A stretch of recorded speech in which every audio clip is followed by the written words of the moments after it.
have to hit back at Alice and hit hard.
To be with me tonight, take my hand and hold it tight, 'cause you and I are everywhere. The night is young, we're going down, down, down by the river. Down, down, down by the river.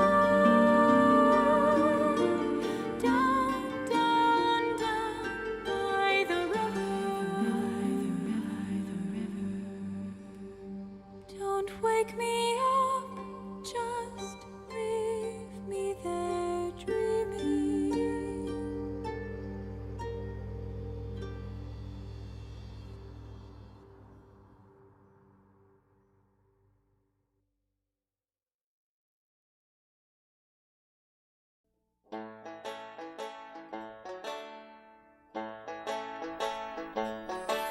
My mind on my money on my mind, sipping on gin and juice.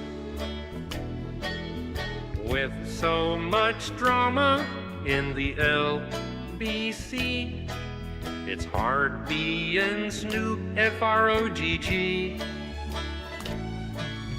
Raise off these nuts, 'cause you get none of these.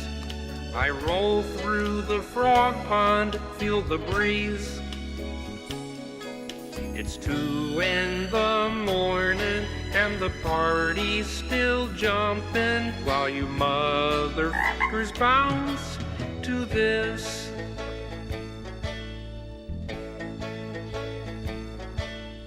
Hoes and bitches, bitches and hoes, chronic and Tanqueray. Ease up, hose down, as we're rolling through town. Funky ash every single day. Got piggies in the living room getting it on. Ain't leaving till 6 in the morn. Got a pocket full of rubbers and my homeboys do too. So let's smoke an ounce to this. Ah, such a beautiful song. Ah, what a pleasant little tune. Well done, Kermit. You did it. Better than the original almost. The music video is so well edited as well. Because he's taken the original video and retimed it so that the Kermit's mouth flaps actually match up with this version. It's amazing. Anyway. Oh, shit.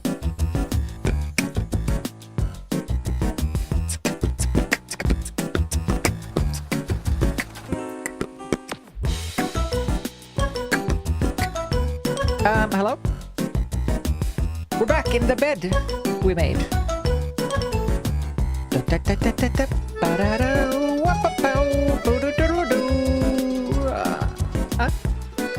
Boo. Cha-cha-cha. And we're streaming on YouTube as well. Can you believe it? I think the delay on YouTube is a bit delayy though. Oh no, it's just I'm not live. I wasn't watching myself live. That explains it. Right.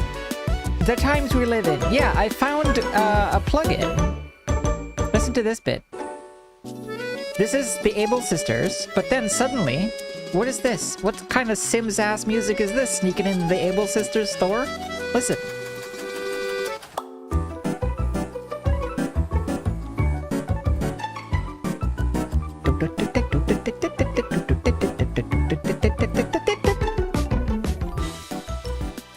Sneaky Q-moo.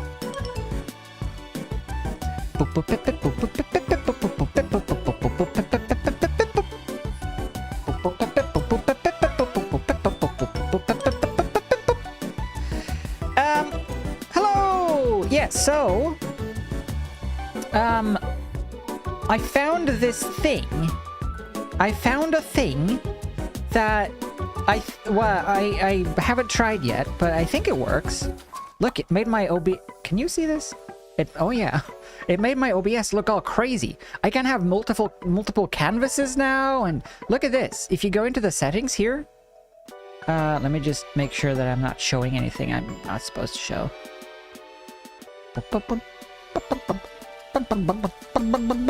Yeah, look, you can just add outputs. Like, add an output. And where did it go? Oh.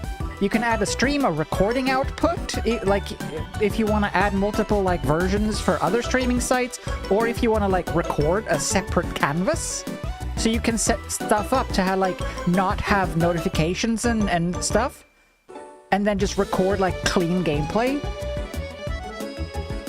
And you can just set up as many as you want. It's great.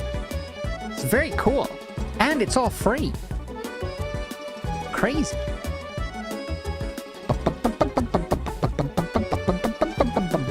It also has filters that I'm not sure. What do they do? Like, what does this do?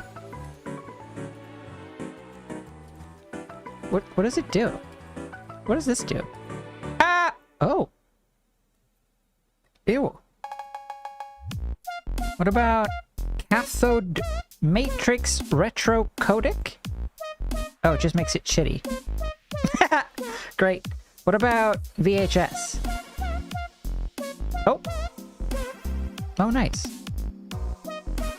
Min interval, min period, max interval, tape wrinkle. Oh, there he goes. Great. That's fun.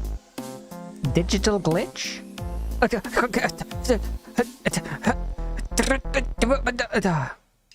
Just a little bit.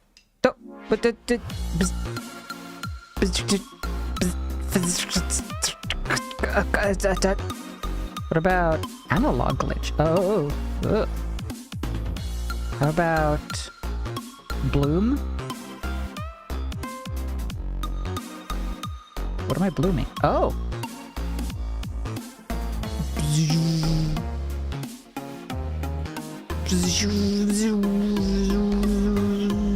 Okay, great. Yeah, interesting. Anyway. Very nostalgic. However, no time for nostalgia when there's crimes to be done or prevented.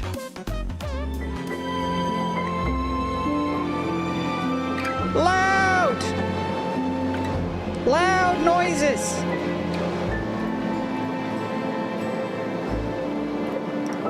Ah! Well, it's not that bad. We'll put it at 80.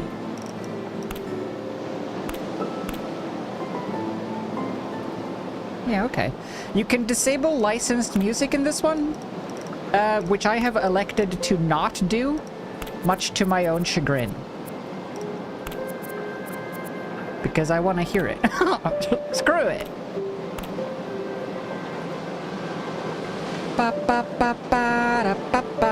Living on the edge.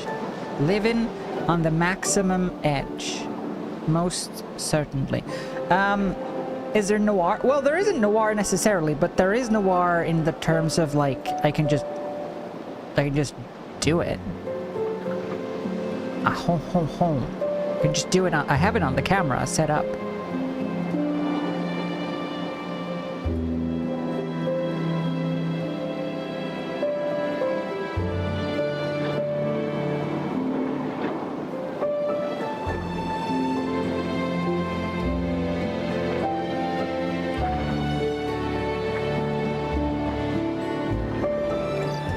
Nah, it should be probably pretty contrasty. Like that. Yeah, that's good. I am noir. Sad noir? There I was. Reminiscing. Get out of here. Anyway, so this game is a follow-up to This Bed We Made, but it is not a follow-up to This Bed We Made. It's not like, it doesn't happen directly afterwards. It's not the same. It's a separate story. Same character, Sophie, you play as. I think this is set like 5 or 6 years later, because remember the first game was set in 1957 to 58. And this one is in the 60s. So we'll see what happens. I have no clue. Have you played This We Bed? While playing This Bed We Made, first, it's recommended. It's not obligatory. If you choose to start without having played the first game, story choices will be made for you. Have you played this game? You want to carry over the choices. Ooh. What? You could choose nobody? Why would you? It's so sad. Beth. I guess technically on stream I didn't choose Beth, but I played it through a second time on my own, well, on the other channel, and I chose Beth, and it was way better. And I also made it so that none of the other ladies or Paul went to prison, but I did. I was arrested for tampering with evidence. Yeah, the music is quite loud, isn't it? I was arrested for tampering with evidence, yes. Oh, that's it. Okay.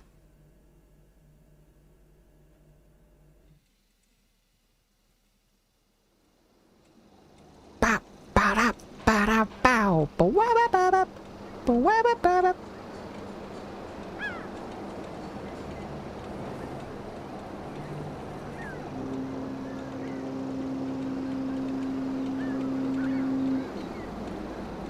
Hey, Gary. So, this is your first time working on a ship. Yes, but I've been on the water since I was a kid. I spent a lot of time on my grandfather's sailboat. It's kind of funny, actually. It was named Ariadne's Legacy, and now... And now you're on the Orpheus. From one Greek myth to another, hmm? Exactly. Well, maybe it was fate that brought you here. What's happening with my Yeah. mouth? Maybe. I see you've worked as a hotel maid Why is it before, going so crazy? you shouldn't have too much trouble with the job. The main difference between a maid and a stewardess is that, on top of cleaning the passengers' cabins, you'll also have to bring them coffee, deliver telegrams, that kind of stuff. I think I should be able to handle that. I'm sure you will. So, do you have any questions before you start? Yeah, about my mouth. What's up with my mouth? My mouth is doing crazy things. Maybe I need to just... let's see, it's avatar audio. I'll just quickly just crank the threshold to 3. There you go. Ah! Now it's even worse. Why? What have I done? What?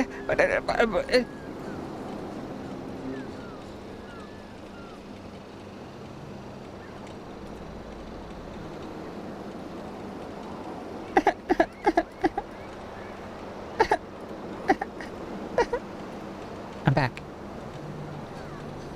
Anyway. Is her voice different? I'm not sure.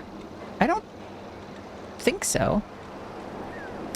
Okay, any questions about the coffee? You talked about bringing coffee and delivering telegrams? I don't think Yes. it is. If a passenger asks you for tea or coffee, Her face there is are a little different, stations though. throughout the ship where you can prepare it. If they want anything more complex, you can direct them to the lounge or the bar, depending on the hour. As for telegrams, the purser's desks usually takes care of them, but when they're busy, they may leave a pile of them for you to deliver. All right, got it. Is there anything else? I do love a good old-fashioned pile. Let me just change one more thing. Filters. I set this to 80. That should be better. Oh, it seems better. I'm not freaking out as much. My confidence has grown. Right. I was wondering, how in-depth should the cleaning be? Well, the cabins should be thoroughly cleaned at the end of each trip. But during a trip, you just have to do the basic stuff. Make the bed, empty the garbage cans, the ashtrays. Perhaps clean a few stains here and there. That sounds pretty straightforward. Any other questions? No. She's less ASMR, for sure. No, I think everything's quite clear. Thank you. Well... I'm excited to be part of this crew. And we're excited to have you, Miss Roy. On behalf of all of us, welcome aboard the Why Orpheus. am I flashing?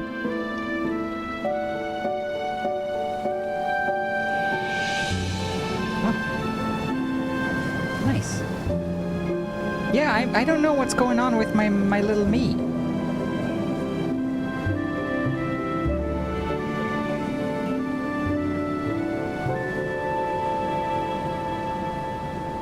Still at the gossip magazines, though.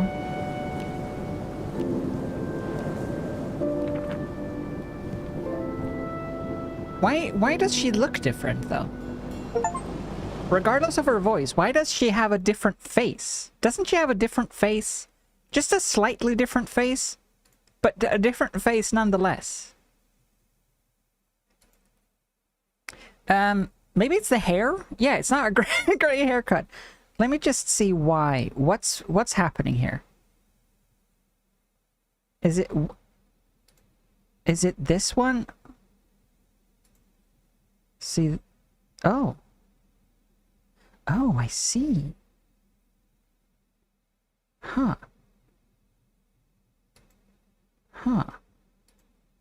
So, yeah, that works. That's kind of...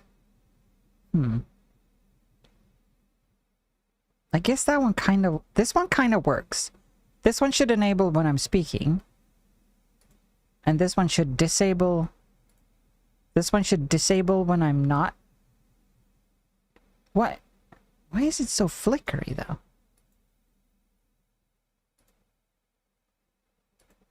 Avatar audio. Oh! Hold on. I was dumb. The secret was my stupidity. That's what it was.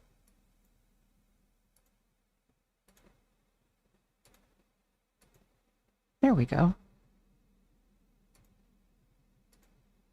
Okay.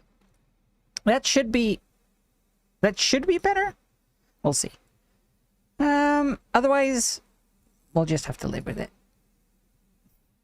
Eskia's back there. Yeah, he is. IRL as well, except he's not assembled IRL. He's still in parts. I'm gonna turn down things slightly. Let's pop the music down to 50. And then maybe this one to 69, and this one to 69. Nice. Okay. Do do do do do do do do do do. Hey, the Frosted Pops are back. Always on course. Except when we're not. Like that storm last week. Poor Gary was stretched thin.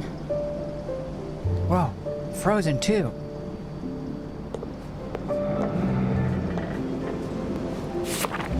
I don't remember Gracie Joan looking this dour at the awards show. Nice. She lit up the room, like she always does. Are the rumors true? Gracie Joan leaves a award show empty-handed? Was she snubbed or has she lost her touch? Hollywood's hidden homos! There are more of them than you think.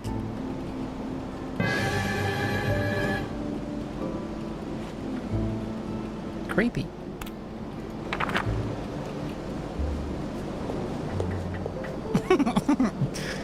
You can never be sure when there's a homo about. It's off. Really had to triple check, huh? I definitely got that from Mom. There could be a homo behind you!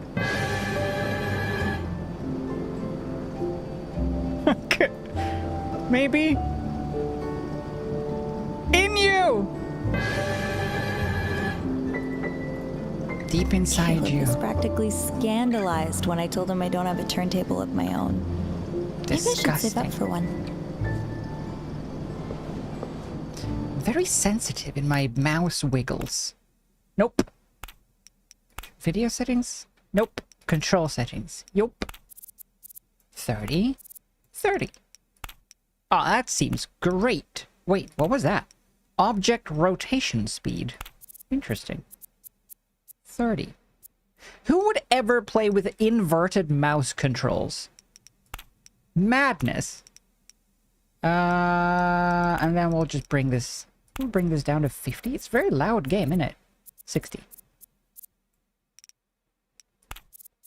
69. Nice. 40. August already. Time really does fly.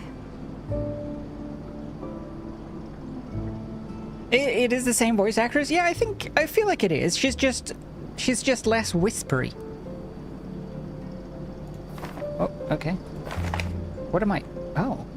Oh, I'm rotating it. Wow. Hold on. I might have messed up my rotational speed. Let me investigate this again. Oh geez, that's slow. I have to I have to lift and move my mouse like twice across my 40. Didn't he look sweet here? Oh, that's good. Unlike the scoundrel he played in The Wild Orchard. Ugh, one would fume whenever he was on screen. Ugh. Ooh. It's so sweet of Gary to bring us leftovers from the restaurant.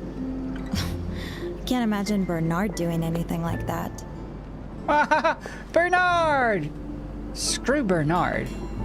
He's not even alive anymore, probably. Time to get to work? I should grab keys from my locker. This isn't my locker. Aw, this is so sweet. I know I shouldn't ruin the surprise, but I'll just have a little peek. I don't think I've ever gotten so many birthday wishes. Teresa, Gary, Caleb, I'm allowed to everyone. look in here. Yeah. Happy birthday, Sophie. Hope your day is as wonderful as you are. Thanks for sitting and talking with me about happy birthday, Sophie. Happy birthday, Sophie. Can't believe you've only been here a month. Zozo, Teresa. Wishing you the happiest of birthdays. To my star pupil. Every day is brighter with you around. Aw. Happy B-Day. Fantastic. I was never here. I can't open Alice locker. Oh no! The cats. Okay. Where's my locker? Sophie. Caleb's been a great piano teacher, but it might take a while before I'm able to play this one. Breathe here. Okay. No, not yet. Okay. I don't know what time it is, but whatever time it is, it's not right. Ah! Guys. Andrew gets to join in as well. That's nice. Dear Bean, when we made things official, I didn't expect to find myself in the position of a lovely Navy wife. We're married? Wait, we're married? In the mid-60s? Is that possible? Writing sappy letters to her absent paramour out at the ocean. Look at what you've done to me. It goes without saying, but I miss you every day, Bean. I look at that picture of you in front of the Eiffel Tower whenever I'm having a bad day, knowing that you're out there, seeing the world, living your dreams. It puts the biggest, silliest smile on my face. I should bring it to work. It might make the bar. She's got a bar! She got her bar! A little less gloomy. To answer your question, well, I need at least 3 more sheets of paper. I love the bar, I do, but it's like for every leak I manage to patch up, another one springs up, literally and figuratively. But you know me, I never give up, even against better judgment. I'll have this place all fixed up in time for our next date night. Stay out of trouble, Zobeth. Mwah. If you picked Andrew, what do you think would be there instead of the lips? It's just like an impression of his testicles. Just squished. Probably. Oh, Beth, what I'd give to hear you call me Bean right now. Paris was even more amazing than I thought it would be. Aw. And there's still so much I haven't seen. Cute. There you are. Whoa, are they done away with the physics? They don't flop anymore. Alright. This machine probably eats up a huge chunk of Teresa's pay. Good thing I don't smoke. Yet. Snoop around some more. Nah. Ah, Sophie, there you are. Gary, Caleb, is everything all right? I'm surprised Gary This isn't looks serious. British. It's not that big a deal. Well, maybe not, but it's worrisome nonetheless. What's going on?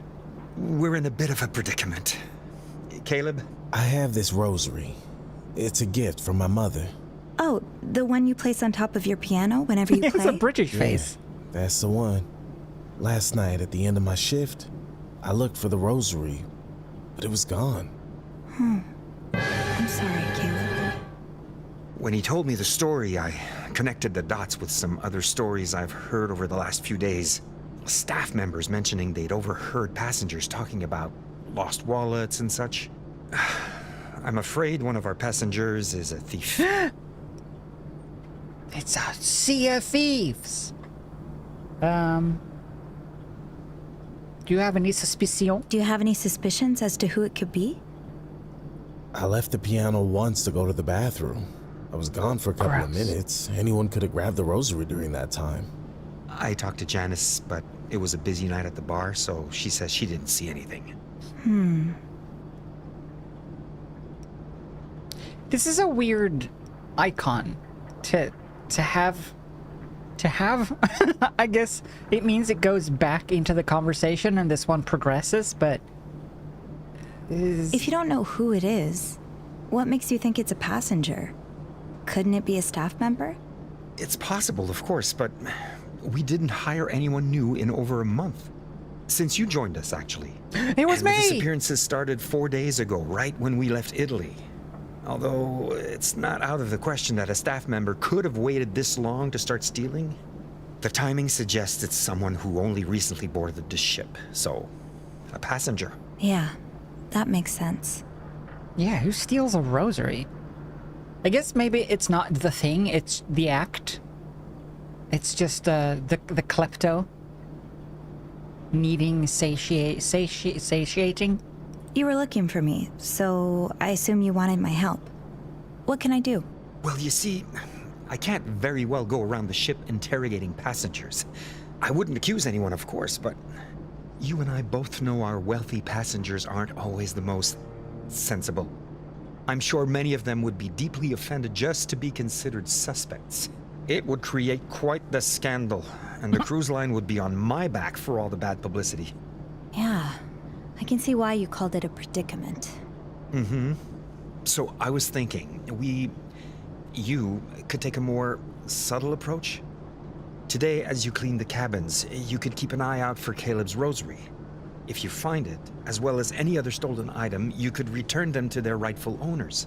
That way, there would be no scandal.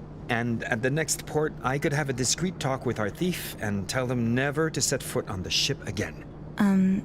Yes, I think I can do that. Ah, Sophie, you're a lifesaver. Truly. Come see me when you have any news, all right? Me? Snoop? Just for the record, this wasn't my idea. I'm snooping for the right reasons this time. I want to take Sophie's hair and just like scale it up by like 10%. You know? It's just like a little too small for her head. Just like make everything just a little boop.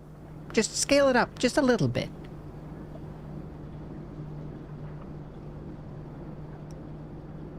It won't be my first time snooping. Oh, I'm happy to help out. To be perfectly honest, it won't be my first time snooping around like this. It will be my first time doing it at the request of my boss, though. I knew we had some sneaky little mice on board, but I didn't realize I was working so closely with one. That's me. No mousetrap's been able to hold me yet. Thank you, Sophie. I appreciate the help. Your rosary, it's blue, isn't it? Yeah, the beads are blue, or used to be. Half the paint's gone now. It's really old, and it's probably not even worth a penny, but I don't know why. Don't worry. If it's in one of these rooms, I'll find it.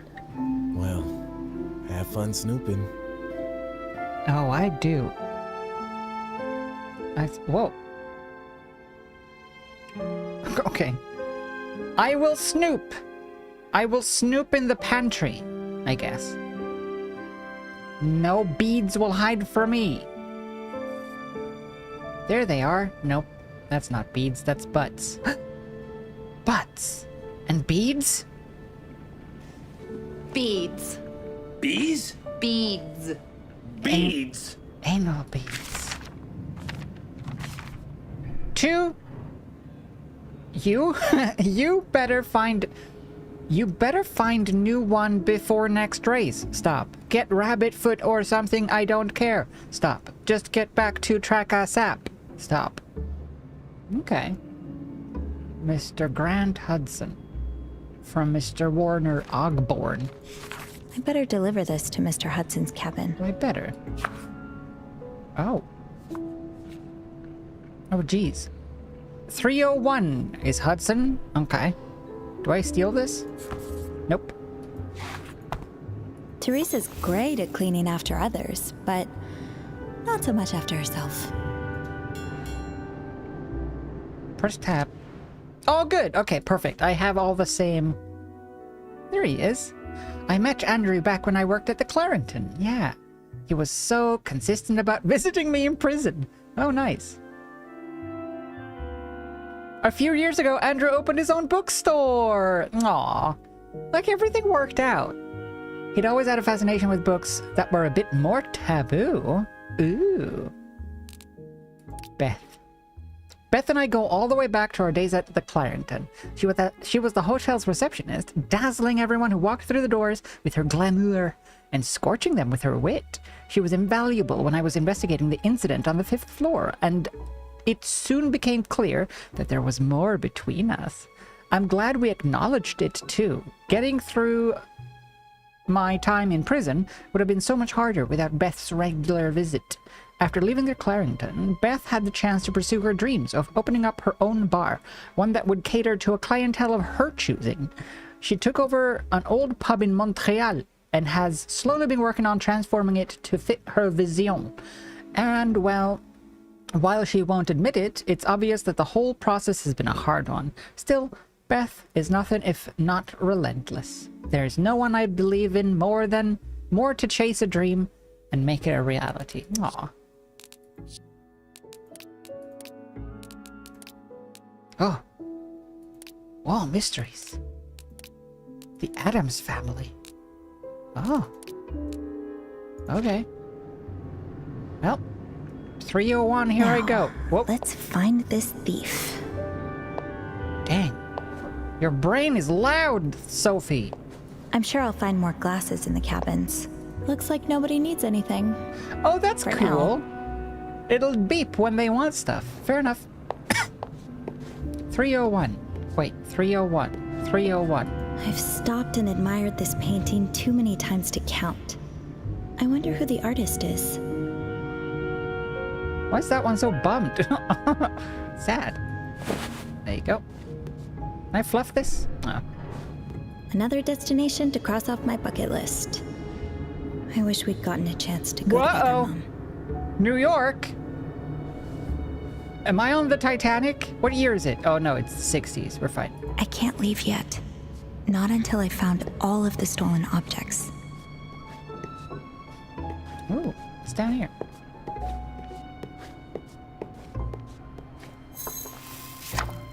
I wouldn't have sent Hey! my worst enemy to the Clarington before.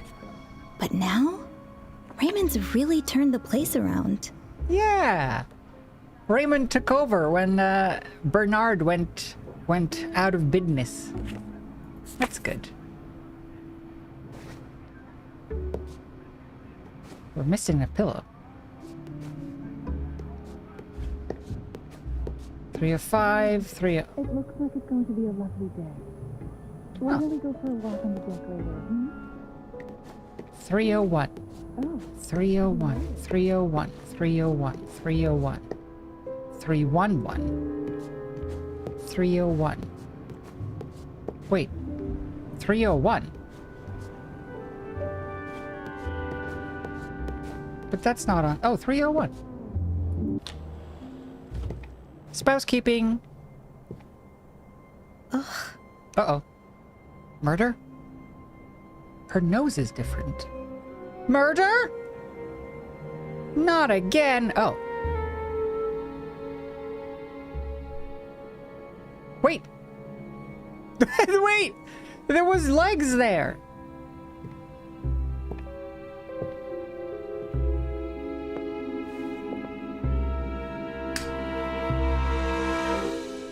Oh.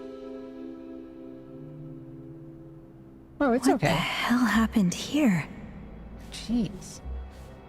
Language. Should I clean this, though? I feel like this is a murder scene. Please tell me this isn't what it looks like. What does it look like? The world's most boringest pogo stick? Please tell me this isn't what it looks like. A big potato masher. Whoa. This can go to the chute. Once I figured out what exactly it's soaked in. I mean, it does look like blood, doesn't it? Replacing the towels can wait, Sophie. Should I really clean this?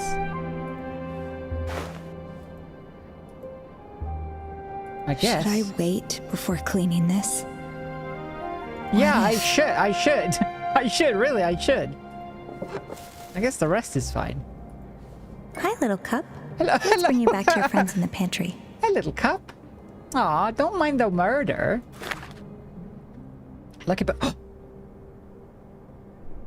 Lucky Penny, Lucky Dice, Dreamcatcher, 4-leaf coilover, albatross? Wishbone, Lucky Star. Is this like a theft list? Oh no! It's locked. Oh, there's so a corpse in this though? Ahoy, ahoy! Any corpses?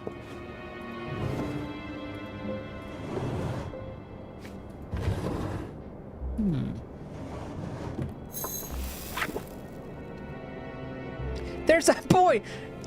Janet! Our boy was in that box. Dear Sandy, greetings from Italy. Well, not really. I wanted to send this before I left, but I've been so busy. This trip's been more inspiring than I could ever have hoped for. I finally feel alive again, just like I did when I first started racing.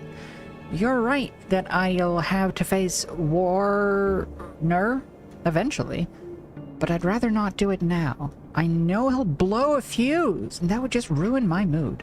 I lost my good luck charm a few days ago, so I told him I couldn't race until I found it. I'm glad for the excuse, but I do hope I find it before we get to port. I've had that thing since I was a child. Anyway, can't wait to see you. Love, Grant. Oh. The Mr. Warner, eh? The Warner brothers, back at it again. Any dirt? There you go. Dear Grant, I get it, I really do. But at a certain point, you need to make the call. Do you really think it's still just a temporary slump? If you ask me, someone who knows you fairly well, I'd like to think it's obvious that you've lost your taste for racing and that it's time to move on. Plain and simple. Don't draw this out like you do. Just tell Warner that you're hanging up your jacket and moving on to something else. Speaking of managers, Dominique's been in my ear about buying your Ferrari. I hope you'll consider it. He's always in a better mood for a few weeks after getting one of his shiny new toys. Think of it as a symbolic gesture. You sell your race car, close that chapter, and use whatever absurd sum of money he gives you to jump into your new passion. It's a win-win, baby! I love how you've taken to Italy. It's enchanting, isn't it? Maybe we should think about a summer house along the Riviera. With love as always, Sandy. No. Soil. Well, now I've seen everything. Alright, we need to unlock the murder box. Let's just do our jobs. I should arrange the pillows. Before I take care of the sheets. I really should.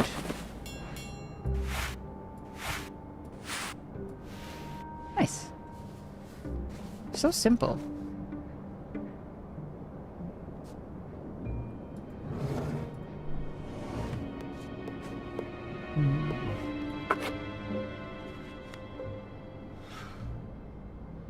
Always be fearless, my champion. Love, Mom. Aw. It's Mom. Hi, Noor. How are you? This is an amazing ship's cabin. There's a full bathroom and a separate bedroom with an ensuite and like a full closet. This is a crazy ship's cabin. What is that? Oh no. Juice.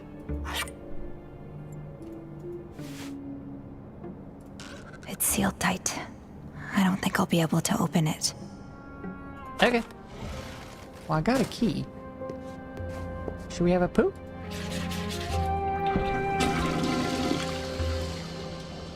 Nice. Close the lid. Close the lid. Toilets have a lid for a reason. Close the lid. It's gross. All right, I'm out of here. Boop-a-doo. Oh. Oh. Guide So you're to just homemade wine. Making wine? They're making wine on a boat? That seems... Oh, it is a masher. Okay. Boxes of grapes. As you do. I guess so. Box. Mystery solved, I guess. It's sea wine. Boxes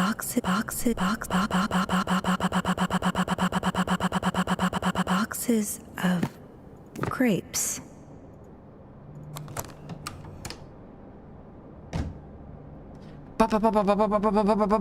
Boxes. Boxes of grapes.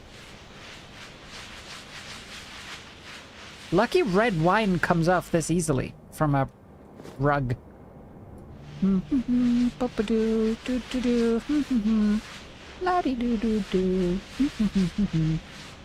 Ah. Actually, there is a bit of residue. Fair enough.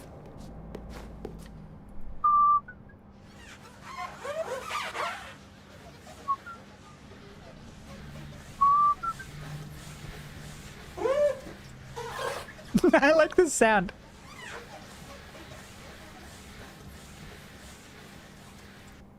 Nice. It was just wine. Don't worry about it. Don't worry, Sophie.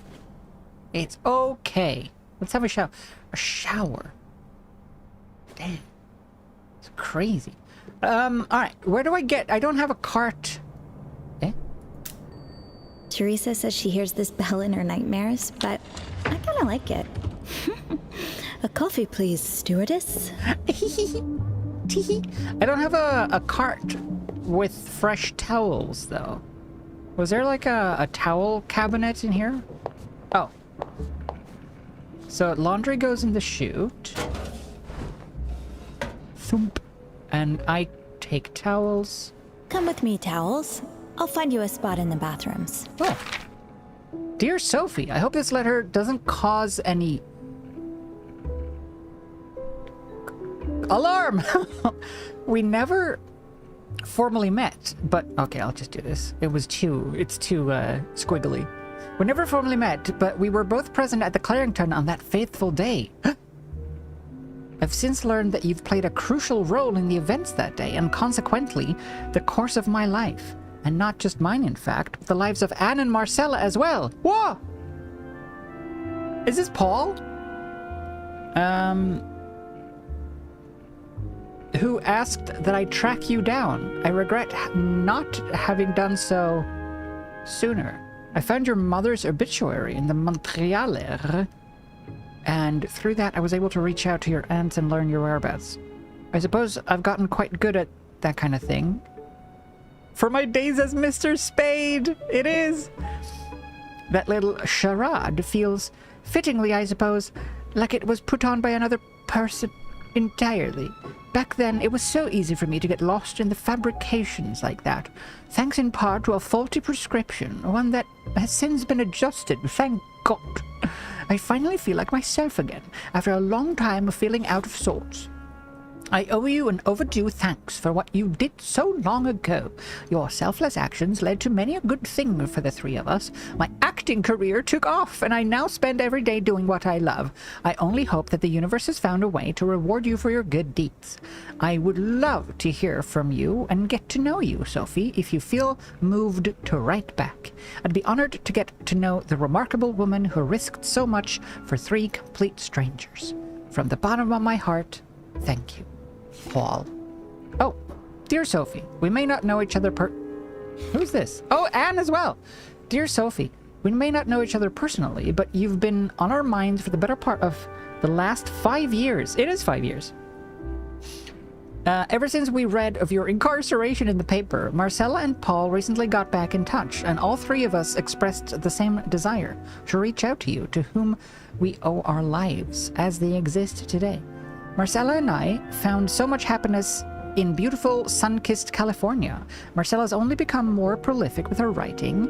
I myself enrolled at UCLA studying law. My brush with the legal system during both my divorce and what happened 6 years ago convinced me that this was a worthwhile path to pursue. My son Michael, whom you may remember, is 15 now.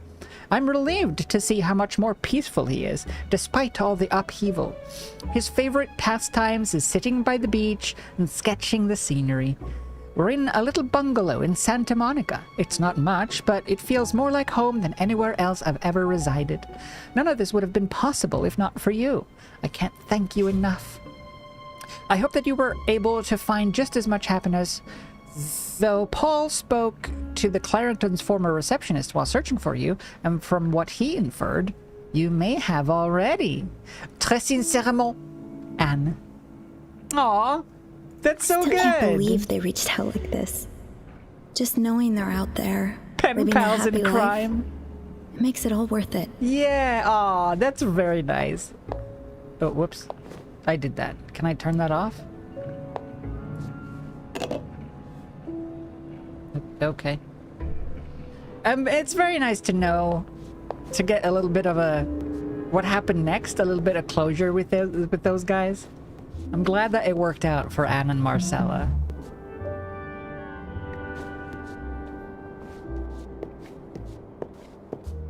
Good show. Boop. Great. Done. Done. Done.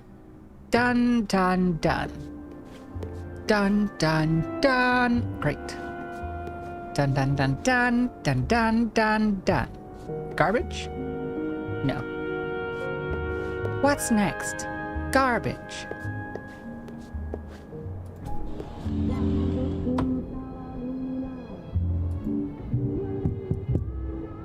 I don't need anything, thank you. Keep it down in there. I'll try circling back later. Party people. That should be it though, right? For this area?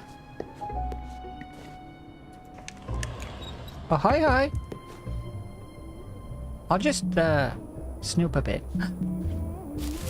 What's this? My hello. My shining star. My hello. Ma belle. My world. My loving sun. What? Those are very different things. Bruno Santorelli. Named after my dearest Nonno, Bruno Lucio. Okay. Bruno was a hardworking man, daddy, bubby, boo. Businessman's son. We return his body. Oh. To his family's hometown of Cisternino, so that he can rest forever among his family. He died. Is this a corpse These are transport? Never easy to write. Thank God I had Beth's help, or mine would have been gibberish. Bum bum bum bum bum bum bum bum bum. Chop bum bum.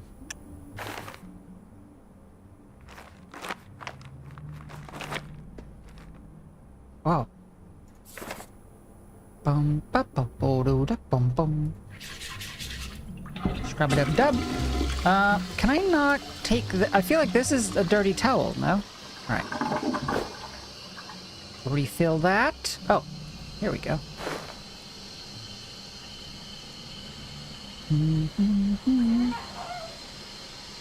I feel like I could do this job IRL if I didn't get seasick just looking at a drawing of a boat. I'm just looking for garbage. Not snooping. Just garbage. Just looking for... Just looking for garbage. Dear Fran, sorry, I'm going to be blunt, though I'm sure you would have written Donna or Elena if you wanted useless niceties. I always knew that Sanguisuga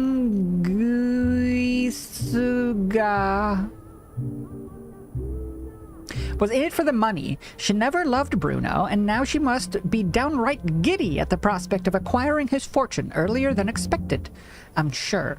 Please, Fran, you must contest the will as ruthlessly as you can. Do not let her get even a single penny. You'll never know a restful night's sleep again knowing she's out there spending Bruno's hard-earned money.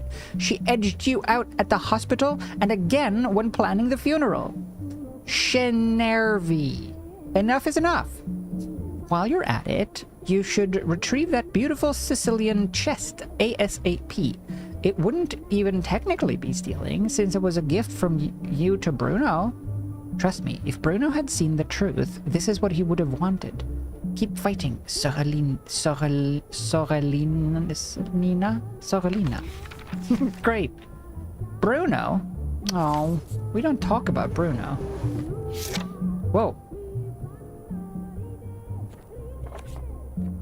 Someone's not super happy with Bruno's ex-wife. Great.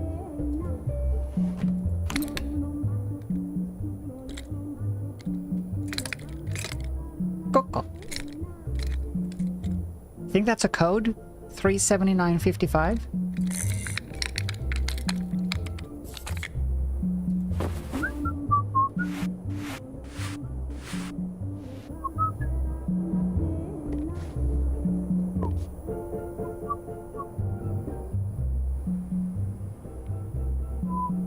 What was a plum bob?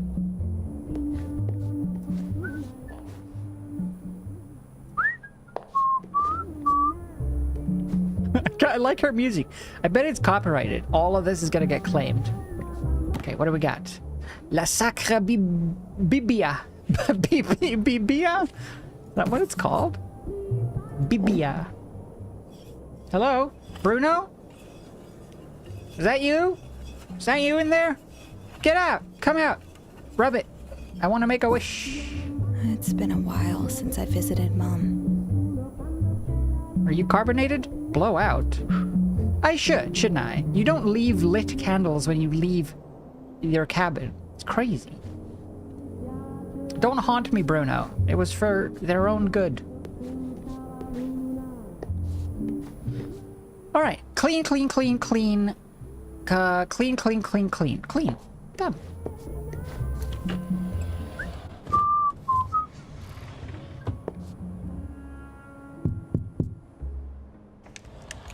Oh, hi. I'm still getting ready. Would you mind coming back later? No problem. Thank you. Actually, could I get a cup of tea? Absolutely. And a coffee too, please. With sugar. Sure. Got it. I'll be right back. You got it. 1 tea with sugar and a coffee. Now, where do I work? Oh. Oh, looks like I've got a new telegram to deliver. Oh! Do I? Where,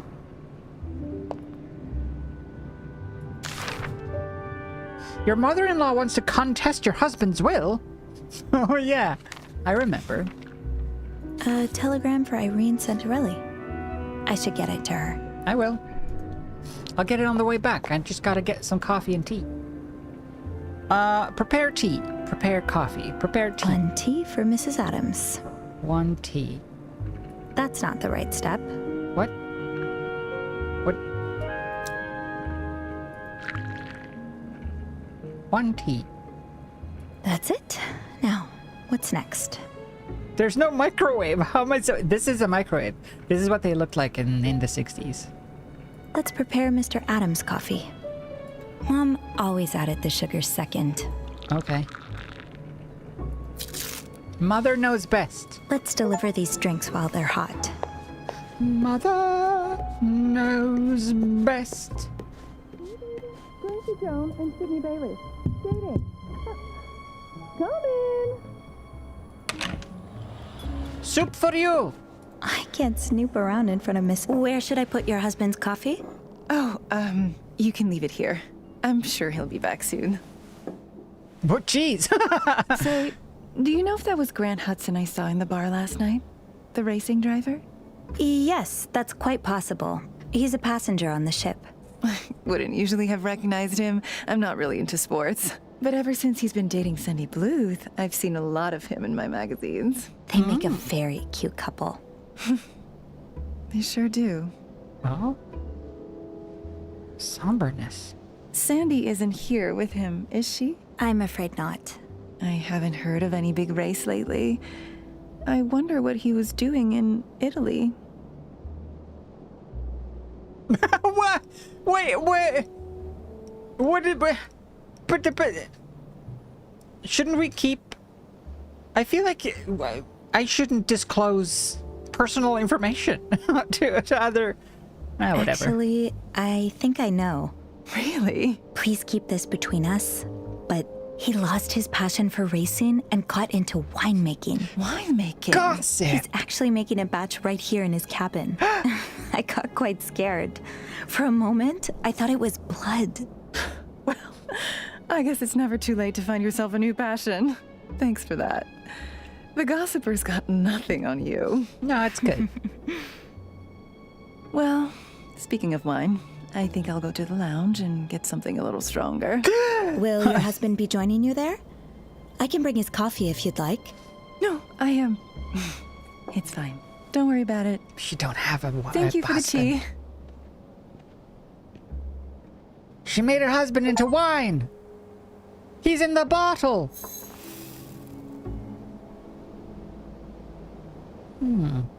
Well, I'm gonna clean in here, but first of all, let's just deliver this telegram. Where do we deliver this telegram to? Should we not put it in here? Okay. All right. What do? We don't ding. We fluff? No. We pick up some tea. We leave the coffee. Uh-huh. Oh. You two make an even cuter couple than Grant and Sandy.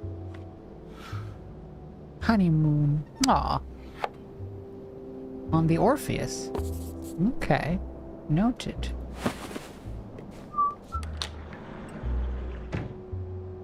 Is he dead in here? I keep expecting to find someone dead somewhere. I'm scarred from from the other game.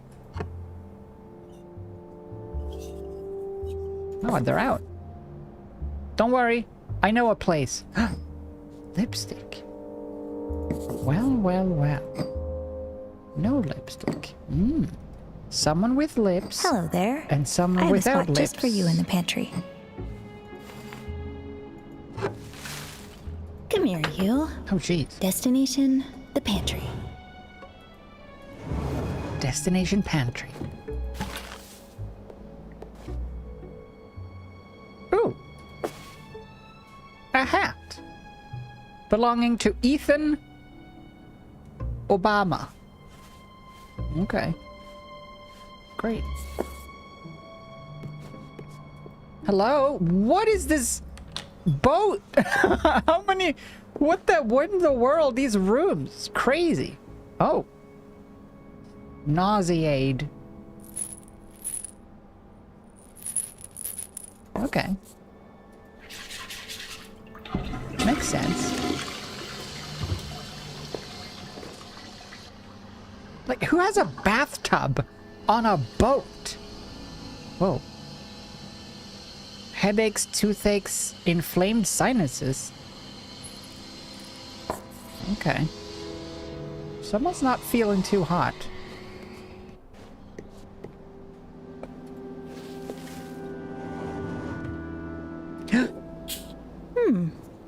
no expert, but this definitely smells fruity.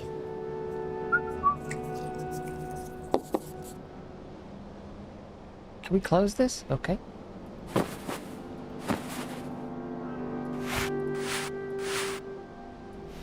Nice. It's a fancy boat.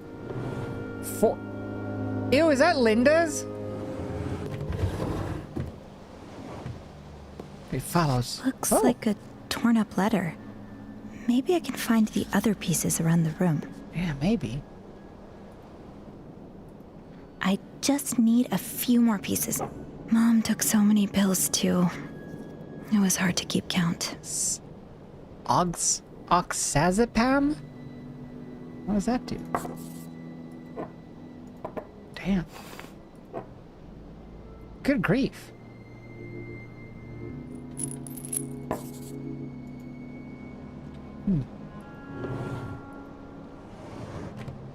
Alright. See, I don't see any signs of the guy, which is a little suspicious. Alright, I need more... What do I need? Clues. When do I need it? Clues.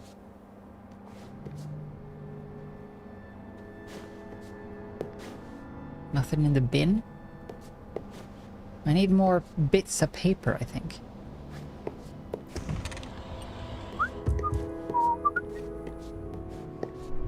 For anxiety? Oh.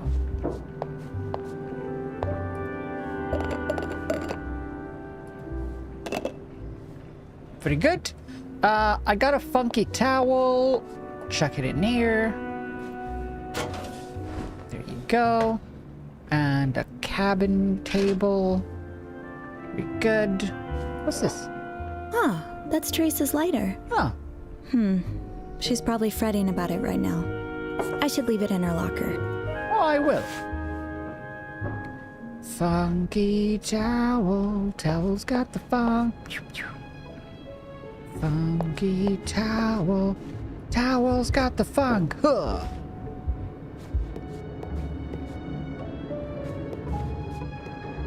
I'm not claustrophobic, but setting foot in this elevator again might just do it. Oh.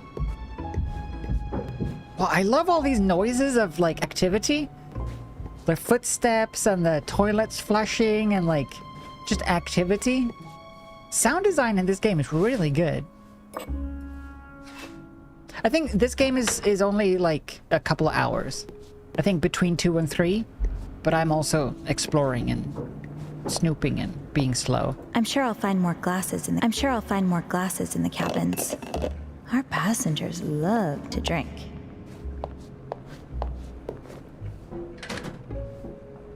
So I would say it's half the length of the main game.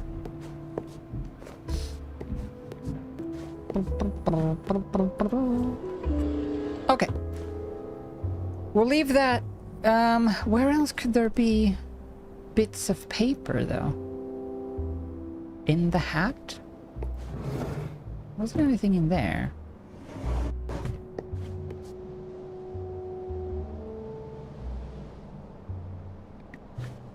Did we see bits of paper anywhere?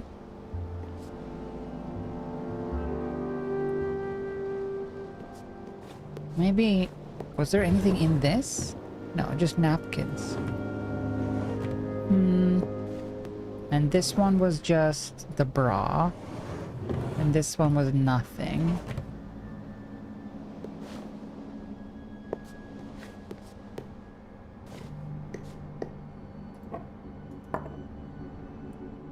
Paper? Snow? A ghost! Okay. Maybe we'll find them later. Maybe they're in this. Shake them out. Jeez. Yeah, it's a good length, I think, for a little side story. I would love if they just kept releasing 2 to 3 hour long, like, short stories like that. With this engine and these characters. Like short little Nancy Drews. But Sophie Bean.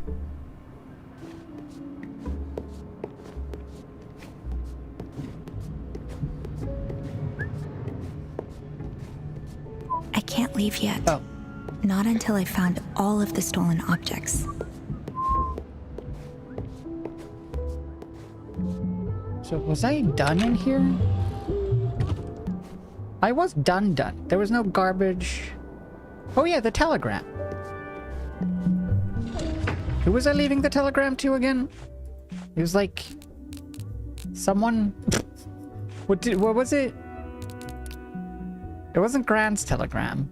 It was this one. 303.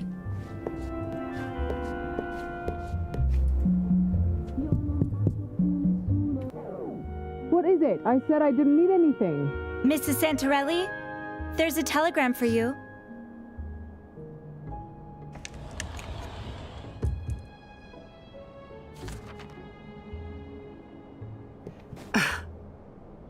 Thanks.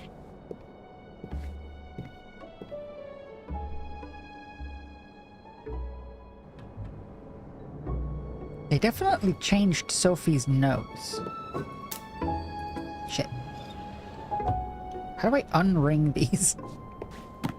There were a lot of books like this in the prison library. I don't think they were checked out often.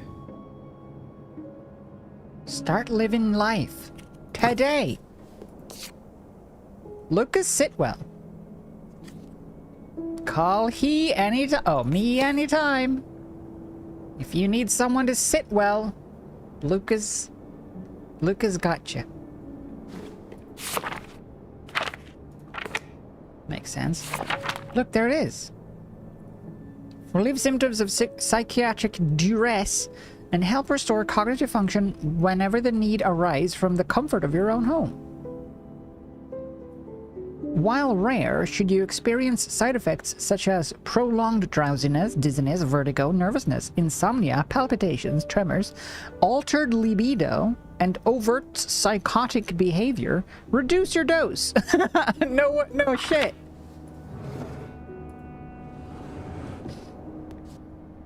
I hope Mrs. Santorelli's neighbors don't mind the music she's been blasting. Yeah, I think it's slightly... like...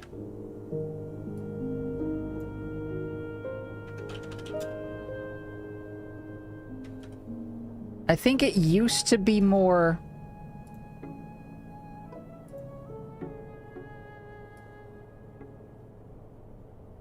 It used to be more like that. They've essentially done her a reverse nose job. How do I...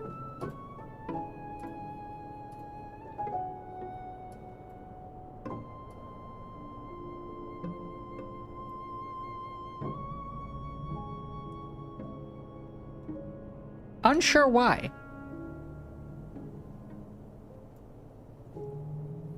That looks more like Sophie to me. It's the one thing that stands out. Ow. Oh. This is a suspicious-looking chest.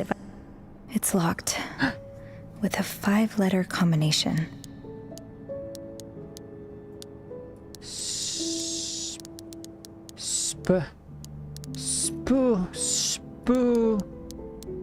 Spore! The hit game from Will Wright! No? Okay.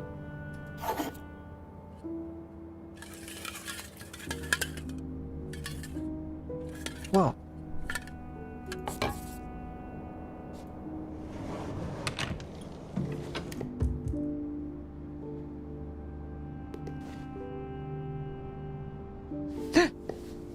Wine. Why never? Oh. Wine and a hot bath. God, I miss when Beth and I would... Oh. Focus on your job, Sophie. No, continue your sentences, Sophie. When you and Beth used to what?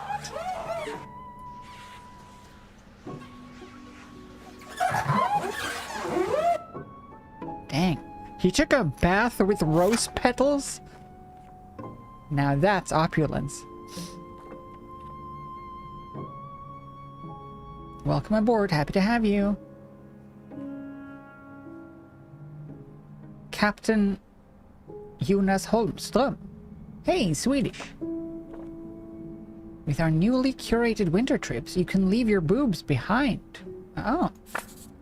Great. Boop. No garbage. Very good. We are done.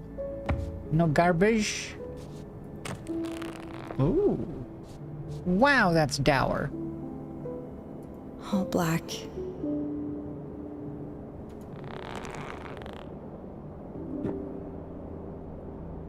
Okay. What was it? 5 letters? A 5-letter combination key. Cool. I can do that. Maybe it's within. That's not 5 letters. Wait, this is a library book. You can't take that with you to New York. Maybe it's Lucas.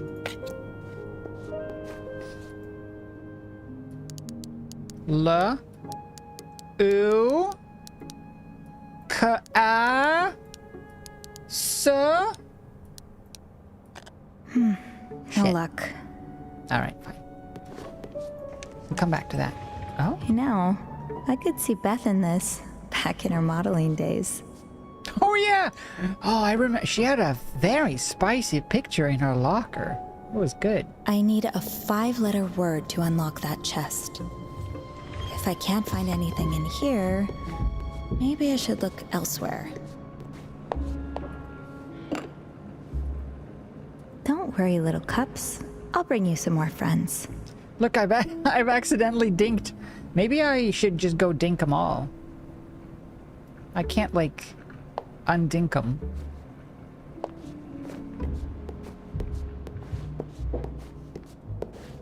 Unless I dink this one. It's gonna bother me. The lights. The lights. All right.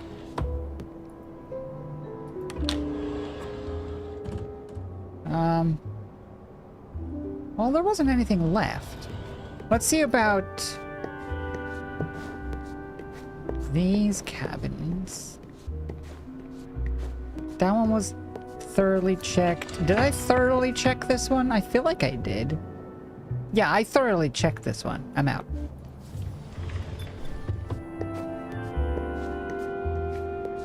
Did I thoroughly check this place? Yeah, I think I thoroughly checked it. I'm done.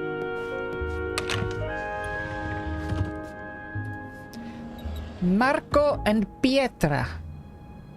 What do you got for me, buds? Wow! Oh, it's sugar. I thought it was condoms. Did you take these from the pantry? I mean, they're free, but... Wait, but they also have like 1 million newspapers and 3 ashtrays? I think we've found our little klepto, eh? Mom was so scared she'd have to live through another war. Dang. No. Boy, jeez!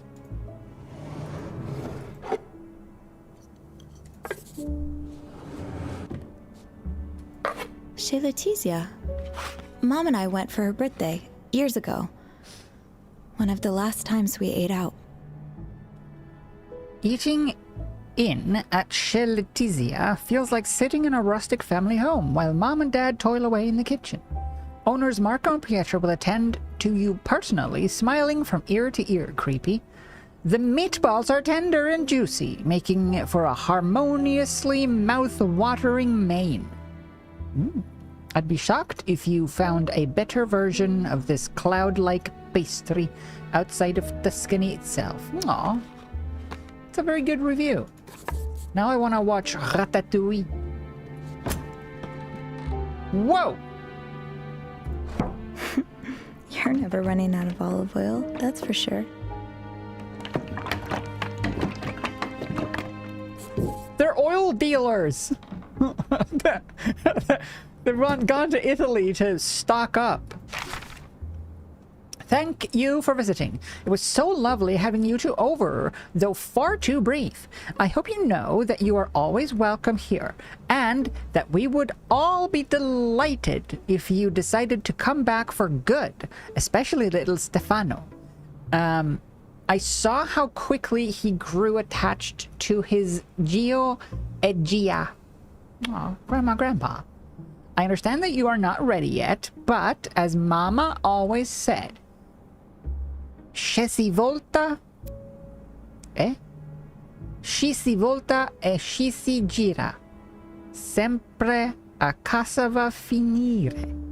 Ah, of course. Family would always be there during times of hardship. Have a nice trip back. Con amore, Rosella.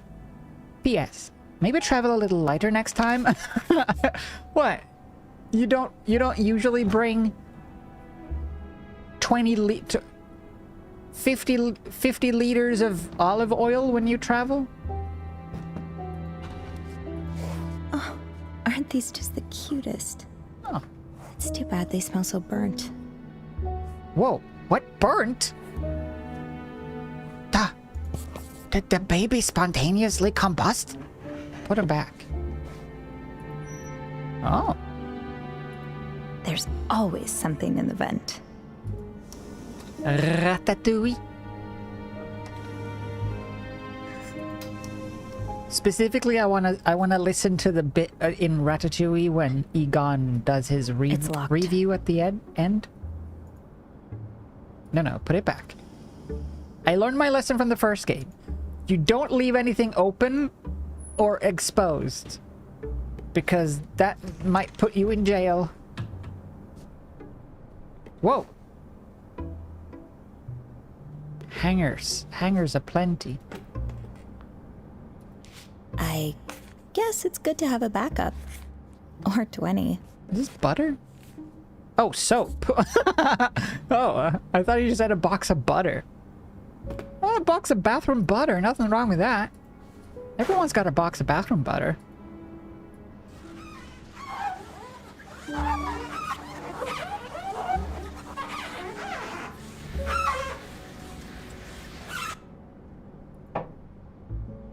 Yeah, they take everything that's technically free. You're technically allowed. The salt shaker, no. But the salt... Oh, I didn't think it through. Sounds like something's preventing the toilet from flushing. Oh. Is that a bomb? Oh. 1020.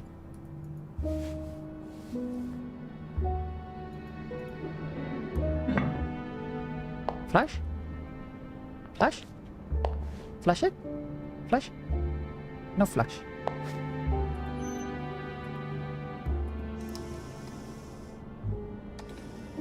No!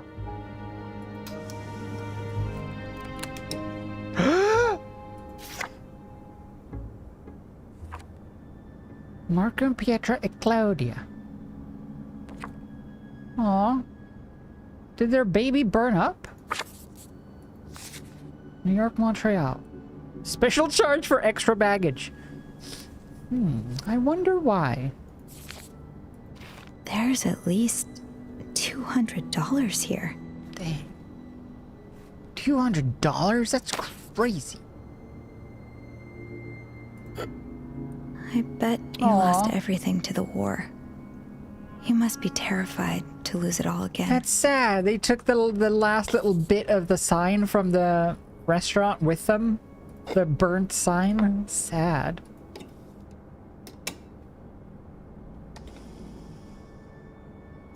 Maybe that's why they're kleptomaniacs.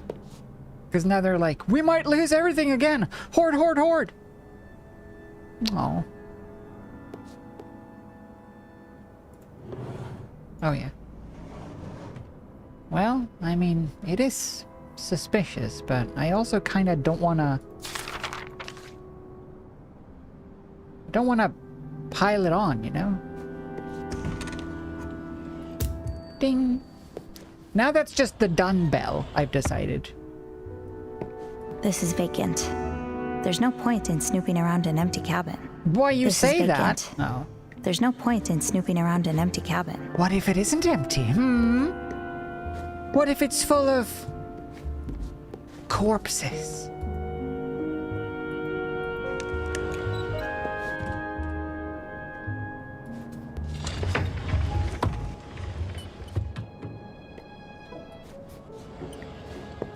Okay. I'm just gonna go through. Kinda wish I could jog. I'm just gonna go through all the cabins and push the little button.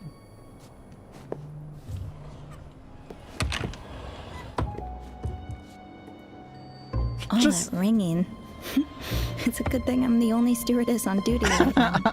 Just because I can. This is vacant. There's no point in snooping around an empty cabin. No, that's true. There is absolutely no point. Yeah, a little speed walk. Little like, I have to go to the bathroom and I'm not technically on break yet. Kind of walk. Right, what do I have? I have a towels. I have a tables. There you go. You returned every dirty towel. Nice. 309. Wow. I'm so popular today. You better watch out, Gracie Joan. Got an achievement for ringing every bell. Nice. Great. So that's that. 2 steward sections down, up to section A, lounge. Okay. Great. Well, I think I'm done here, right?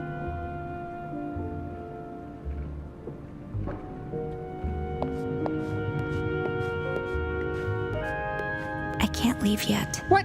Not until I found all of the stolen objects. Another destination to cross off my bucket list. I feel like I was so diligent. To go together, Mom. I should stick to my section. Plenty of work here. I feel like no, though. Now, who could the Orpheus's little thief be?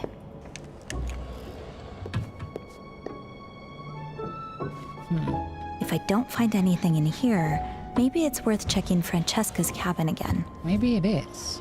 Maybe it is worth checking Francesca's cabin. Which one is Francesca's cabin?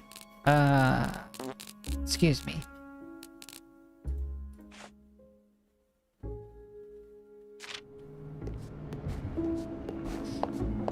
Francesca's cabin is 305.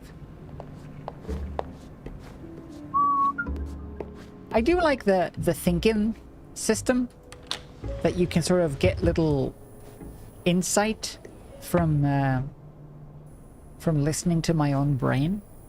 I like that.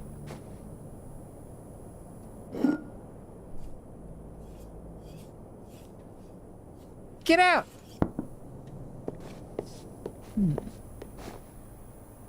What could be left here?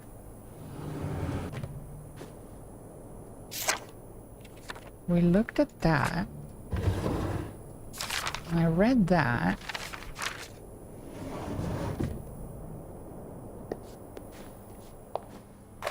We looked at that.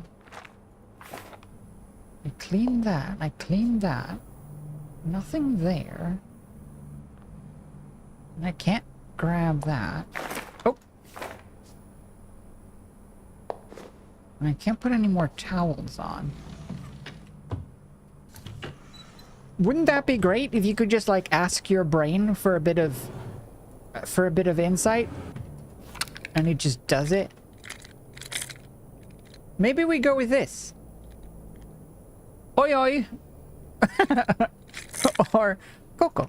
Maybe that's the password. Coco. Let's go with Coco.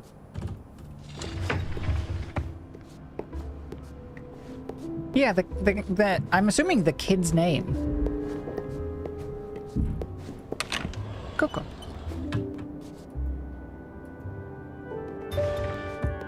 Coco. Oh. K-O. Hey, Coco.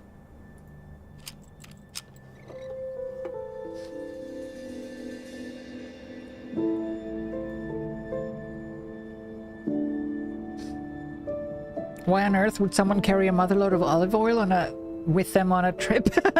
I think they're carrying it back from Italy. Like, I guess it's the authentic Italian oil that you so desperately crave. Caleb's rosary. Gary had mentioned wallets going missing. I bet this is one of them. $1. While just falling short of a medal, Canada's Claudia Strong made a strong finish at the final alpine skiing event at Axamer-Lizum this past Saturday, leaving judges and public in awe. Strong made her home country proud and distinguished herself as having a bright future as an alpine skier. Strong professed her love for the sport and congratulated her competitors, but made it clear that we will be seeing her again at the 1968 Olympics. More at page 11. Better late than never.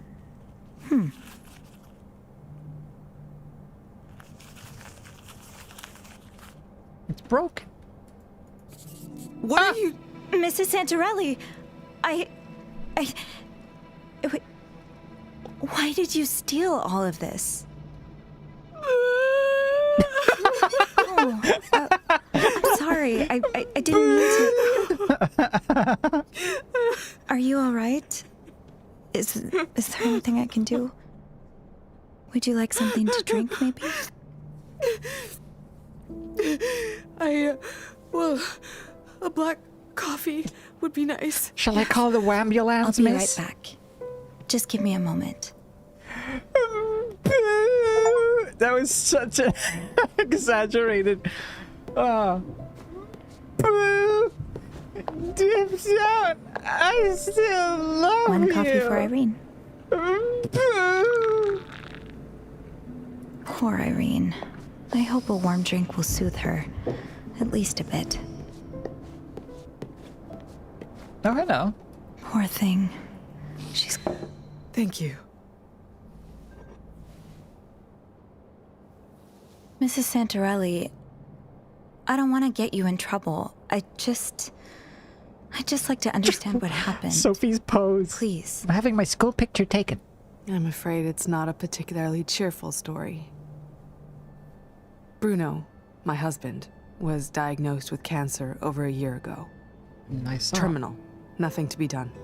The doctors told us he only had a few weeks left to live, but... Sight of he's French always been cries. strong. He passed away only 3 weeks ago. I'm sorry. I took care of him for all those months. I wanted to be there, of course. I loved him, but it was so stressful. So draining. During that whole time, I barely went out. I had no social life, spoke to no one but nurses and doctors. The only time I could escape, just for a few minutes, was when he'd be resting and I'd flip through a gossip magazine. But after a while, even that wasn't enough. So what did you do? That's when I started having this impulse to steal. I didn't need any of the objects I stole. I barely registered what I was taking. But I just couldn't resist. I thought it would get better once Bruno was gone, but if anything, it only got worse. I mean, the stress of figuring out the succession, what to do with the house, this trip, and of course, my mother-in-law treating me like a criminal, contesting my husband's will. What happened? Why would she do that? She thinks I'm not grieving enough. But I've had over a year to prepare for Bruno's death, to grieve in advance. It's not my fault she decided to stick her head in the sand and refuse to face the inevitable. And now, because I don't spend every waking hour crying my eyes out, she thinks I never even loved him. She thinks I'm some kind of black widow who only married him for his money. I believe her. That checks out. That feels logical. She is very bottom toothy. She's got that Trump mouth. My mother passed away a few months ago. Unlike your husband, it was pretty sudden, but it didn't take me very long to grieve either. It surprised me, actually, how quickly I came to terms with it. But Now that I think about it, it makes sense. Her mental illness had changed her into someone I didn't recognize anymore. She was still physically there, in front of me, but it felt like talking to a stranger. So, What is this framing? even though she died only recently, I lost my mom years ago. So you understand. Do you ever feel guilty? That you aren't more sad? That you're maybe even relieved? I do. I feel free. Like a weight has been lifted off my shoulders. Yeah, I get I that. feel horrible about it. I get that. But I think she'd understand. And even though I didn't know your husband, I think he'd understand too. Yes. Yes, you're right. Thank you for listening and sharing your story. And I'm sorry for all the trouble my little habit must have caused.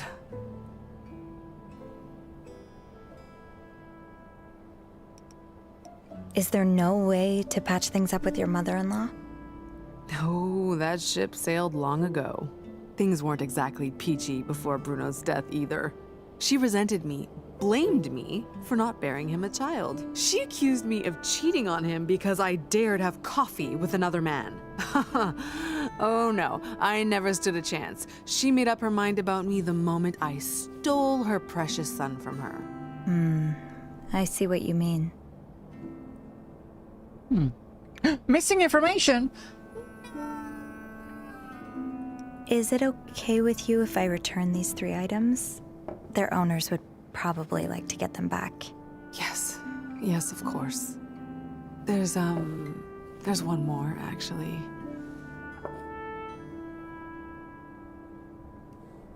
Eh? A spinning top.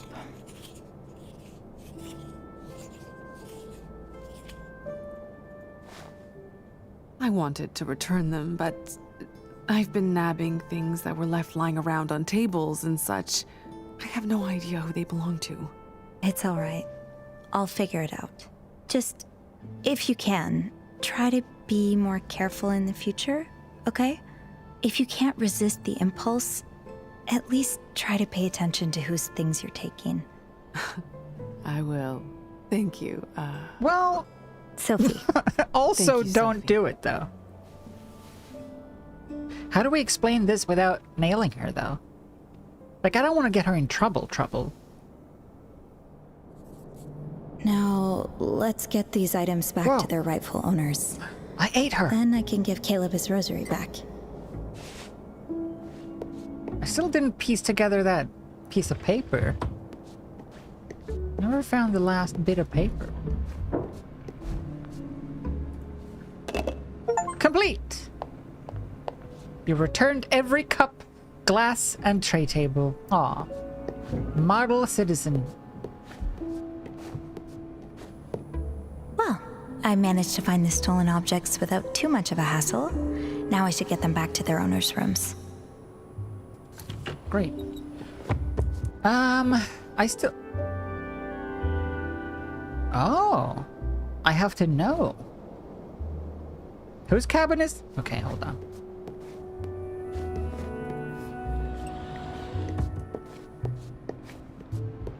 Yeah, next time just don't get caught, okay? Kinda wish I could take this clipboard with me. Right. What are my things? I have a wallet, a clock, the rosary, and the spinning top. Well, the rosary we know.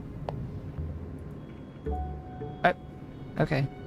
The wallet, I guess. Can I look at that? Can I check the wallet? Is there like a... Do I have an inventory? I guess it's just this. Alright. Wallet. Baby shoes, soap bar. Where...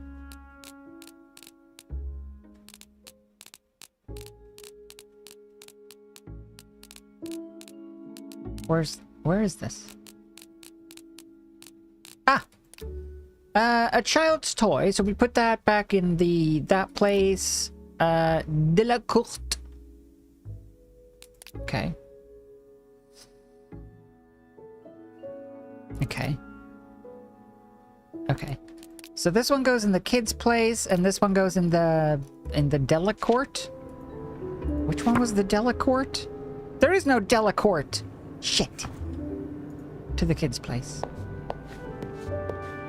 Bum, bum, bum. Ah! I'm evil now. Or was it... Has the truth come out? Spinning top. Inspect. No. No, no. No, no. Put it back. There. 'Cause kid.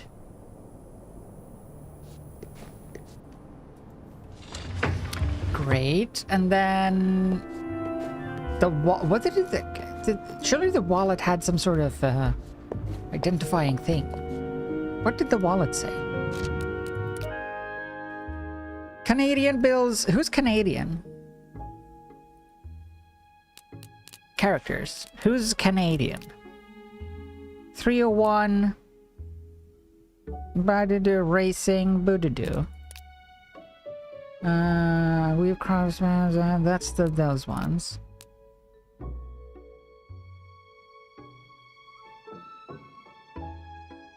These are the guys with the sick guy.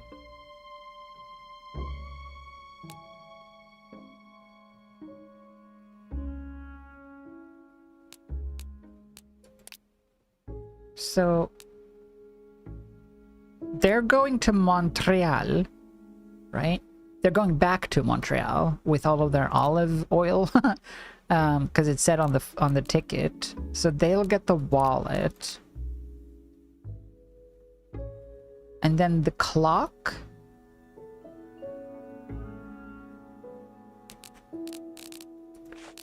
Let's see, what did it say? Broken watch. Classy broken watch. Better late than never. Oh, that was the... Wasn't that this guy?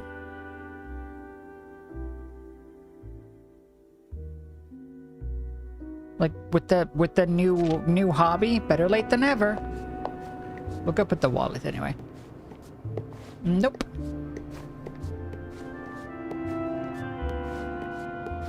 Wait, nope.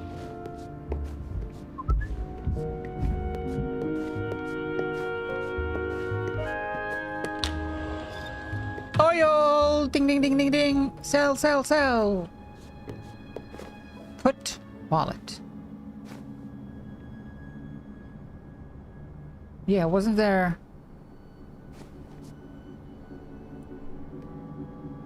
Is it... Where did I see that ticket? Didn't I see their ticket? Now I gotta double check. That was all the sugar. Wait, where did I see that ticket? Was it not here? That's just that. I guess that is the Montrealer. Yeah, no, they're Canadian. Good enough. Oh, was it in the vent maybe? Yeah, probably. And then there's the watch. I'm gonna say the watch goes probably to the guy. What's his face? Hudson?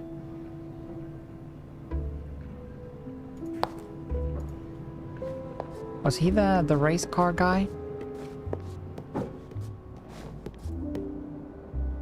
Let me in. Let me in! Mr. Wineman. Please watch. That should be everything. Now all that's left is Caleb's rosary. He'll be done his shift soon. I can wait for him in the break room. Yeah. Look at me go. Hot damn.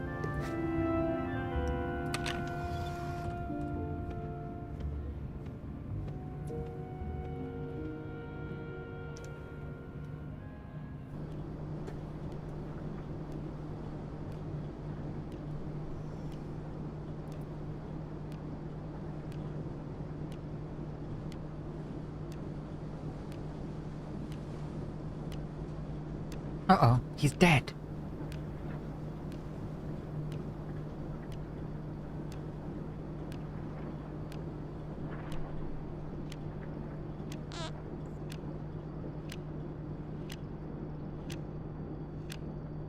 There's a bomb in my locker. What is this? Oh, right.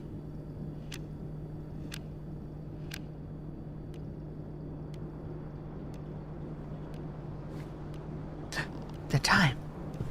She's right. It's time, Sophie. Place envelope. That envelope's not going to come to me. Oh. I have to get it from my locker. What is this mysterious envelope? I should sit down for this. Oh, is it from Mum? Is it her parting words?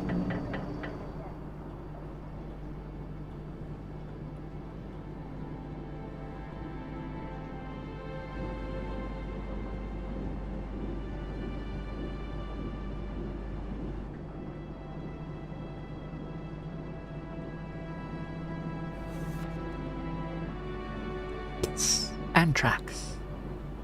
It's anthrax, Sophie, don't do it! It's Mom's final practical joke.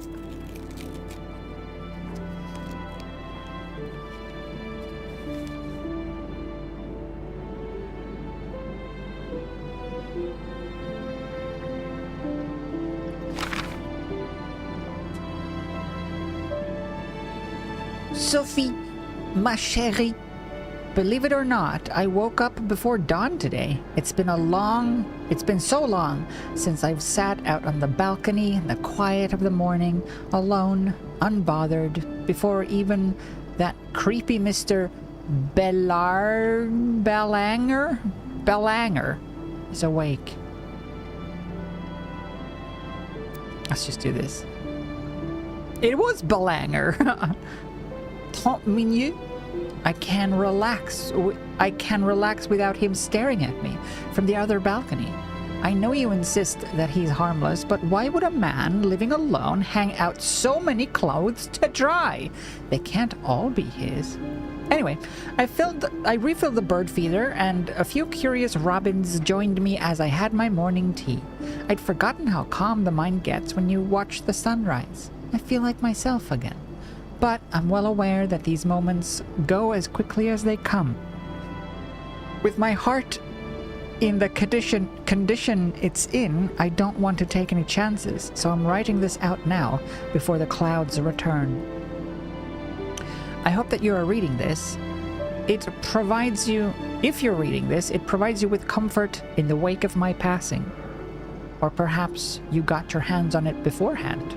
You've always been so good at snooping, finding my hiding spots. How many Decembers did I spend moving your Christmas gifts from one closet to the next, trying in vain to keep them out of your I like that the text is formatted to fit with the page in the back. It's nice. I know that I've been spending more and more of my days in a haze, and I know that I've often pretended that that wasn't the case. But what mother wants to admit that she's becoming dependent on her one and only daughter?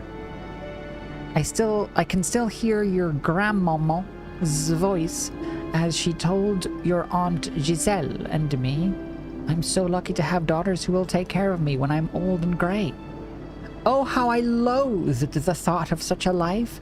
I swore I'd never, ever put that on my own children. However, life had other plans. So it goes. I confess shamefully that I now understand Grandmaman's perspective. I can't help but feel incredibly lucky to have been in your care. That said, please know that I see the way you rub your eyes after a long workday, humoring me with sweetness and patience. I hear you try to hide your disappointment as you find excuses to stay in with me instead of going out. I notice how you keep things from me, borrowing the newspaper or turning down the radio whenever there's talk of war. It's sweet, but it's sweet the way you go out of your way to protect me, but you must be so tired, Sophie. I can only hope that by this point you haven't lost too much time. My world has, regrettably, shrunk down to the walls of our apartment. Promise me you won't let yours shrink too, that you'll allow yourself to enjoy all that life has to offer. A parent should never be what keeps their child from following their dreams. I'm afraid the guilt of having been that for you for so long will surely follow me into my next life. I'm deeply sorry, ma belle. Thank you for bringing Beth around. Oh, they got to meet. Beth around to the apartment, and I apologize for anything untoward that I might have said in her presence. I'm glad you have such a good friend in her. I noticed how she makes you laugh. Haven't heard that kind of laughter out of you since you were toute petite. Friends like that become harder and harder to find as you grow older. Hold on to her. Keep laughing together. Try and visit when you can. I've arranged it so that I'll be buried next to Grandmaman, not far from that beautiful red oak, if they haven't cut it down by then. I'll surely need updates on what's on the goings-on of Orson and Camilla and the rest of the Wild Orchard crew. I doubt I'll be getting Channel 3 where I'm going. Je t'aime, mon ange. Josephine Roy Maman. Aw. Oh, look! She's got the brooch that Sophie keeps touching on her neckline.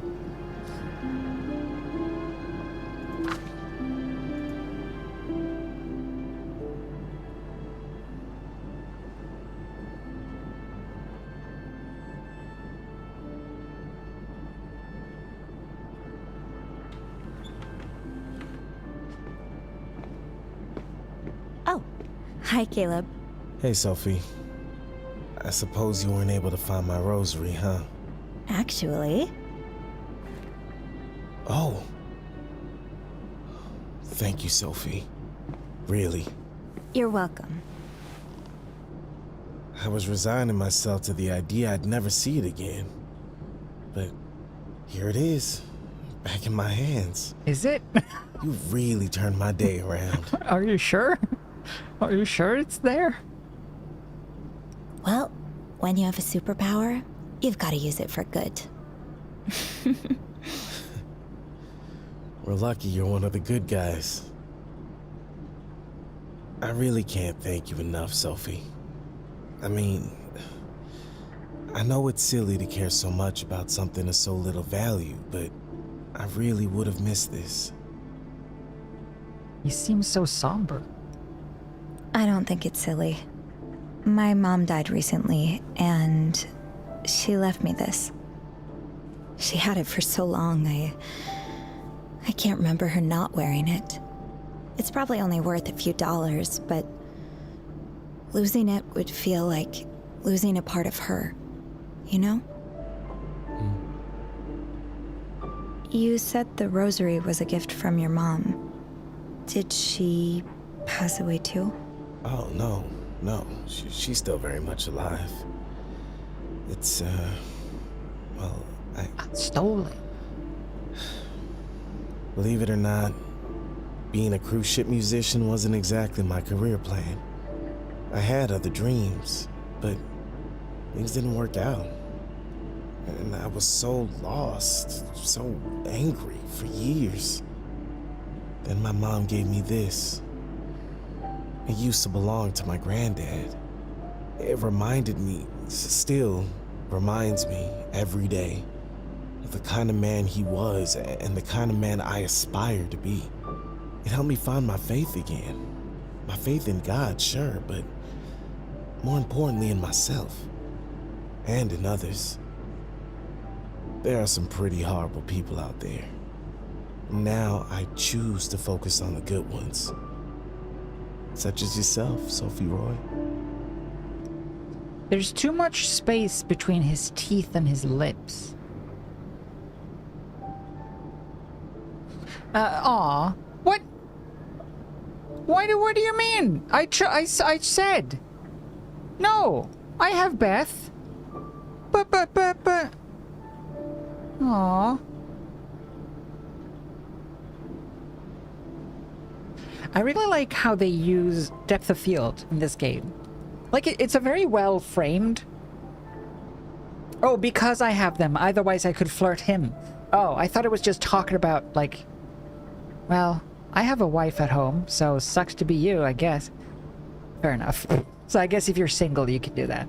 I like how they use depth. The focus in this game is very shallow when it needs to be.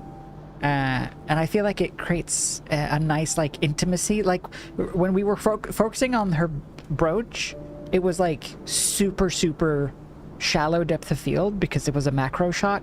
I like that. It's not just, like, yeah, the background's blurry, but it's very, like, sort of photo-y. The framing and the shots. It's nice. Thank you for sharing this story with me. I'm sorry if this was a little heavy. No, you can always talk to me about anything. We all have difficult times. It's easier to get through them if we have someone to talk to. You're right. Thank you for being such a good listener. Oh. Hello?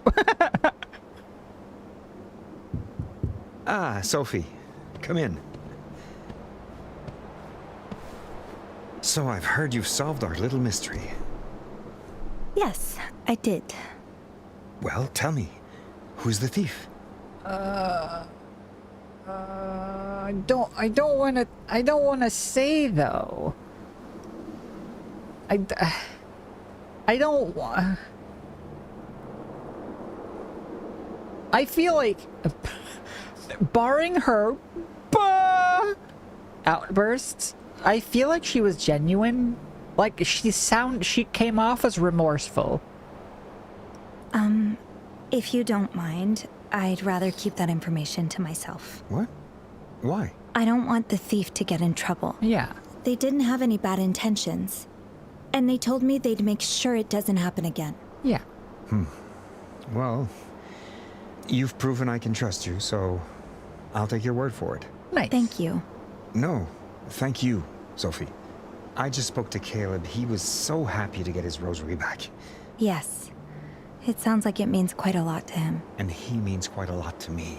He's a good guy who's been dealt a pretty shitty hand.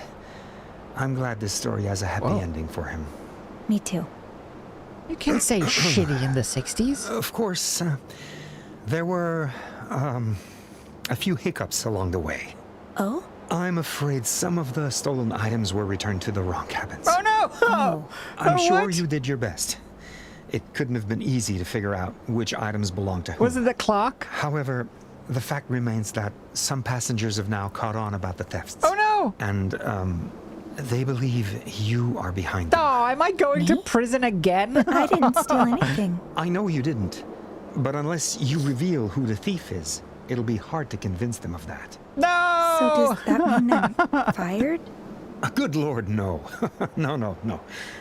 But I also can't have you snooping around the passengers' cabins anymore. So I was thinking about promoting you. Oh. Promoting me? But I messed up. Sure, it wasn't your best day. But over the last month, you've shown that you're not afraid of a little challenge. And that you're willing to go above and beyond to help both colleagues and passengers. Two qualities that I believe are essential in a head stewardess. So, do you think you're up to the task? Aw, dang! What a better boss than Bernard, eh? Oh, but I would be away from my partner.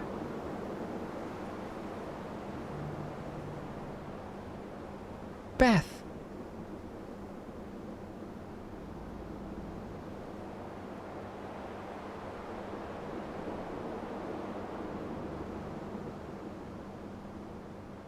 This would be more of a long-term position, right?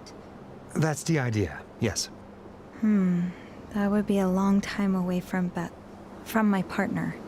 Well, yes. Yeah, can she One run of a the bar drawbacks on of the our boat? glamorous seabound profession, I'm afraid. It's not impossible to navigate, though. Between cruises, you'll still have plenty of time to spend at home. Oh, That's true. It's Okay. just... We've both been so busy. It's been hard to find time to be together at all lately. In that case, maybe he'll want to come aboard for a little holiday sometime.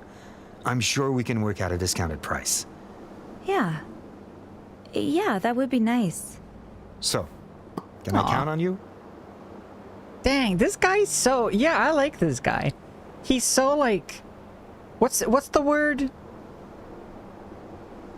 This is Lost and Found, a This Bed We Made story. It's the DLC for This Bed We Made, David, on YouTube. Called Lost and Found. It's just a DLC. Side story. What's the... Oh, I gotta... There's a specific Swedish word.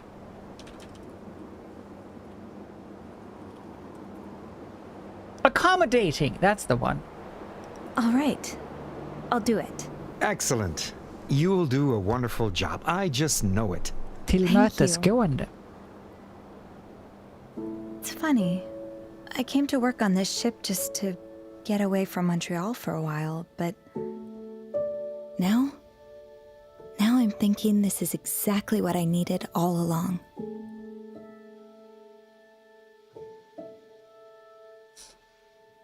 Aw.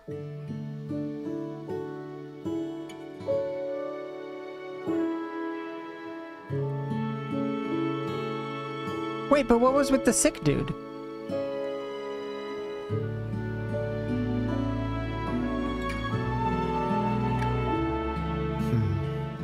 Yes. Most of us embarked on this journey without really knowing where it would lead us. But I guess there's something about the ocean air that just makes everything clearer. Aw. Yeah, there is.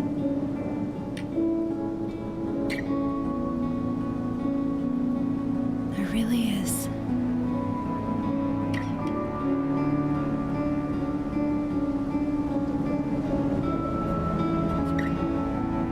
It's a nice game. Nice characters and story and everything. I really wish that I could just do the facial animation. Hey, any game ever, could you just hire me to do just the facial animations, please?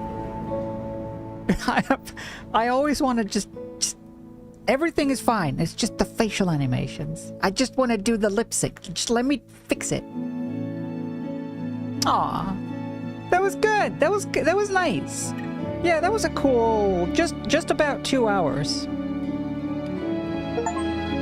Just about a 2. You completed the game. Oh, falling upwards. Gary promoted you. You cleaned every cabin perfectly. Aw.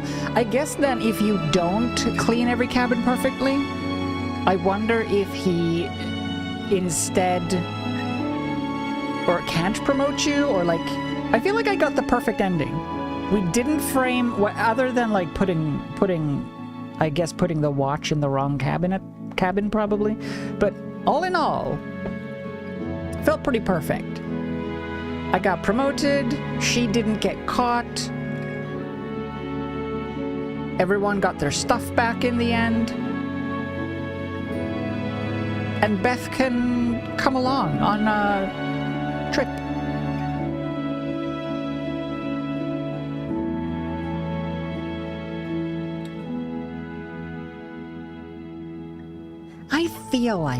I feel like this new boss, would have been fine with Beth. I feel like we could tell him the truth. He seems like a nice guy.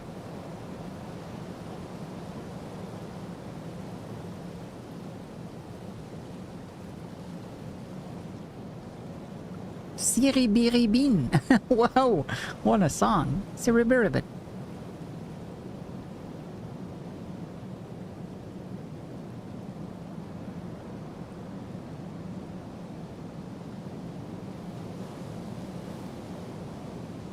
Nice. Audio to face. That's why the facial animations weren't great. Because it's using audio to face rather than animation. Do you know that when the reason Assassin's Creed cutscenes look stiff and bad is because they're literally generated. They have a program that randomizes camera angles and body postures. Like it chooses from like 5-6 different ones, and it just like throws them together in a cutscene. So it's not actually animated cutscenes, it's just like a thing that generates angles speaking. and poses. Hey, Bean. Beth, What? are you okay? It's all gone to shit. I think I'm done, Sophie. I hate to do this, but Oh. I need your help. Yeah! Yeah, you do.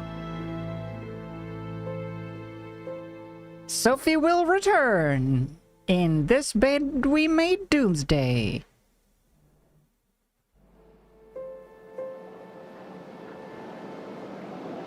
Ah, more! I'm coming, Beth! Cool. I really hope they make another one.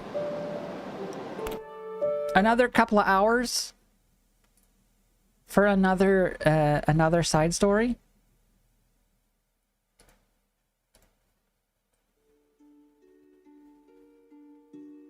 Nice. Anyway, yeah, how is the YouTube stream for anyone watching or checking or looking at the YouTube stream? How is it? How is the quality, and like, is it good? Is it blurry? Is it laggy? Does it work okay? Because it's all this like double streaming, the Atom Stream Suite that lets me stream to YouTube at the same time. I guess I could also stream to TikTok or Trovo or other services.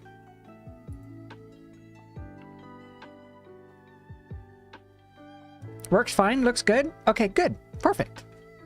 I was a little worried that it was gonna like overload OBS or something, but it seems to be working just fine. I'm even streaming at a different, like when you set this up, you can set it up so that each output has different settings, and YouTube allows for a higher bitrate. So I'm actually streaming at a higher quality to YouTube than to Twitch, because Twitch is capped at 6 megabit and YouTube is capped at 10 megabit, which is pretty cool. That it allows you to do that. Anyway, fantastic. So that was that. But now what? It's only been two hours. What now we do? What now we say to me? Should we should we see what has they added anything new to Xbox?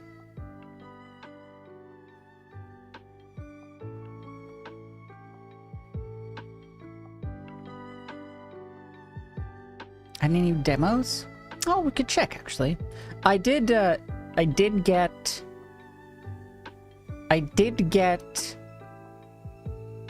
Super Mario Galaxy 2 for like emulated. I wanted to buy Super Mario Galaxy 2, or rather I wanted it on the Switch, so I went to check. It's $50 or €50 for the Super Mario Galaxy 2. It's a Wii game, and they're still charging $50 for it. It's crazy. Anyway, what's new here? There is that Beast of Reincarnation. It's a bit unfortunate. It hasn't gotten very good reviews. This is that new game by the Pokemon company, Game Freak, but it doesn't seem like it turned out that great. For the second one, yeah. If you want to buy the first one, I think it's a little bit cheaper. It's like €40. But you could buy a double pack with both Super Mario Galaxy 1 and 2 for a measly €75. It's crazy.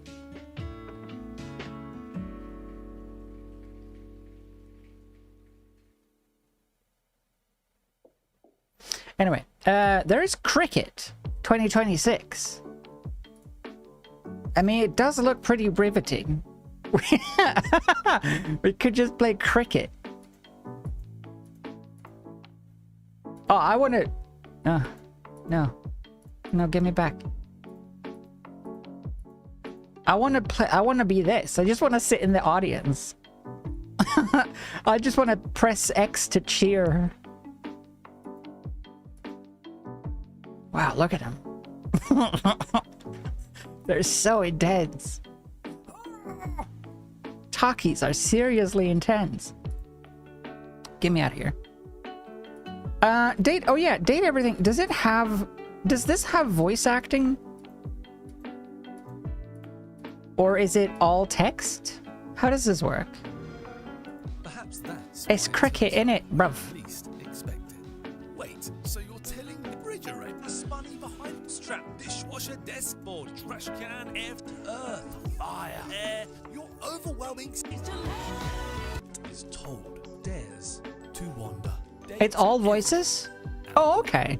Should we try it? I mean, it's free. Well, it's here. I've never seen it or played it. We might as well.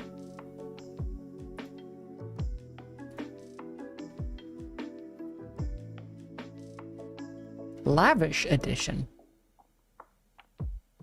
What does that mean? Does it have nudity?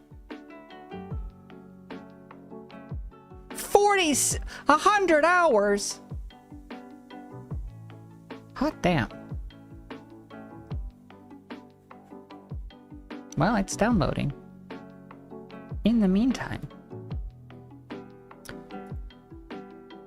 Actually, can I low birth games?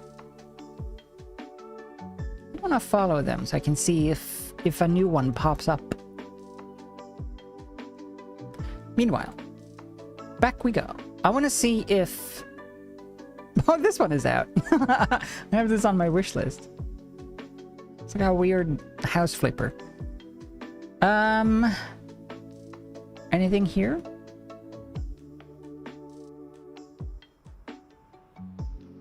Sort them ducks. What is with it? Have you... This is such a... What is the sorting category now?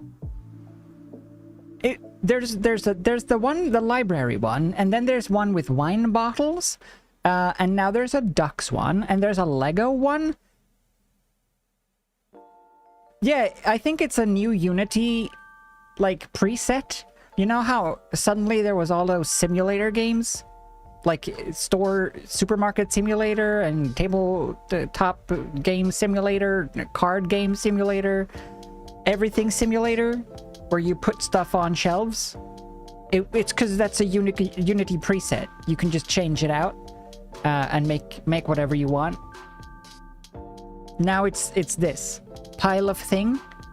Put piles of things in things. The games.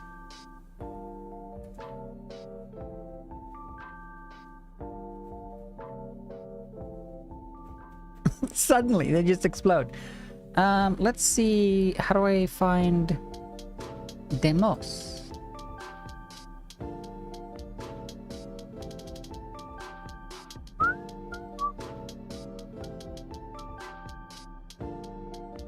Trees hate you, infinite backrooms, curse of the abandoned floor.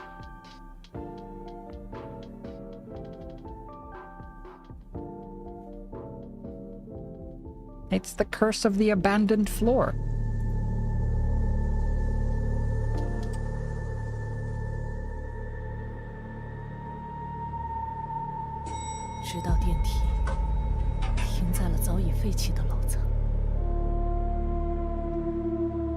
Damn, looks good.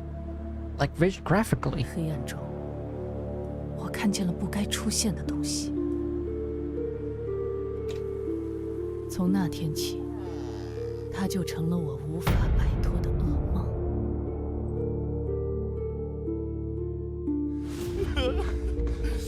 不要过来，我不想死！不要过来啊！ Relatable. No! Don't come over! Don't come to my apartment! No! Not my apartment! Okay. Dupery. A game of solo deduction. Something strange is happening to this city. Lurking So in the noir! shadows. Each day, a new victim ends up on my desk. They're calling it the Syndicate. Specters, mobsters, conmen. This city's overrun with a lot of them. They lie, they hide, they kill anyone who even comes close to them. All right, let's get to it. There are two underlings. The Bloodhound points north. One of them must be in that direction. The tailor claims the reporter and the wife are the same alignment. The therapist has one evil client, and the reporter is 2 steps away from the Syndicate. I have all the information I need. The reporter and the wife are the ones responsible for this. The Syndicate's taken over, and I can't solve all these cases. The wives, the priests, hell, even the cops could be in on it. The therapist's the serial killer? The copycat duped me? Maybe they're in the docks. How about the casino? One more failed case and my reputation's ruined. Damn it! There are too many suspects. It could be anyone. I wanna try that just on my own. It looks like it looks tricky. It's one of those like the 1 2 steps to my left is always telling a lie, and the one north of the liar is always good, etc. What else? Roadhouse. Okay. Expedition into Darkness. Northfall, Dark RPG, Pawn Pleasure. Well, I don't think I'm allowed to stream that. Cyber Volleyball. it's the face! She's doing it! Stupid the face. Every time. Tomorrow never comes. Breakout Baby. Ugh.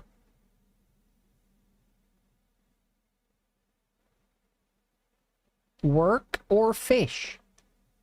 It's a good name for a game. Is it work or is it fish? Slutia. It's a good name too.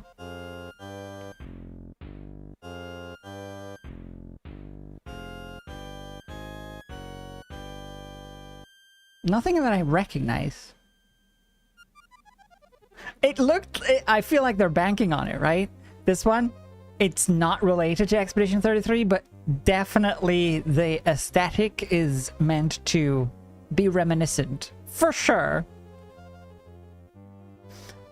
When is the new Tomb Raider? I think it's, soon. Never mind. Ugh. 2027. Disgusting. 2077.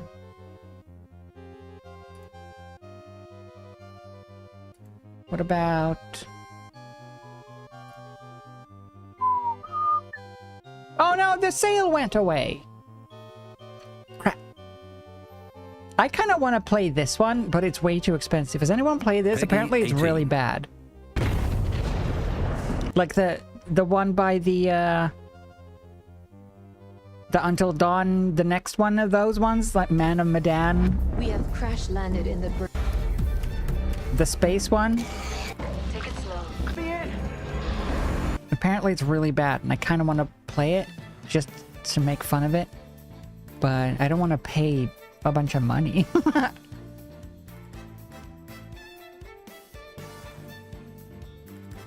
Ace Attorney? Oh, a new Ace Attorney. When, please? I want to play that. I want to play new Ace Attorney. I don't think we'll ever get a proper new Ace Attorney.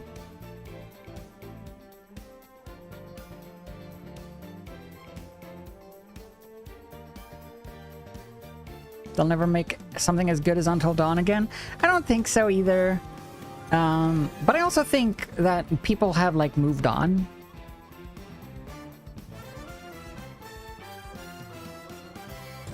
Even if they did make a good one, it wouldn't hit as hard as Until Dawn, because now everyone's like, it's another QTE game.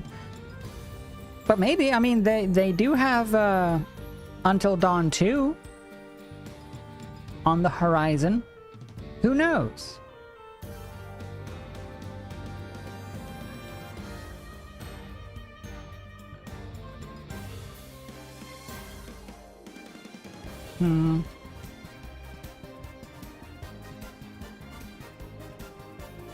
Yeah, I don't think there's anything else that's, like, big coming out soon.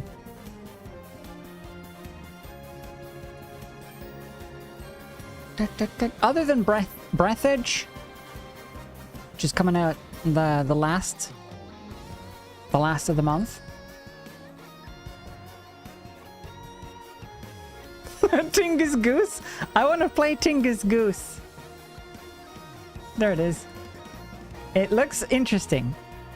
Look at the trailer. Just the trailer is enough to sell you on it.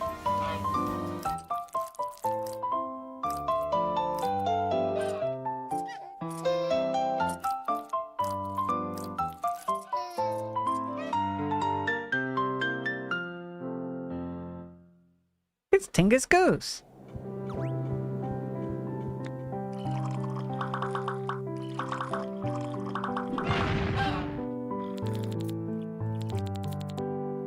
It's a goose.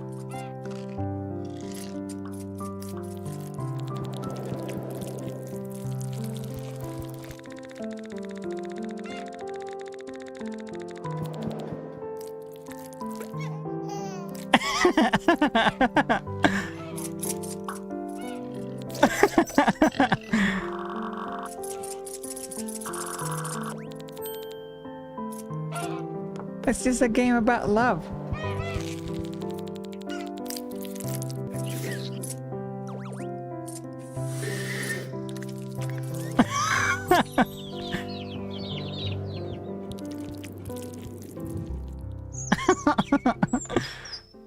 Oh, it's just a Tingus Goose. Seems pretty good, doesn't it? Anyway, enough of you. Enough out of you. We have dating to do.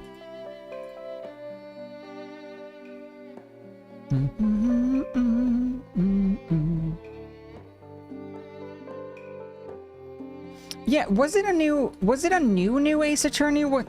Let's see, new Ace Attorney game. What was the deal with that?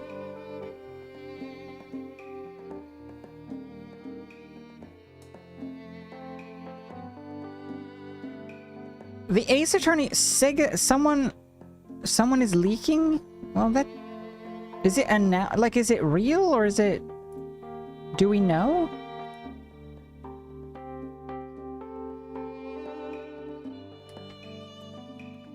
Leaker says Ace Attorney announcement will be for a brand new entry in the series and not a remaster. A leaker who has a proven track record with Summer Games Fest. Yeah, but did they announce it? Capcom has not officially announced a brand new mainline Ace Attorney 7. The most major release is the bipolar blah blah blah. Yeah, right. But did they or didn't they? I feel like I'm like, did I dream that?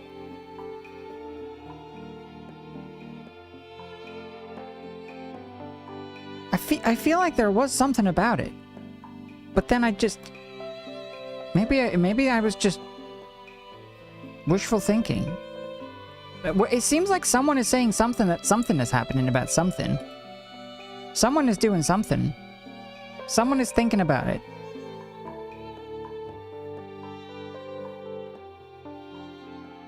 Something about a new game.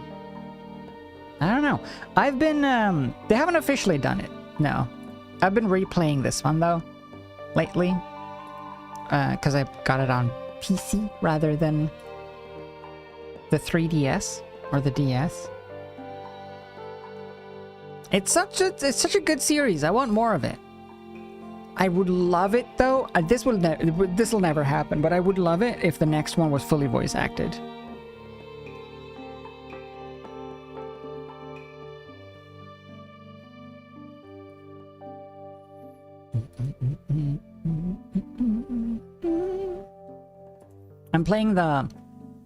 I started playing the first one in this trilogy, which is the Apollo game, and it's the one where you get to meet Apollo's daughter with her magic panties, which I still think is not a great name.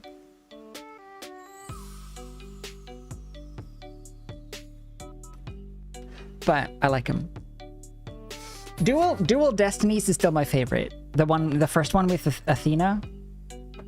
Yeah, Phoenix has a daughter. Not a biological, she's adopted.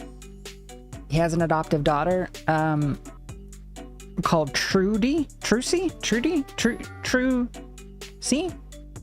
And she's a magician. She's 16. Trucy, yeah. They could totally do it. I just think they wouldn't. Because they don't want to spend enough money to do it. But they could. I'm sure. Because in Dual Destinies, which is in this pack, the 3DS one, in Dual Destinies, Sam Riegel does the voice of Phoenix. I'm sure he would do it for a full game. I just don't think they want to pay that money. Am I dating everything? Oh.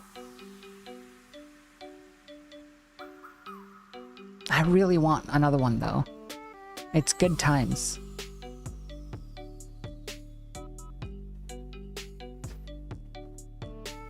Team 17.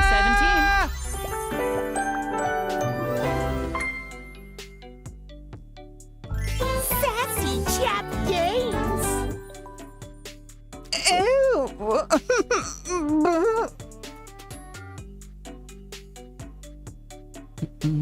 Date everything. Great.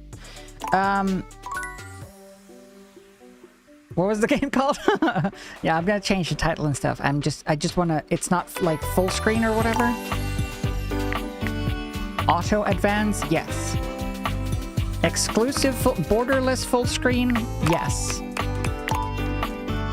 Graphics quality, very high. Volume, less.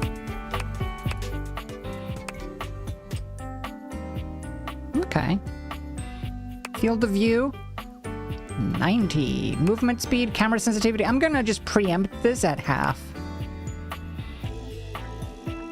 Great.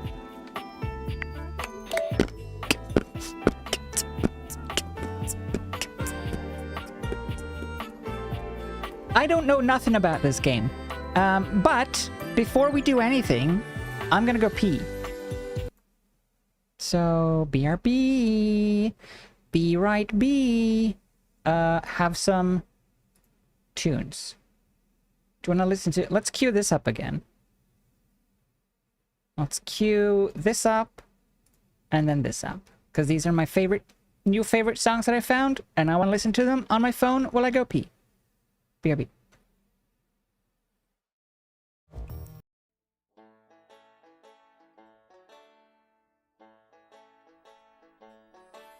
My mind on my money on my mind, sipping on gin and juice.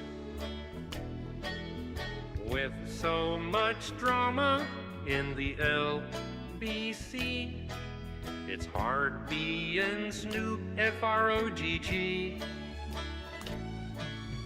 Raise off these nuts, 'cause you gets none of these. I roll through the frog pond, feel the breeze. It's 2 in the morning and the party's still jumping while you motherfuckers bounce to this.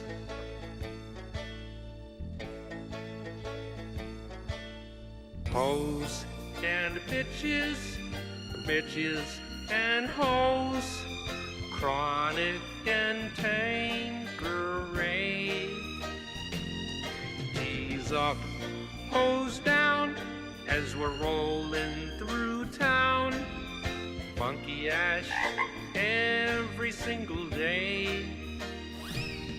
Got piggies in the living room getting it on. Ain't leaving till 6 in the morn. Got a pocket full of rubbers and my homeboys do too. So let's smoke an ounce to this.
Hello?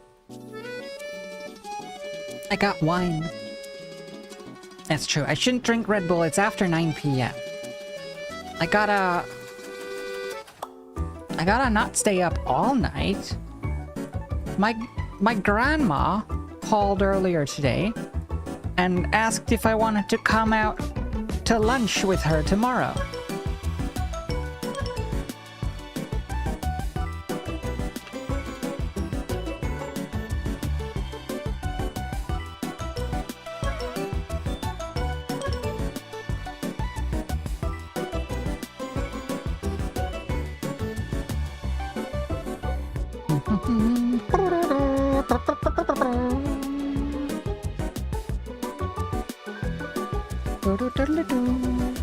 Cha-cha-cha!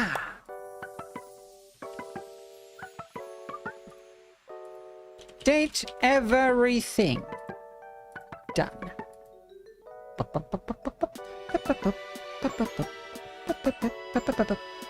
Cha-cha-cha.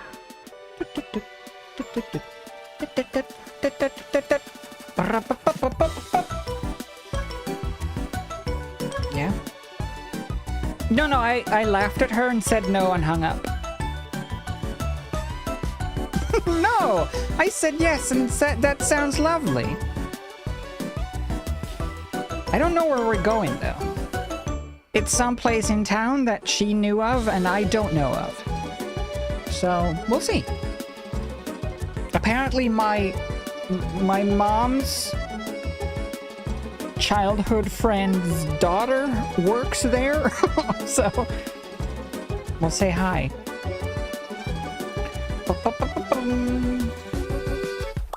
Which is someone I probably haven't seen in, I want to say 15 years, 20 years. So we'll see if she recognizes me. Anyway.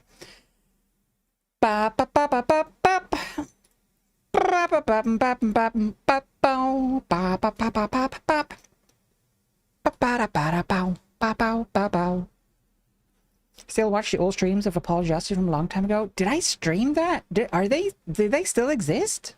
Hot damn. Do I sound different? Da da da da da da. Ba ba da ba ba ba. Ba ba da ba da ba ba. Ba ba da ba da bow. Ba bow ba bow. I don't remember which ones I've streamed or which ones I've played just on my own. I want to play... I forget which one it is. I want to play the one with Godot. Godot. Mr. Coffee Drinker. Alright, let's see what the heck this is all about. I'm expecting the best game anyone's ever created, because people seem to like this game, and I have no clue. Bito Felice. Okay. Let's go. Coolsville. Welcome to the city of Coolsville. Clamland. That's the one, Noor. Yeah. Trials and Tribulations. I think that was the biggest one for me when I played it, like, for the first time. I don't know if it still would hold up as much. Trials and Tribulations, I think, was the first Phoenix Wright game I played, and then I went back and played the other ones. So that's why it's my favorite. But Dual Destinies, I think Dual Destinies is visually peak. Because it's 3D, like all of the models, like graphics, it's all 3D, but it's perfect. It's spot on.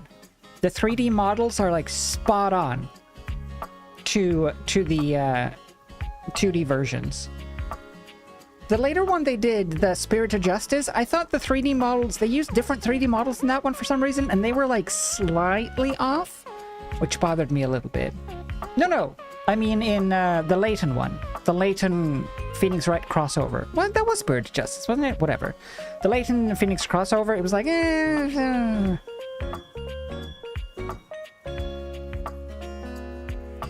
Her Trucy isn't great in Dual Destinies. I don't know if she's in it much. If at all. No, she's in it. She's in it very, very briefly. She's not really a character, though, as much as just a mention.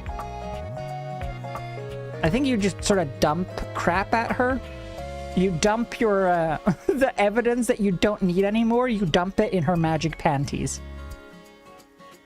And it goes away. Anyway, I cannot change my email, no. Oh.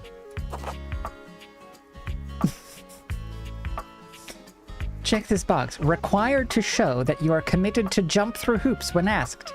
No! Ah, fine.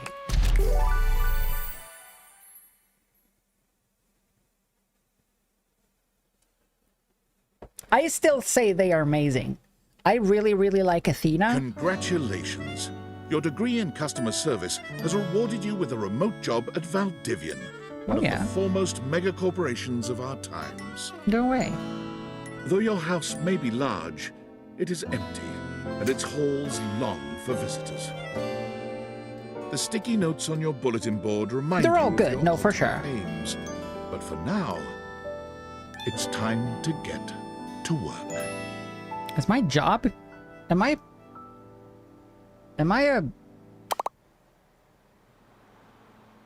being pimped? Valdivianites! Happy Tuesday from your favorite Chief Executive Officer, David Most. As you know, every day here at Valdivian is a reason to celebrate, as stipulated in your employment contract. Today, however, is extra monumental, as it's the first official day of our new hire.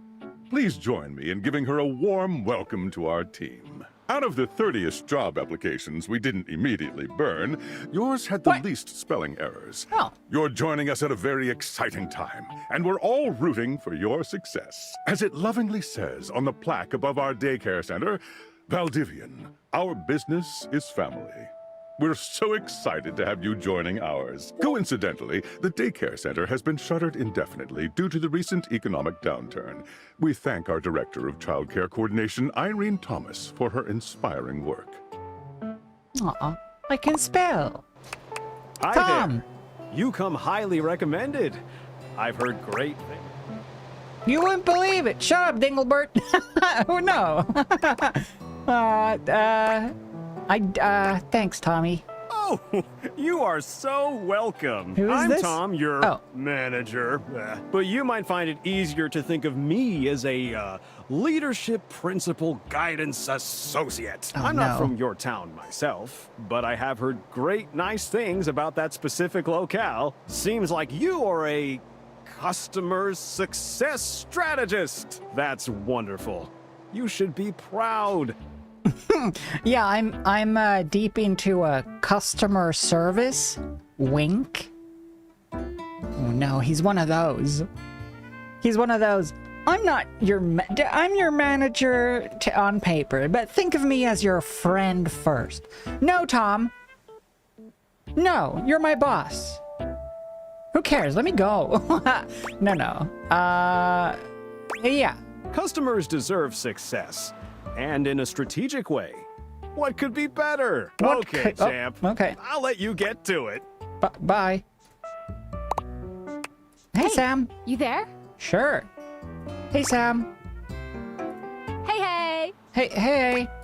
Just keep that customer service robot voice on at all times, and no matter how mad you get, never give it back to them. And remember, okay. I might have set you up for this job, but you got it because you deserve it. You literally have a degree in customer service.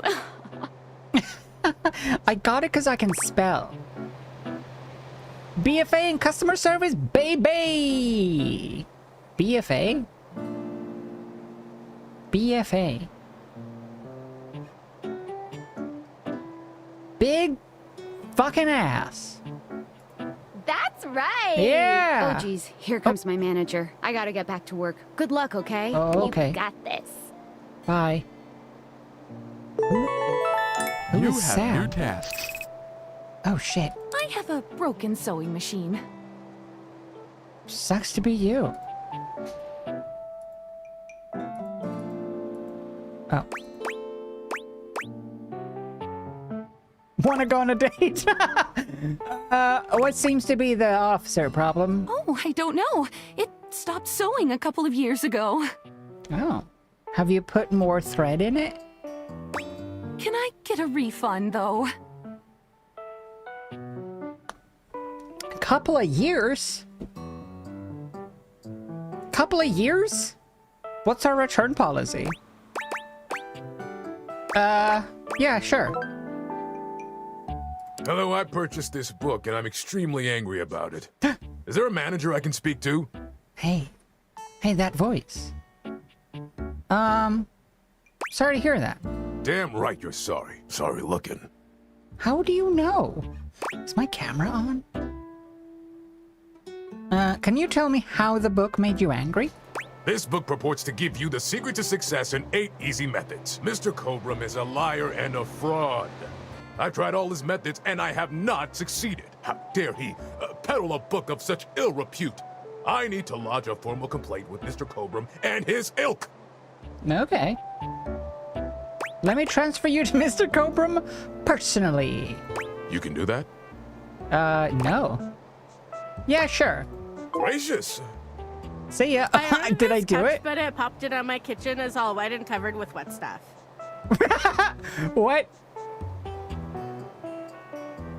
Could you repeat that? Wanna go on a date? I'm sorry to hear that. Okay. How did it pop? Sure. I blew it up and sat on it, and then it popped. Oh. And your kitchen is wet? Yeah. Why? Oh, Yeah, that's the best place for watching TV while fixing my knife. You were fixing your knife on an inflatable couch? I feel like, yeah, you got a refund. See ya. I am a science teacher, Pronto Palace High School, Go Harridans, and I ordered this as part of a series in which I give students an element to take care of to learn how to be a good parent. This is not cobalt. It did not respond to normal cobalt stimuli. What? Are you a supervillain? Why would you ask me that? Only bad guys buy stuff like elements from a storefront. Oh, I understand now, but no. Oh. What should it do? If you were a supervillain, what would your powers be? I suppose it would be something to do with fire. I've always been quite taken by its properties. Oh. If I was a supervillain, I'd be the distractor. I see. I'd distract people so we can play games online or something. This definitely appears to be your path. I will try again later. Nice. Hello. My name is Emmanuel. Hey, it's and you. I have counted precisely 480 paper clips in this box. I would like a refund promptly. Thank you. That's fair. My mistake. Thank you for noticing. Have a happy day to you and your soul. Okay. See, I'm doing so great. Valdivianites! Salutations from the chatbot that has replaced your CEO, David Most. Wait. Just kidding. CEO is an extremely important position, and there is no way a computer could ever replicate the ingenuity, expertise, and warmth I utilize daily to bring leadership to humanity. Is absolutely integral to the transformative work we do here at Valdivian, and I will defend the essential importance of human contributions in every single aspect of this company. Excluding, of course, the following departments. Oh, sales. shut up, If Moist. your department has been affected, however, do not fear. Your new Val 9000 AI assistant isn't here to replace you.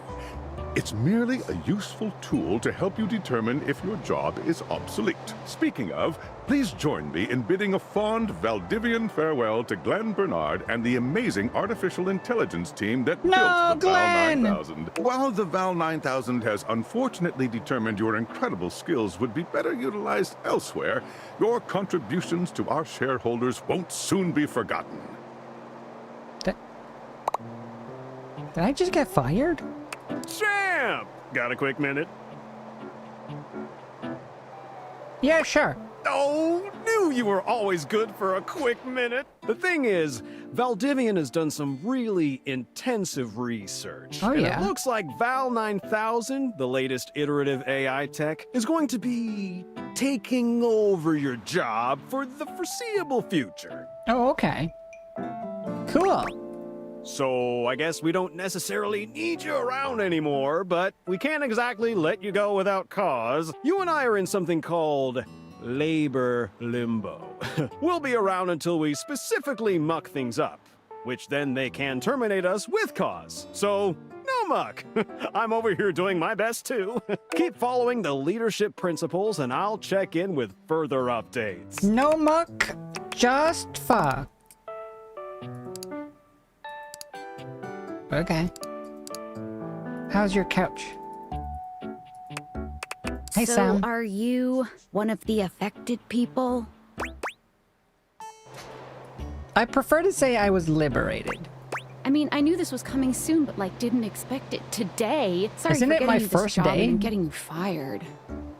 I'm not fired. I'm in limbo. Oh yeah?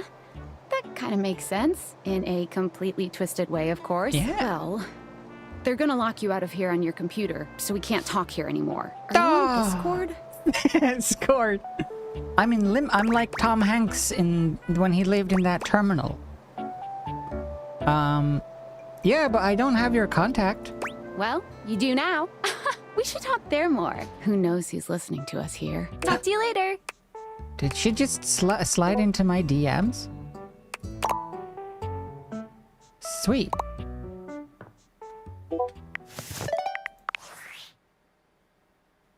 Hello. Okay, here goes nothing. Hello? I'm scared. No need to fear. Hi. I'm just an anonymous hacker sending you a package. Oh, Any okay. second now. You will receive a delivery via drone to your front door. Tell absolutely no one it is in your possession. I will return with further instructions when the time is right. Oh, okay. Boring. Cool, sounds fun. Perhaps. Oh. Great.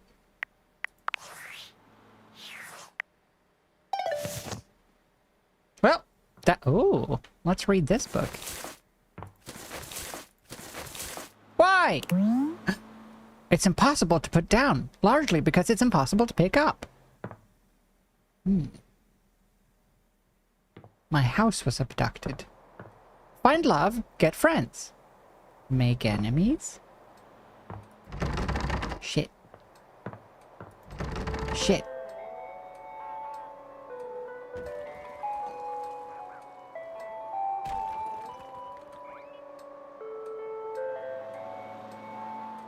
It's just your friendly neighborhood hacker.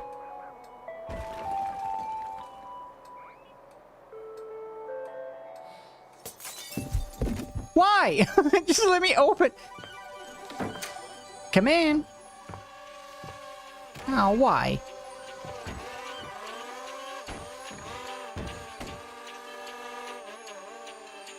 Flawless. Ooh. Oh no, I'm gonna see all the aliens. Is this my data vision? My beer goggles? Ah! You're not quite sure how it happened, but there's a smiling, pink-haired stranger standing just a few feet away from you. You don't remember inviting anyone over. You'd certainly remember inviting someone this cute to your house. Hey there! Your life is about to change. Hope you're ready. Are you my... Shut up. No. Are you my glasses? You know it, but I'm not just any pair of glasses. I'm here to help you out. I'm a pair of Daviator glasses. My name is Skylar Specs. Okay. Woohoo! Can you date multiple things? Or do you have to pick one?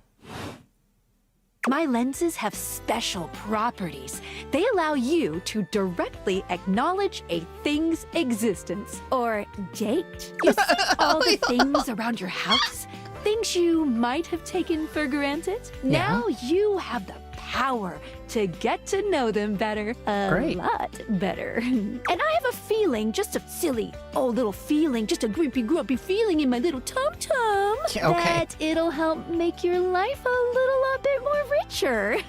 And maybe find some love. Love that is all. In fact, let's go on a date right now. I mean... Yeah, sure. I guess.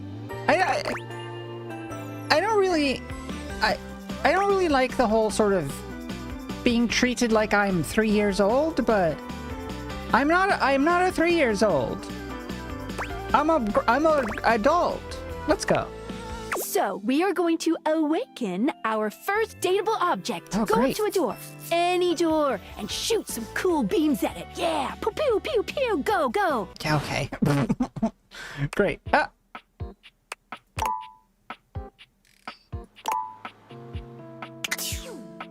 Oh. Ah. Oh. Ah. All right. Which door should we date? I mean, the front door feels like the obvious choice. Is there a better door? Wait. My bedroom door. Now that's a door. Whoa, whoa. What? Here we go. Whoa. Camera's crazy.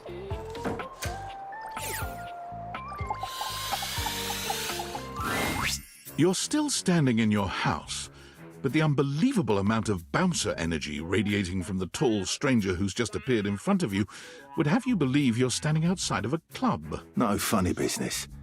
I don't want to see those spectacles being used for something untoward.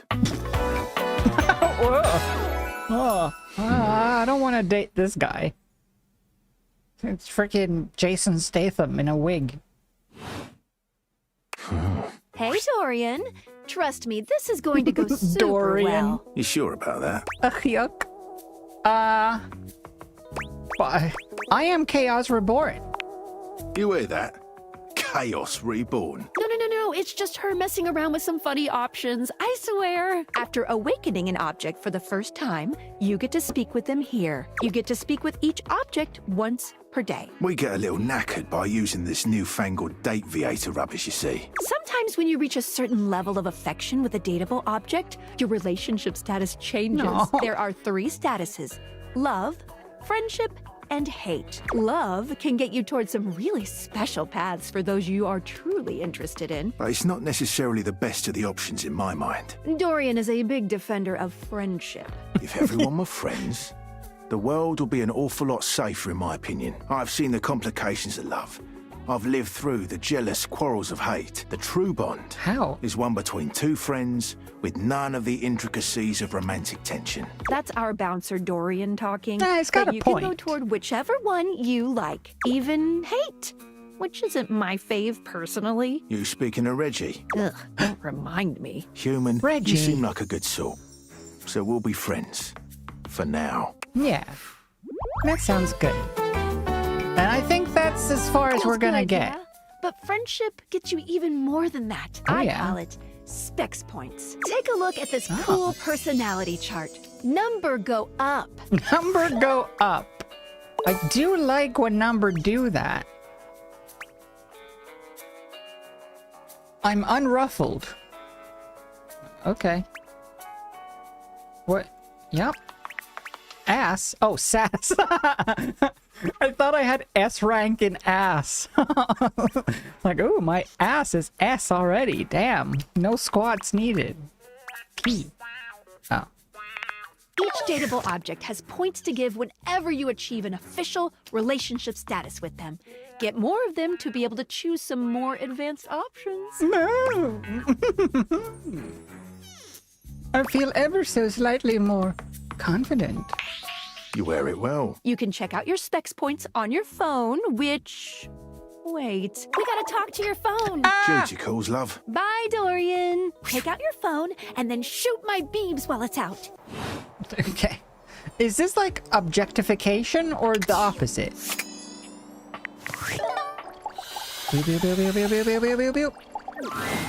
A beautiful stranger with a dazzling smile appears in front of you, shooting you a knowing wink. She turns that megawatt smile your way, and it feels like the sun is shining only on you.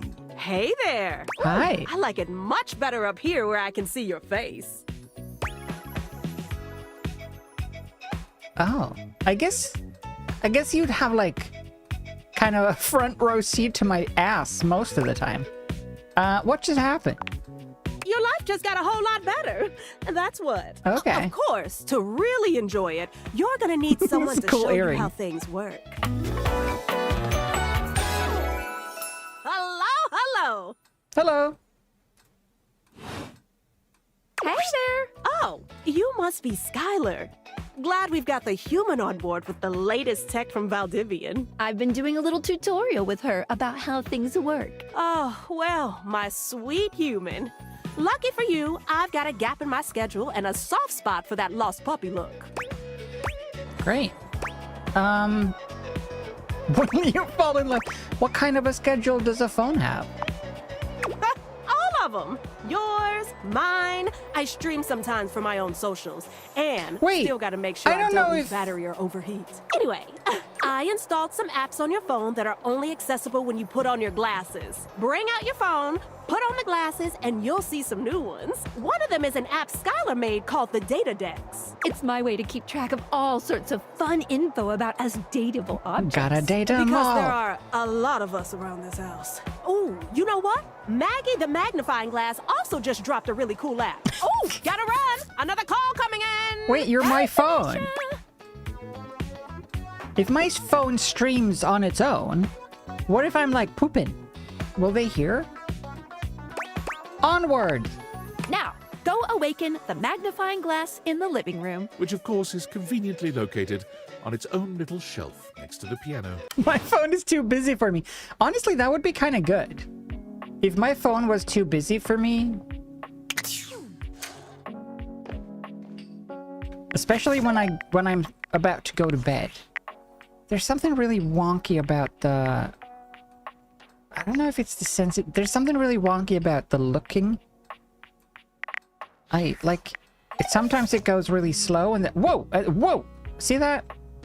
It goes really slow and then... Whoa! It goes really fast. It like skips over a bit.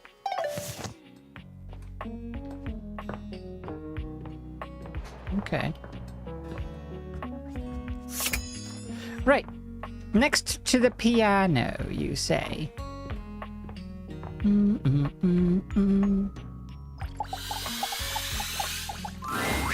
There's a distinct air of mystery to the private eye that stands before you.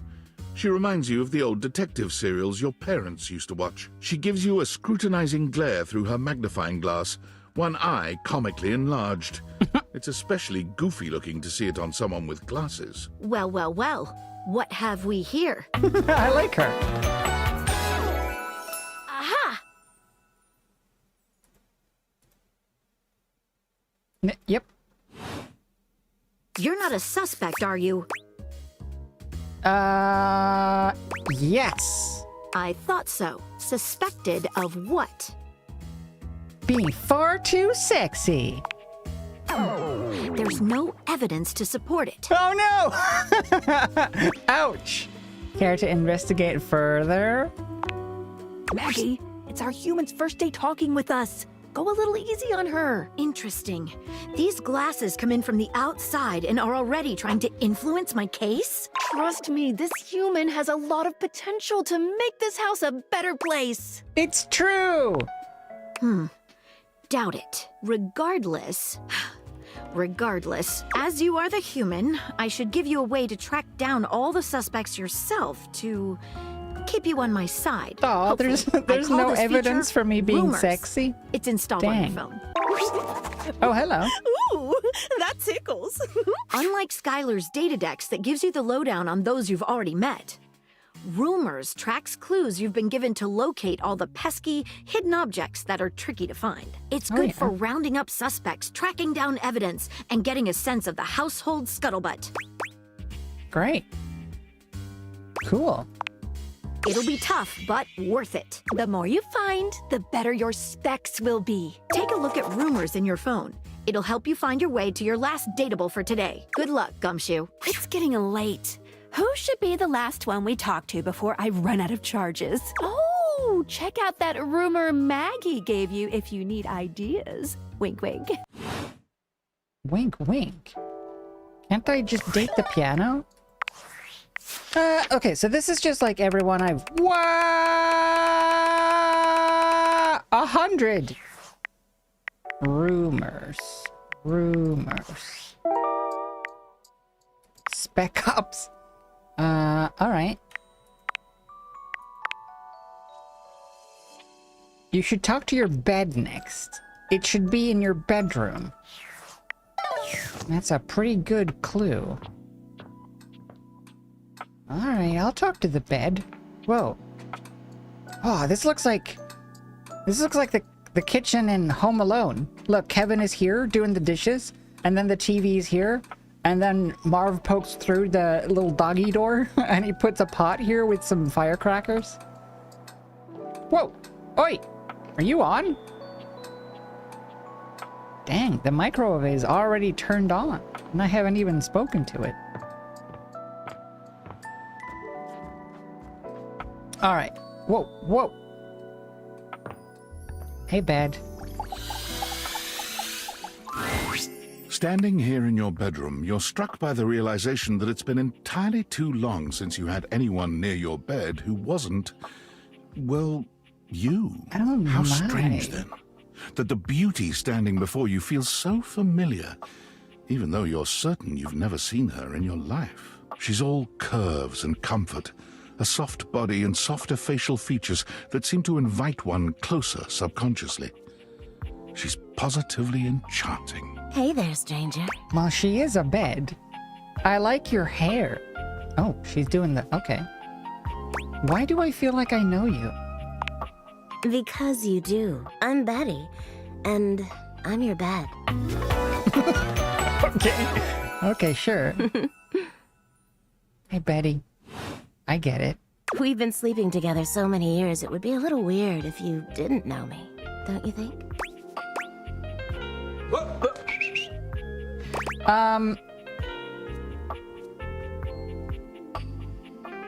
I've been sleeping with a beautiful woman and I didn't know it?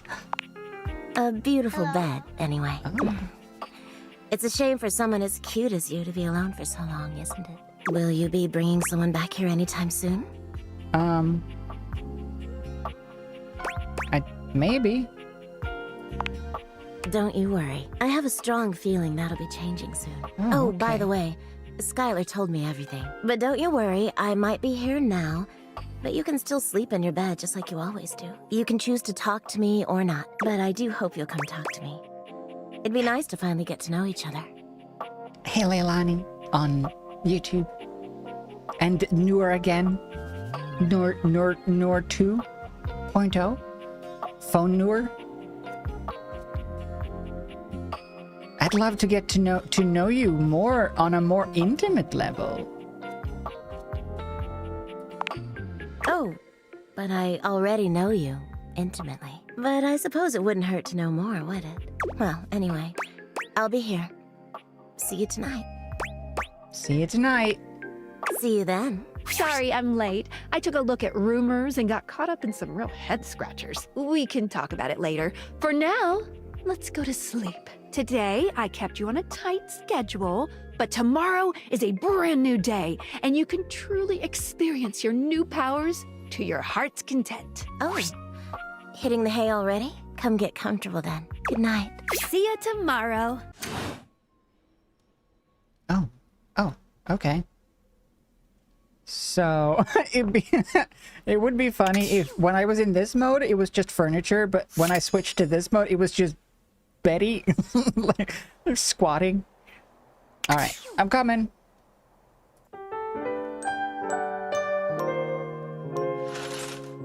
Oh. Well, what else? What? Good morning. Oh, hello. Are you ready to start getting to know everyone around here better? Sure. Maybe finally find some love? Yep. What if I want you to fall in love with me? Oh, you certainly can. Oh, that's cool. But I'm still in my tutorial mode setting on the clock with a new user, you know? Okay. But I want to confess my undying love. I'm the new user? You betcha. So, if you want to get to know me better, take a look at my app starting tomorrow and we'll see. Any other questions? Why am I doing this? Glad you asked. I was sent to you for a reason. A, well, mysterious reason. Can I know what the reason is? Not until I know that I can trust you. Since there's no one else here you could ask about it, I'd recommend doing the only thing you can do, and date. Sounds like a plan. Any other questions? No. Get out of here, you Sailor Moon jacket. That might be it for this little Date Viators tutorial, but I think we're gonna see a whole lot more than we ever imagined pretty soon. Okay. Let's date! 3, 2, 1, go! Ah! Oh. Yeah. Ah! Speed run. No, let's just see. What's... Oh. Should we date the toolbox? Who are you? Dorian standing in your way is nothing new, but something about this time feels... It's just Dorian again. Definitive. Sorry. This one's locked. Where does it go? The attic. Oh. Why is it locked? This is where you keep your lesser things. Memories, art, and other such nonsense. Oh, There's a okay. safe in there as well. Presumably full of treasures. You locked this door long ago. Years? Decades? Who can say? Why'd I do that? Who can say? Until you find a key, I will remain locked. Oh, okay. Oh, is every door Dorian? I guess that makes sense. What's in here? Wow. Second place. Look at me go. Living it up. Oof. Would I date you? I do. Do want to date that. Should look in my drawer. Ow. Oh. Can I date the toilet? Can I date the mirror? Just date myself. Wait. Man, this mouse is crazy. Whoa.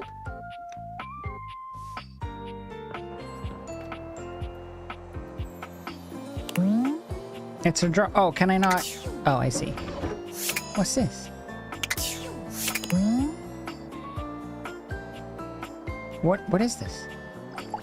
It's a bag. The stranger standing before you is dressed to kill. A sheer Wait black a minute. catsuit, studded black manacles Wait a minute. with pink fur trim, and a variety of brightly colored accessories drape their shoulders and frame their delicate features. Loneliness has been such a defining factor in your existence over the last few years, you've almost forgotten what it's like to be around others. You've certainly forgotten what it's like to be around someone like this. You almost feel as if you've stepped into a sex shop. Oh, I'm getting a reading. It's a secret feature. Tell me. It's called Content Aware. It goes off whenever I have the feeling that something a little off-kilter might happen. It gives you the chance to see if this dateable might be someone you might want to skip due to content concerns. Content concerns? Tell me more. If you're worried that you might miss out on points or stuff, don't get your tushy in a twist. I'll take care of the dirty work for you. No penalties incurred, I swear. Pinkies! If you're interested, you can turn it on now. You can also turn it on or off anytime I see ya. Oh, that's nice. I'm good for now. Okay, back to it. There you are. No content warnings. You'd forgotten me. How could I forget? Who could forget you? Mm-hmm. Cute. I'm Benoit, your partner in pleasure.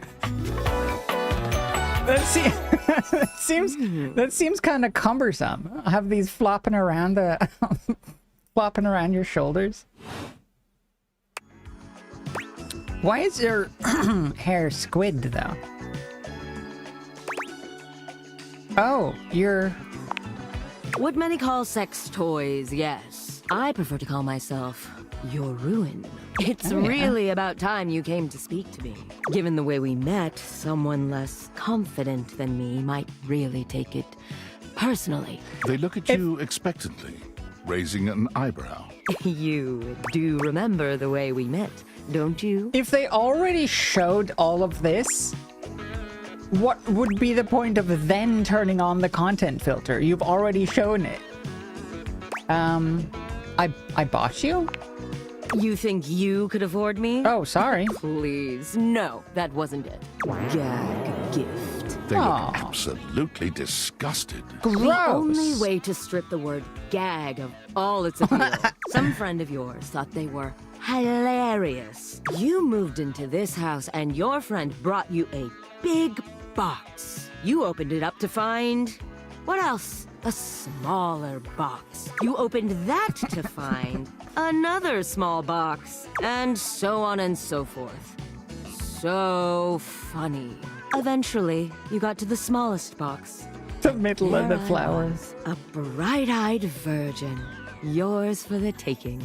But there's still time to rectify that. After all, you're here, I'm here, and I know you have nothing but time. So how about it?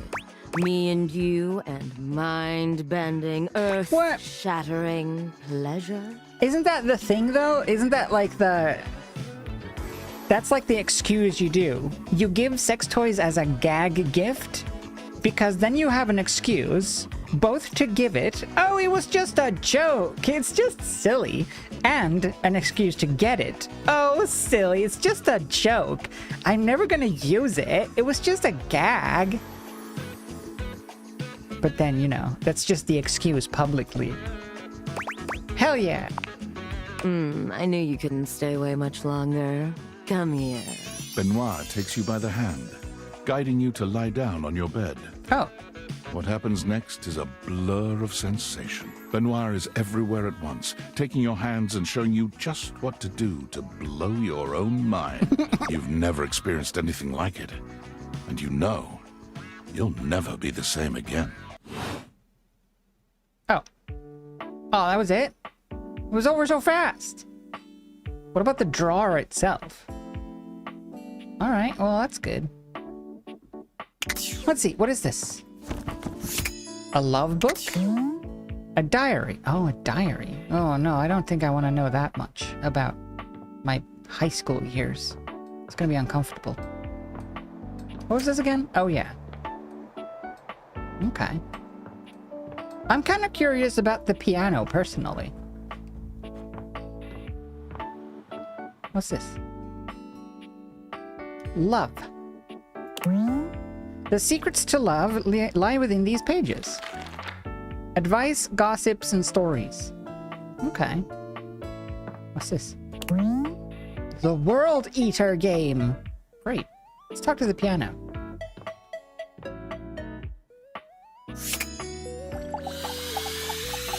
Oh, Betty loves it. A beauty dressed in black and gold stands before you, her eyes closed and one hand held delicately to her chest. She sways softly, silently, as though she were listening to music you can't hear. The silence is so long and profound that you begin to notice just how noisy your house is.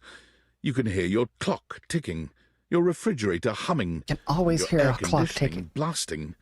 Has it always been so loud around here? I can't have a clock. A ticking clock, IRL. I have specifically a clock on my wall. Like one of those that moves smoothly, so it doesn't tick-tock. The silence persists, and the stranger continues to ignore you. Hey, Dad Matt. Lost in her own world. I'm dating. Whatever it is that she's doing, she's clearly very serious about it. Very serious. You introduce yourself, and yet still she does not open her eyes. Maybe they're glued shut. Panic! We need a medic! Stat! Finally, she opens her eyes, heaving a polite but obviously impatient sigh. Maestro? How's it going? The performance? It was coming along nicely. Oh. It did seem like you were just standing there. That was door 33. Surely you recognized it. It's an avant-garde piano piece, 33 seconds long, by the composer John Gage. Honestly, the man was a Just genius. nothing. I mean, Just silence. The idea that music can exist without the presence of a single note. Breathtaking. You know, Good. The very first time I played it was when I was in residence with the Dulce Mure. No You two have way. met, I'm assuming? Not Dulcimer. Is that Dulcimer? No, Dulcemio is completely different pronunciation, spelling, and comportment. Anyway, our audience that night was completely hopeless. They all kept waiting for the music to start, as if they couldn't already hear it. A rustling program, a muffled cough. It was all being performed in real time, but they kept staring at Dulce and I like we were the Philistines. Still, it was one of my finest performances to date. It also didn't hurt that Dulce had requested to work with me specifically. I can't tell you always. Speaking of, what is that bizarre little refrain you've been playing over and over as you pass by my keyboard? It almost seems like music. Very atonal. Yeah, what the freaking Meredith Monk over here?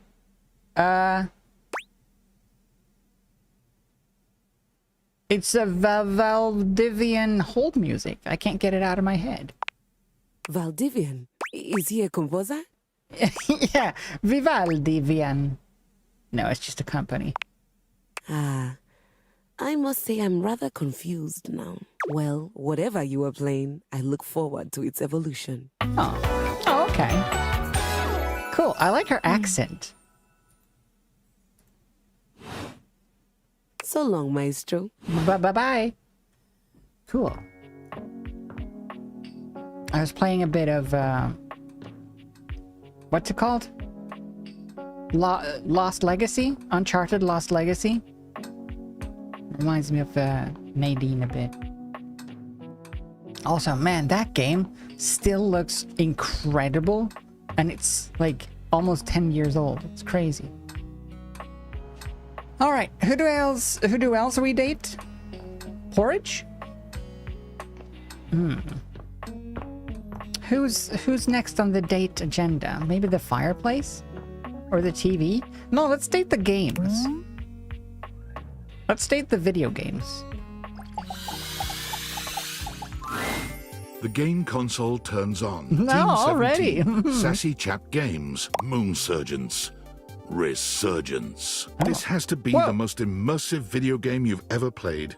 Your in-game companion is an absolute stunner. But she doesn't leave you much time to take in the sight of her. She waves you forward, looking around as though she expects an attack to come at any moment. You're here. I didn't think you'd make it back. What a... Whoa! Dang. What a... Oh, it's a gamer girl. How does that work? Which way do you want to go? Forward! Wait, what? Which way do you want to go? They're coming. Oh, you just equipped my Zauer rifle, which means that you're thinking of unloading a whole lot of Zaker charges on these scroufs out here. Yeah, what are you gonna do? Yeah, unload a whole lot of Zaker charges on the scroufs, duh. Bizork!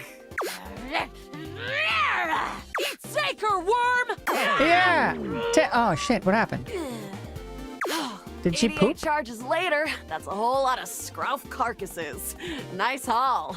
That ought to teach Celine and her goons. Yeah, take that, Celine. They'll have assassin class upholders as well as surveillance class. No more scarfs on my... And probably start dispatching them with utmost violence. You up for it? Yeah. Violence is wrong. Let's go. You're right.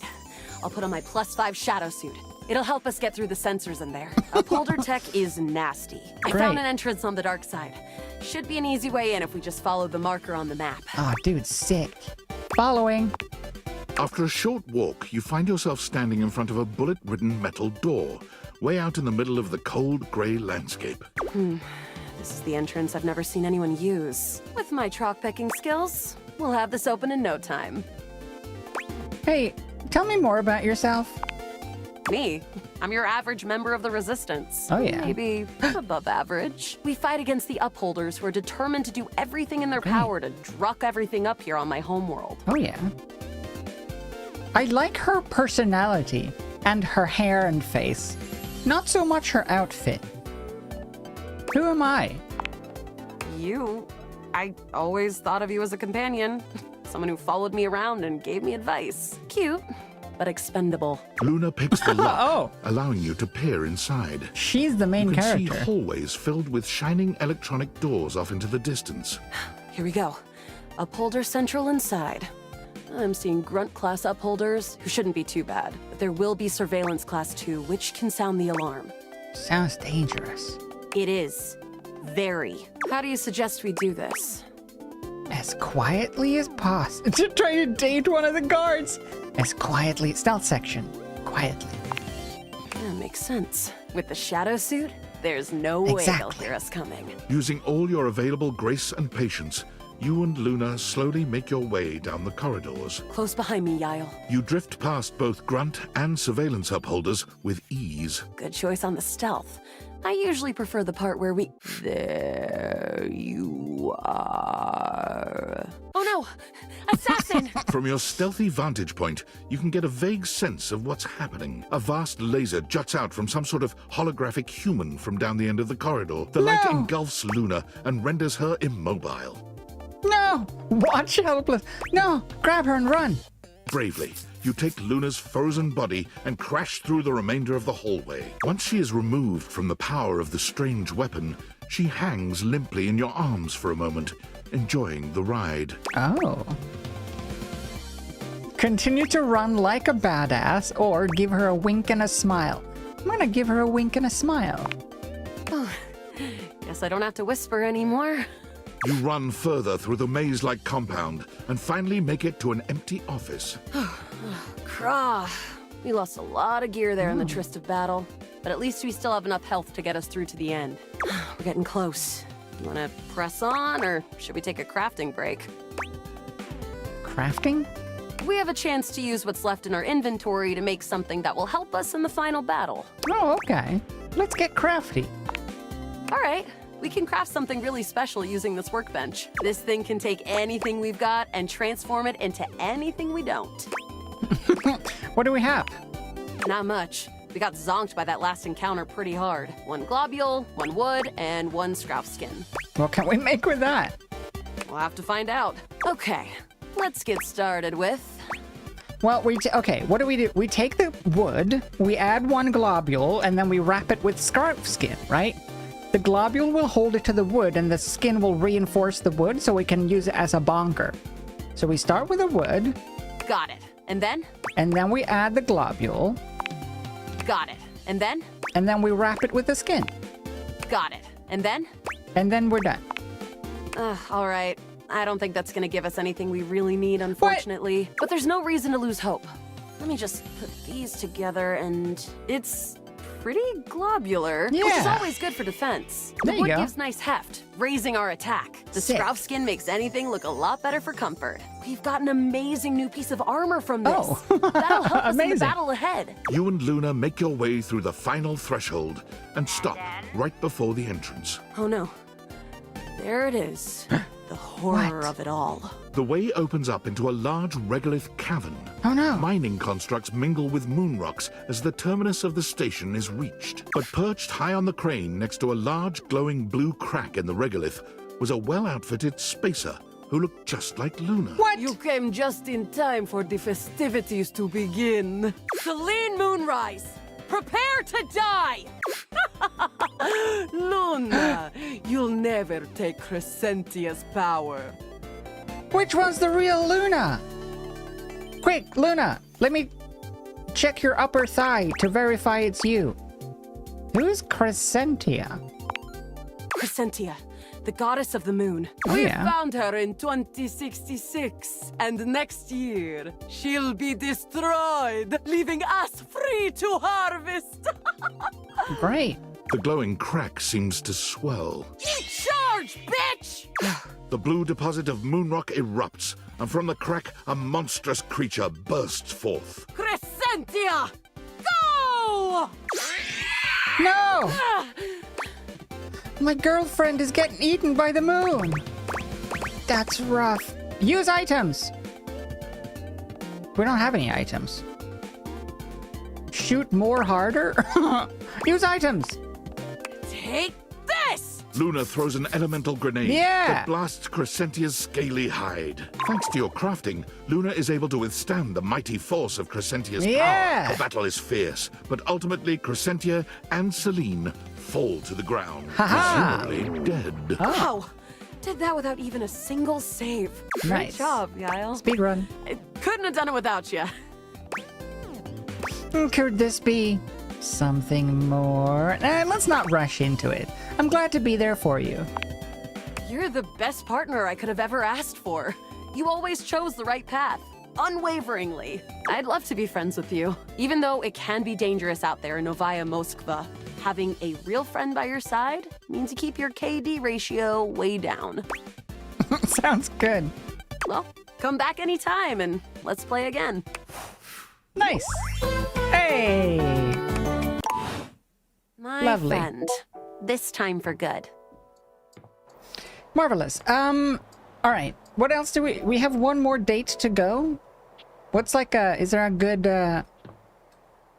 should I date the computer? Oh, I have a thing. Sam. Hey, you're back. How's things in labor limbo? You been using all that extra time to do anything fun? Oh, I've been chatting up my door. Boy, do I have a story. Well, I wasn't supposed to tell anyone, though. My life got weird. Weirder how? I got a weird gift. What, just out of nowhere? So what was it? Well, I'm not allowed to tell you. These glasses that can do weird things. Like what? They can turn any object into a person. Huh? I know you've been watching too much anime. What do you mean? Lamau! That's not all, though. What else is there? I'm developing relationships. You understand how insane you sound right now, right? Like, if you were literally anyone else, I'd be like, you're serious? You're not fucking with me? What? Like you've never slept with your kitchen counter? I'm 1000% serious. What do you mean? Like, how? What? You seriously have magic date furniture fuck glasses? Yeah. Don't disrespect the date theaters. Date theaters? This is too much. I'm logging off. Goodbye. Oh. Okay. See ya. Something on the desk? Like my mouse? What is on the desk? It's a bit dark. What is this? Oh, a dice. Should I date a die? Is that Matthew Mercer? Whoa. I'm gonna go date a die.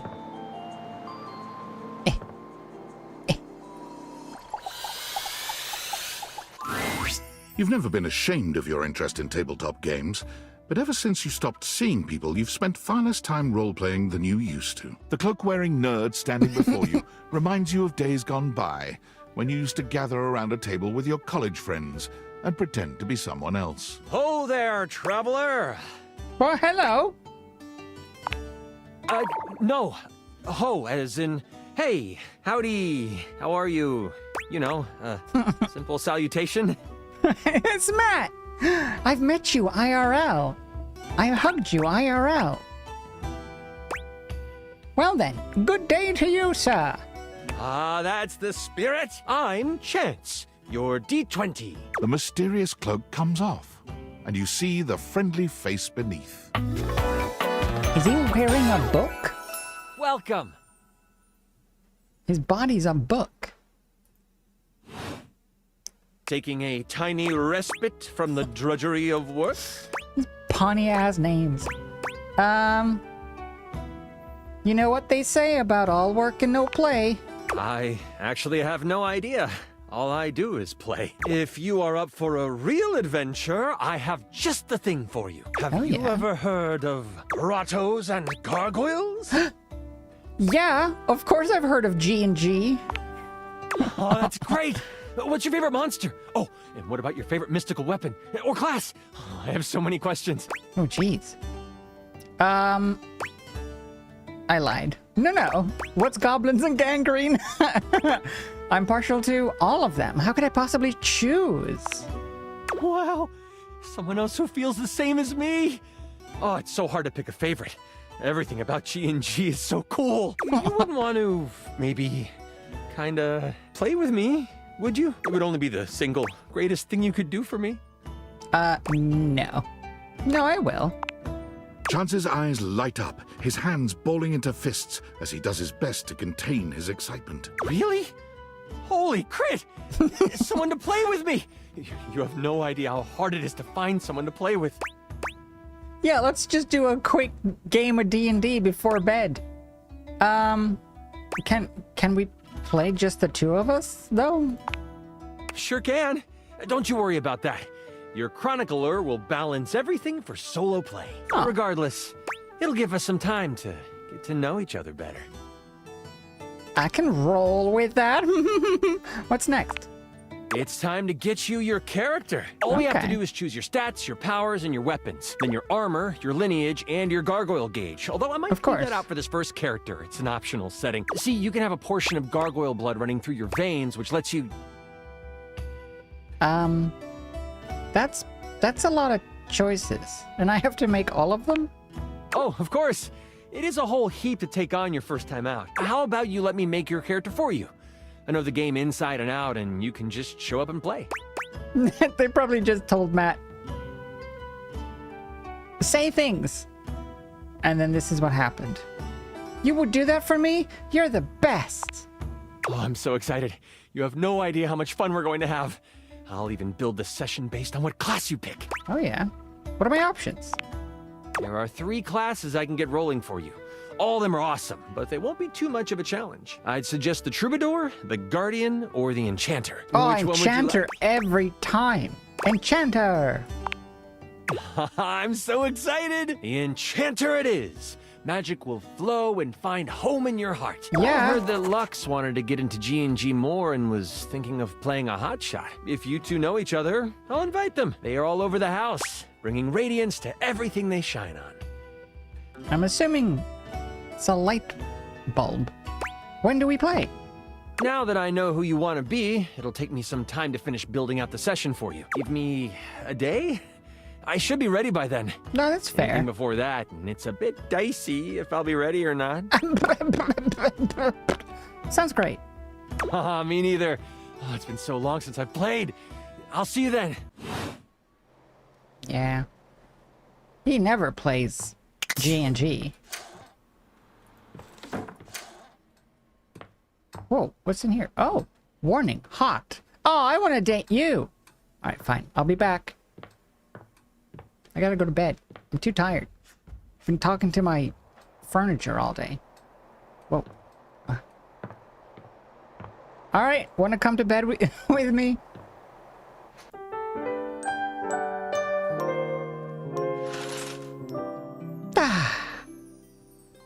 Right, well, maybe we should see about Lux then, which I'm assuming is you. For a moment, you wonder if your dateviators are malfunctioning. But no, the fashionista standing before you is just that dazzling. They are dressed to ring kill. lights. Abs on display and lighting all along their body, Clever. bathing them in a soft glow. A ring of light surrounds their perfectly coiffed blonde hair, giving them the appearance of an angel. And perfect lighting no matter which way they turn. Of course. But it doesn't take you long to discover the angel comparisons end at their appearance. Hey, betches. It's me again, Lux. Hey, bitch. Yes! Oh, no.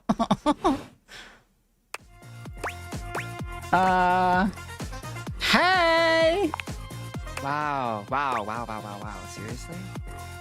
Keep it down, okay? Can you not see that I am alive? Oh, it wasn't to me? Oh. Oh, no. Are you an influencer? No. And honestly, you're being super disrespectful. What? We don't use that word anymore. We use the term influencer, incandescent, naturally flavored, like unbelievably naturally charismatic entertainer. That's stupid. It's a mouthful. Yeah, that is why we say influencer. It's like literally so much easier. Right. So what does an influnker do? We make everyone's life better. We light up everyone's life. We make everyone's life better. Ew. Did you know that there was recently a Chat-GPT influencer get-together? I didn't even know that that was a thing. And they were talking about, they were interviewing the influencers, and they were talking about what they liked about ChatGPT and what they used it for, and like the content they make. And like, they were talking about how they asked ChatGPT for advice on texting and stuff. Like, how do I respond to these texts from this person? And they copy-pasted texts into ChatGPT from someone else to get a response. And ironically, the person in like the clip I saw, they were like going on about how this ChatGPT get-together was such a thoughtful place, and it was so thoughtful, and everyone was so thoughtful, and it was a really a thinking crowd, you know? And they were going on about how thoughtful and thinking everyone was. Meanwhile, they can't respond to texts without asking GPT? That was depressing. That was a very depressing clip. What do you... What... Can you improve my life? Could I? Yes. Will I? Maybe. Okay, I can think of 2 ways to help make you better. I can share my daily routine with you. It is literally amazing. Or I can grant you exclusive access to my services. They're literally amazing. Both options are literally amazing. Okay. How do I leave you? Forever? Okay, congratulations! I will be charging you for the triple premium platinum package. It includes a $3 spa coupon, 6 copies of my ebook, a free yoga cushion rental when you come to our Bali retreats, and access to the virtual Living Light Lounge, where you can literally collab with other influencers whenever you want. Backspace! No, I was joking! That's totally okay. You can cancel anytime. I want to cancel right now. Sorry, I should have been more clear. You can cancel anytime after the first 3 years. This is illegal. Oh, okay, call the cops. Or write a strongly worded email to Instagram. I am sure they will respond right away. XOXO, bye. Bye. Ugh. Where's the flamethrower? Oh, there was another... Just before the stream, I went to the store. And there was like a couple of like kids, tweens, I don't know. They looked to be like maybe 10, 11, 12-ish. And they were on like those like electric scooters. And one of them, as I was arriving to the store, one of them came just like zooming out of the store on their electric scooter. And the other kid went like, "Hey, wait, you can't ride those in there." And the kid on the scooter said, "Whatever, I could do whatever the fuck I want, whenever I want." That was also sad. Plunger! There's a strange rapper standing in your bathroom where the toilet usually is. Oh no. He's dressed in white and gold, but where his outfit is clean, the look he gives you is downright dirty. While you might be curious about this toilet man, it seems more than clear that curiosity doesn't go both ways.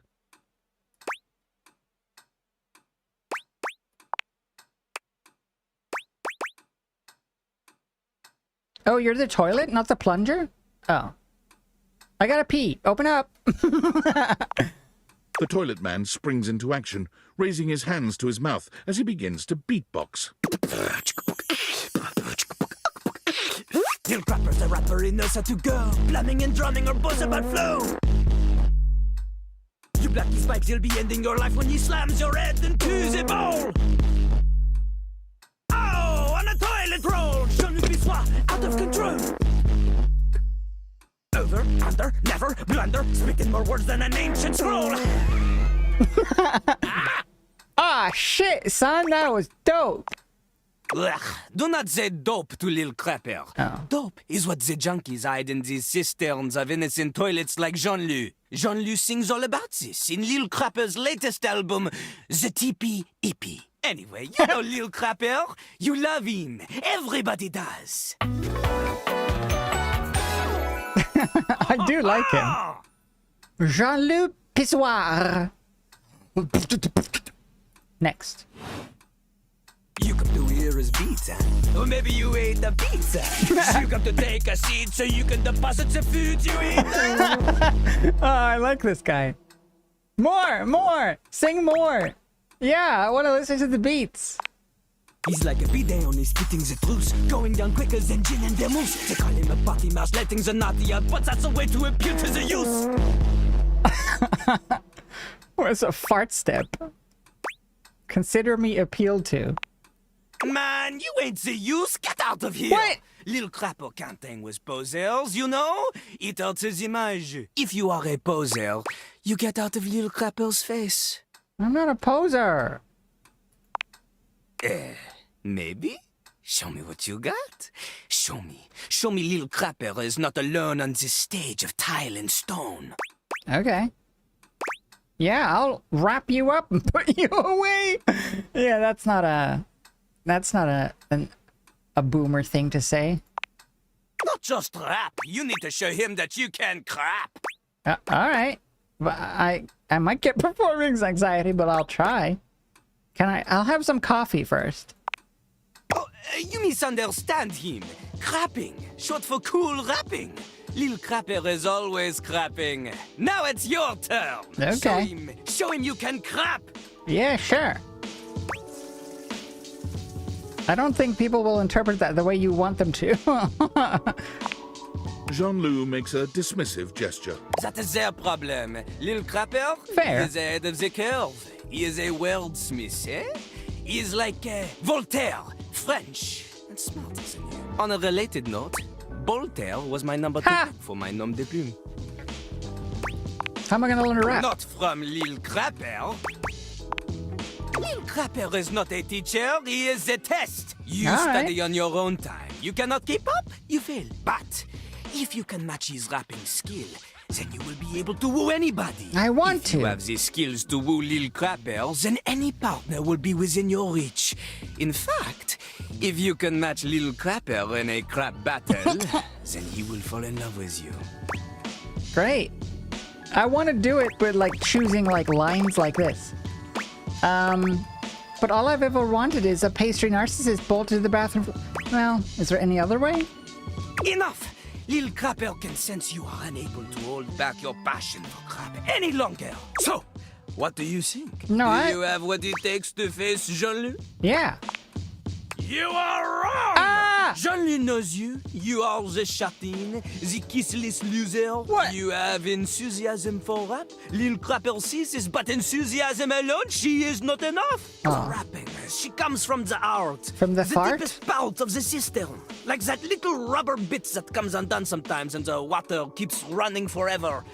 You know the bit. You need to experience life before you can spit it out in alternating phonemes adhering to some sort of a rhyme structure. As you are, you have no chance to defeat Jean-Loup. Let alone match his rapier wit. You want to clash talent? Yeah, all right. I get it. Jeez, calm down. I'll crap on you later. Great. What? Is that you, Dorian? Oh, sorry. What else? We have 3 more. Who else should we? Should we date? Maybe the TV? Or, I mean, I'm a little curious about this. Ship in a bottle? Maybe the vent. How about... What's a good one? Maybe some... drinks? Let's see what the drinks is all about. A bartender drums her fingers on the countertop, clearly bored out of her mind. Her long red-orange hair is pulled back into a ponytail that flows down her back. Cool. Like the drinks she pours so expertly. She makes herself a drink, taking a small sip of it and setting it down. Your entrance startles her so badly, she nearly knocks it over. Someone's here! Welcome to my humble bar, the Tipsy Tumbler. Aw. I'm Beverly, but you can call me Bev, or Beverly, or Madam Proprietress. That would be so cool. That if I grow my hair out a bit, that's something I could cosplay. Hello, Madame Proprietress. I'm the owner and bartender and janitor and stockroom attendant. Nice to meet you. Hiya. Ba-ding. Hi. Beverly squints at you, frowning as she seems to be considering something. And then she snaps, pointing at you. Wait, hold on. Oh my gosh, it's you, my proprietor. The I human. can't believe I didn't recognize you. Ugh. Me? Yes, you? Who else so charitably bought this adorable mini bar for me so I could set up my dream bar? I owe you a huge debt. You have free drinks for life here. Welcome to the well, yeah, it's reopening of the Tipsy Tumbler. And I know what you're thinking. Oh, Bev, that's a lot of openings. Did something happen the first 6 times you tried to open the bar? Nope, nothing. It's like Bob's Burgers. But how can that be when a babe like yourself is here? First, oh, thank you. Second, great question. I wish I knew. I've lost an alarming amount of sleep trying to figure it out. So please don't leave. You are literally my first customer in ever. Every time I thought you were finally going to invite people over, I'd polish the place up and prepare to be the best host I can be.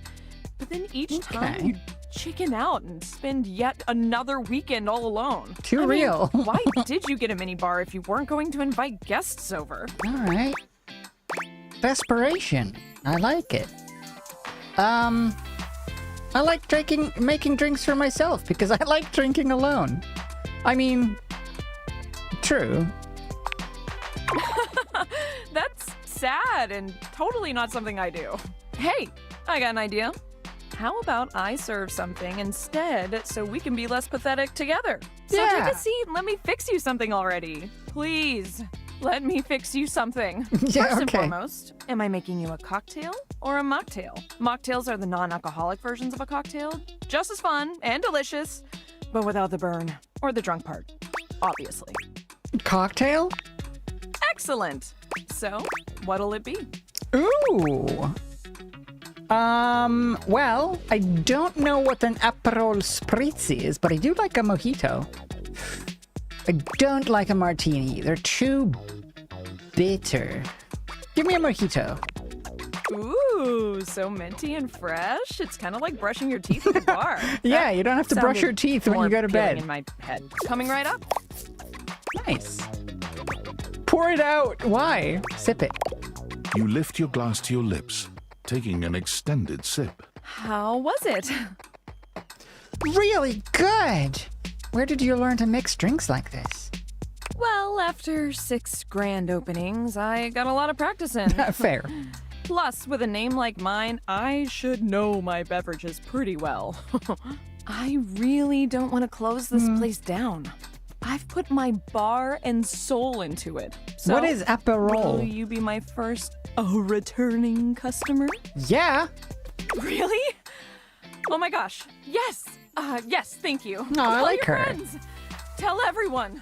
Please. And I'll be seeing you next time. Oh, we're not friends? Okay. What is Aperol? She's cute. All right, we'll do fireplace as well. Wait, fireplace or fire logs? Fireplace, I guess. The fiery figure that stands before you nearly defies description. He's fire given form. Was that Marisha? It could have been. Sounded similar. There's something decidedly chill about his entire being. Hey, what up, hot stuff? It's about time we sparked up a conversation. It's rare to hear Marisha be the fireplace. Giddy. Hello. It was Marisha? Cool. Sure, we just met, but you could think of me as an old flame. Zuko? You've been expecting me? Of course. The hearth is the heart of the home. I seen what you're doing. It's Kinda get me Zuko. fired up too. I like the sound of that. Nah, not like that, you little freaky deaky indoor dork. Fired up to teach, and you need my help. Rufio! Rufio! Rufy! Help? Yeah, but it's all good, because I've been waiting for the perfect student. the Pompadour fire log is fun. Student? Yup. If you really want to up the ante in this love hunt, you need to work on your pickup lines. Why didn't they have Dante Bosco? His name is Dante, yeah. Why didn't they have Dante Bosco voice Zuko in the movie? I'm so confused about that. Pickup skills? Yup. It's not always gonna be so easy as firing up those specs and talking someone's ear off. Be it love, friendship, or hatred. The sizzling art of the pickup is all you need. I'm the master, and you're the perfect human to pass the torch to. Ah, you really think I'm worthy? Hell yeah. Just look at you. You're the exact right amount of smooth and rough around the edges. Like a piece of firewood. Full of potential. But right now, you're also kind of a soggy stump. No. I can make you crispy, baby. My point is, that with my help, you got a chance to burn bright. But if you don't learn how to take the first step by talking to someone, you won't ever light the flame. Nah. All the kids are adults now too. Yeah, they could have literally just done all of the same voice actors from the show. Even Aang. Aang is an adult now. The voice actor for Aang could have just done Aang, because he sounds like an adult, because he is an adult. Everyone could have reprised the roles. I don't understand why they didn't do that. Now it makes me... I haven't seen the movie. I think it's gotten pretty well received, but I haven't seen it, and I'm a little hesitant to watching it because it's not gonna feel like them, because everyone sounds randomly different. It's like, but why? Why didn't they just do that? Anyway, sounds good. No sweat, hot stuff. I think it's time we start the first lesson. If you can handle the heat, that is. Bring it on! Hell yeah! Tell you what, let's start with some punny pickup lines. See what I'm working with here. Okay. So what do you think? You up for it? Fire away. Seems like you're already getting the hang of this. All right. How about this? What up, hottie? Got a light? Because I think you just might be my perfect match. Huh? Huh? What'd you think? Haven't seen it because of that? Zuko's voice is so iconic. I know, right? That's why I'm like... I don't know if I wanna... Pretty dang good. You'd probably work on me. See? It's fun, right? Yeah, but I it just is. can't send you out there with my trademark material. I gotta show you how to come up with your own. Teach a man to fish and all that. How would you mix it up? Stir the coals, you know? Change the opener, I think. That was the weak part. Okay. So what would you change it to? Nothing. I feel you. No pressure. And I totally get where you're coming from. I'm too dumb. See, that was all a trick question. Or a lesson, I guess. I was just trying to show you that pickup lines can be corny and fun. Yeah. But not always the perfect opener. Okay. As long as you're not relying on them, they can be pretty fun. Yeah, I think that's good. Pickup lines can be fun, and I think the cornier the better, because there is no such thing as a not corny pickup line, so you have to go the other way, and it can't be... You have to say them in jest. Now you're getting it. Tell you what, I'm gonna teach you how to make connections in a deeper way. And your first real lesson in the art of the pickup isn't about some magic one-liner. You're gonna learn how to open the gates of someone's heart, get to know their soul, you know? You ride with me and you're gonna learn how to be smooth, but in a sensitive way. Nice. I call this style the way of the flame. Of course you do. Of course you do, Zuko. Oh yeah, Dante's Inferno, I assume. Bring it on. Aight! I'll give you a day to cool off. See me later for our next lesson, you little firecracker. Nice. Later! Later. Oh, got dark. Impressive news out of Valfest. Really too bad that particular partnership is about to hit a rough patch. But then David's never been great at partnerships. Oh. Me neither. Yeah, fascinating. But we're not talking about you. Okay. I see you've had the opportunity to test out the prototype. Yeah, it's okay. I'm enormously grateful to you for concealing the prototype. And I'm sorry I dropped all this on you so unexpectedly. I know protecting it is not a responsibility you asked for. Maybe not even a responsibility you want. Yeah, I've told no one. Every other Valdivian employee's allegiance was unknowable, except you. Why me? Because you're paid the least out of everyone. Oh. Seriously? I can't get into that right now. Anyway, it's not safe to talk. I will return when the signal is secure. Okay, peace out. Workspace? What's this? Oh. Mr. Moist is back. Valdivianites, it's me, your CEO, David Reginald Most. I'm writing to you from the awe-inspiring beige pavilion at the historic Cottonwood Hotel just moments shut after. up. Let me tell you, the room felt positively Great. low. Tonight, our consumers, employees, and shareholders were absolutely buzzing at the launch of Valdivian's newest initiative, bigger than the self-driving stroller. More revolutionary than Peninsula.com. Tonight, our strategic partnership with the U.S. government's Department of Overseas Violence. While the specifics of this groundbreaking collaboration remain on a need-to-know basis, I'm looking at you, Erwin, in product development. We are confident this partnership between the world's most exciting corporation and the most deadly military on Earth will absolutely thrill, inspire, and delight Valdivian superfans the world over. For everyone who helped produce or even just attended this year's keynote, please find me at the after party so I can thank you personally. I'll be parked all night next to the Virgin Mojito Bar between the fax machine and the crawfish buffet. Semper Fi! Ugh. Talk faster and more interestingly. What's this? Oh yeah, my new people. Ugh, Lux. Dante's cool. Luna's my favorite, I think, so far. Oh no, and Beverly, and then Luna, and then I think Betty, and then Sex Toy. Okay. I'm out. One more. Okay, what'll be our last... What'll be our last one? The alarm? The shower? What's a good one? The soap? The candlestick? Is it just gonna be... Maybe the earth itself?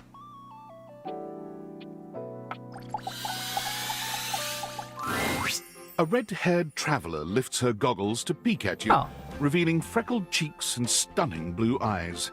There's a friendly air about her that makes you want to hear her stories. Now, why, my love, you look some lost. Where you longs to? Whoa! It's Amelia Earhart. Buy your love? Sorry. Sometimes my accent comes out when I'm excited. It's made in Newfoundland, you see. This little rock right... She pins around and points to one of the patches on her jacket sleeves. Here. Friendliest folk you'll ever meet. But the dialect can be a little much for some. I'll try to speak plain for you. Name's Gaia, by the way. Oh, I like her. She's fun.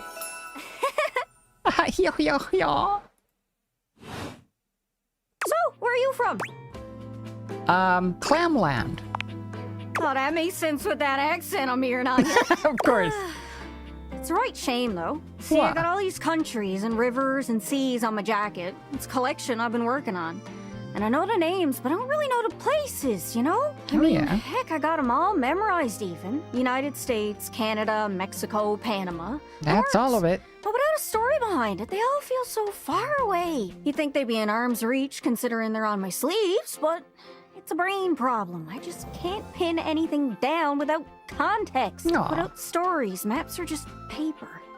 Dots and lines. The reason I ask where you're from is so I can shape the places in my mind with some kind of meaning.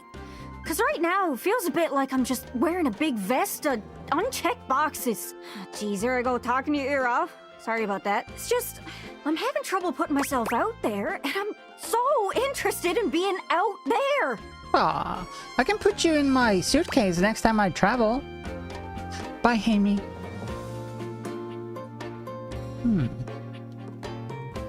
Why can't you just wrap around, warp around, like everyone else seems to be able to do? I've tried. I want to talk to the others, but I think I must be too forward or something. I skip on up to them and I ask them about themselves, and they just run away. Oh, that can't be. You seem so nice. It's not about just being nice. I come up to the others so I can ask about them. Get to know them, who they are. But before I can get to the point, I always go spouting off about something or other, like telling them factoids I've heard about what I imagine their home to be. And 9 times out of 10, I'm some level of wrong. And the other time I'm right, but it's in an insulting way. One thing leads to another, and they give me this look. And soon enough, they find an excuse to leave. I'm just bad at it, I guess. Sometimes I feel like no matter how hard I push myself, I'm just going in circles. You know what I mean? Yeah, I'm working on getting better with people too. It's hard, isn't it? I can see why you'd need practice for dating. It's just too easy to mess up. You say one wrong thing and poof, they're gone. It's so frustrating. Sorry, I think I might be Mercator projecting on your situation a little bit. Oh, Whoa, I just had the best idea. You're running to the Four Winds, meeting with people and speaking to the others, yeah? Yeah. I'm sure some of those folks come from other places, right? Travelers, you knows what I'm saying. Why don't you ask them what they're about? Get to know them a little better, figures out they ticks, and come back, we'll have a yarn. Sound good? Great. Yeah, okay. I think I get what you're putting down. You're speaking with objects all over the house. You know how some of us have little labels that say things like made in China or Hecho in Argentina. On the bottom, well, that means those objects are travelers. They come from away. They're from somewhere else. Somewhere on my jacket. Those are the objects I need to talk to. Those are the ones who can fill out my checklist. All right, I'll hook you up. Don't worry about it. I feel an adventure coming on. This map is uncharted. But if you can bring me back stories from those travelers, then I'd be able to write little notes down here and there, and pretty soon I'll be a bona fide travel guide. It's everything I've ever wanted. And you'll get a chance to practice talking more. Are you shy? I can help. People tell me that I never shut up. I can help you learn to never shut up. Doesn't that sound great? It's great. That'd be perfect. Right? I'm sure it'll work out. You scratch my cartouche, I'll scratch yours. What do you say, partner? Exploration buddies? Sure, why not? Really? Oh, I appreciate it. Really saves me a lot of humming and hawing. You go out and find some objects from foreign lands. Oh, and let me know if you need any help. It's hard to explain, but I got a pretty good sense of these things. I can't give you an exact name or anything for who to talk to, but I can get you close. It's kind of like a geocache. I can give you an idea of their general vibe. I learned firsthand what others don't take too well if you run up to them and scream, "Where are you from?" Like what you did? Yeah, like that. It was a disaster. Point is, you can't just ask objects about their origins out of the gate. You gotta awaken them first. Don't worry too much about the details. Once you're close with someone, you'll learn more about them automatically. So, what do you say? You want some hints on where to find travelers, or do you feel like searching on your own? No, I'll go searching on my own. Nice! Not to be confused with niece. All right, fellow. Shut up. Go on then. Don't be too long. Go on. Seriously though, don't be too long. I get antsy just sitting here spinning in place. Go be sure on then. to check Get in out with of me here. every once in a while. Even if you haven't found any travelers yet, I can wait a bit. Good luck. All right, go on. Get out of here. Great.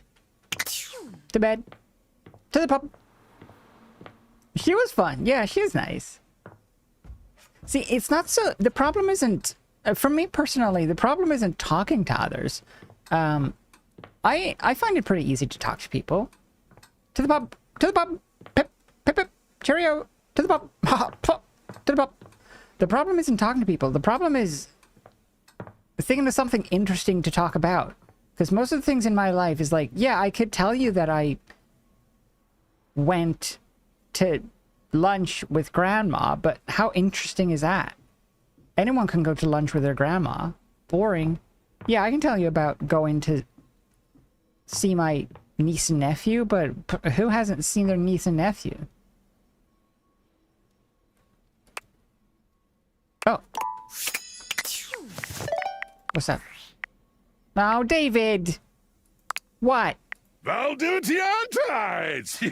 Yo! It's your boy, David Most! How are those virgin mojitos treating you? Live from the best virgin mojito bar ever! Like, this stuff for real is legit so good! I've had like 12, and I feel amazing. Can't believe there's not any alcohol in it.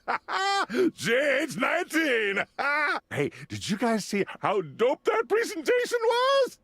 We rocked that. Like, you want to talk about stuff that isn't just small talk. Like, oh, it's sunny today. Yeah. I guess. Yeah, you're right. Even my dad was like, "You're gonna get smoked by your top competitor, Bitewave." Dead ass. And I'm like, "Okay, Dad, if you like Bitewave so much, how why don't old you are marry you?" Them? But does Bitewave have a contract with the U.S. government? No. I just want to say I love you guys, but not Franklin. Don't love or miss Franklin at all. You hear me, Franklin? Night-night, nerds. I thought he was like 58. All right, bye, David. Enjoy your hangover tomorrow.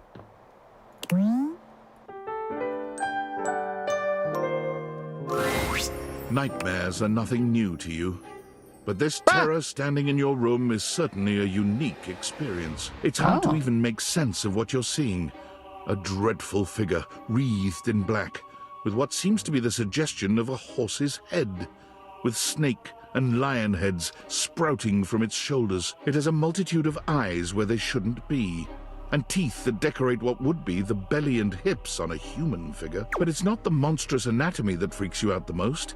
It's that lizard brain feeling of fear the figure inspires in you. You want to run, but by some miracle, you don't. Wanna bang? Nightmare, 'cause it's night and it's a mare. There's something crawling up your leg. Is it your fingers? Don't you feel it? You know it's there. A fly, maybe. Or something else. Something a little more malevolent. Maybe someone else. Vicious. Go on. Crawling up your leg. Aren't you going to do something about it? Ah, that's right. You can't move. Now there's another on your arm, and another on your shoulder. Dozens of little prickles across your skin. The prickles turn into punctures. The picture of poison pervading the parts of you you keep under the covers. There's an itch by your mouth as one pries open your lips, scurrying down from your cheek. So many little legs. Spiders. Or maybe ticks. Another crawls across the curve of your ear, and you hear it. The scuttling. The buzzing. The sound of your flesh being devoured in a million nanoscopic parts. Whatever they are, they're eating you alive. How do I taste? You think I'm afraid of bugs? Nice try. Trying to put up a tough front, huh? No matter. I'll find out what scares you. Doubt it. In any case, it was simply delightful to meet you. That's it? No need for pleasantries. I've been in your head your whole life. Until next time. Wait, how can I see you again? You'll see me sooner or later. But if you want it to happen sooner, they say coffee at midnight is a good way to invite the darkness in. Sleep with one eye open. She fades into nothingness, with one last creepy laugh. No! Oh, I want to date that one. That was fun. Anyway, new brand. Oh, what's up? Oh, no, is it going to be the guy again? Is it Mr. Moist? Oh, no. Hello? Based on how plastered David was in his last Most mail, he must have finally discovered the prototype is missing. He'll sober up soon, though. And when he does... Nightmare had such a sultry voice. I liked it. If he fails, he'll be at the mercy of some very powerful people. He'll never allow that. Is the narrator from Baldur's Gate in this, Amelia? That would be good. She would be a good fit for this. How do you know all this? I guess it's imperative that we trust each other. And I've been asking you to trust me without being fully transparent.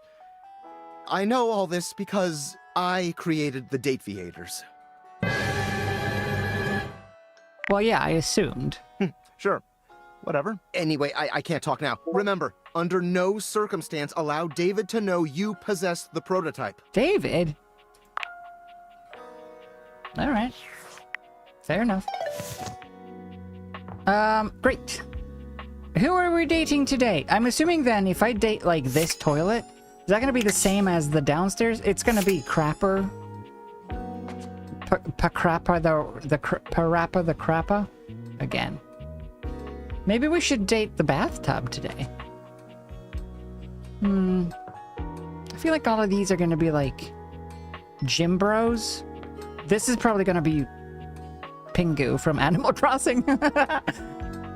No, I want to go date the toolbox. No, the electrical cabinet. You walk into what you thought was your breaker box, but as the dark door swings open, you realize you're somewhere entirely more stimulating. A classic speakeasy club welcomes you in. The low electric lights glow warmly.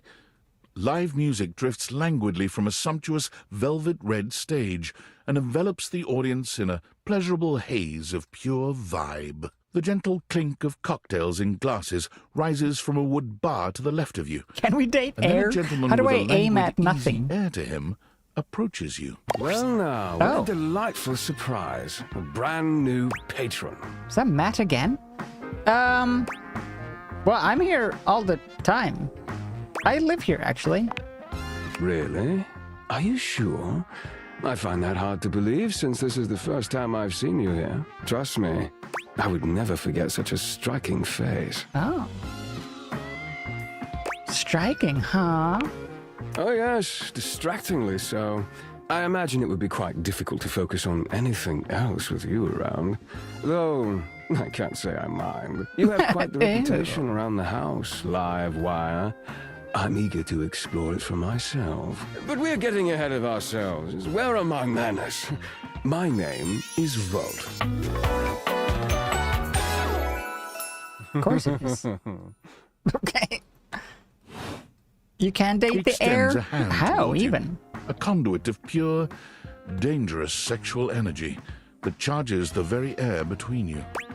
See, I kind of wish the narrator for this game was the narrator for Baldur's Gate rather than this Stanley Parable guy. I'll take his hand.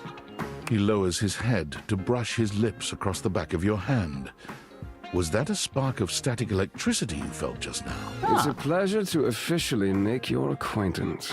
Taking his eyes from you for the first time, Volt slips his arm around your waist and turns you slowly to take in the rest of the room. Welcome to the Breaker Box, the pinnacle of luxury and entertainment, and the most exclusive club in the house.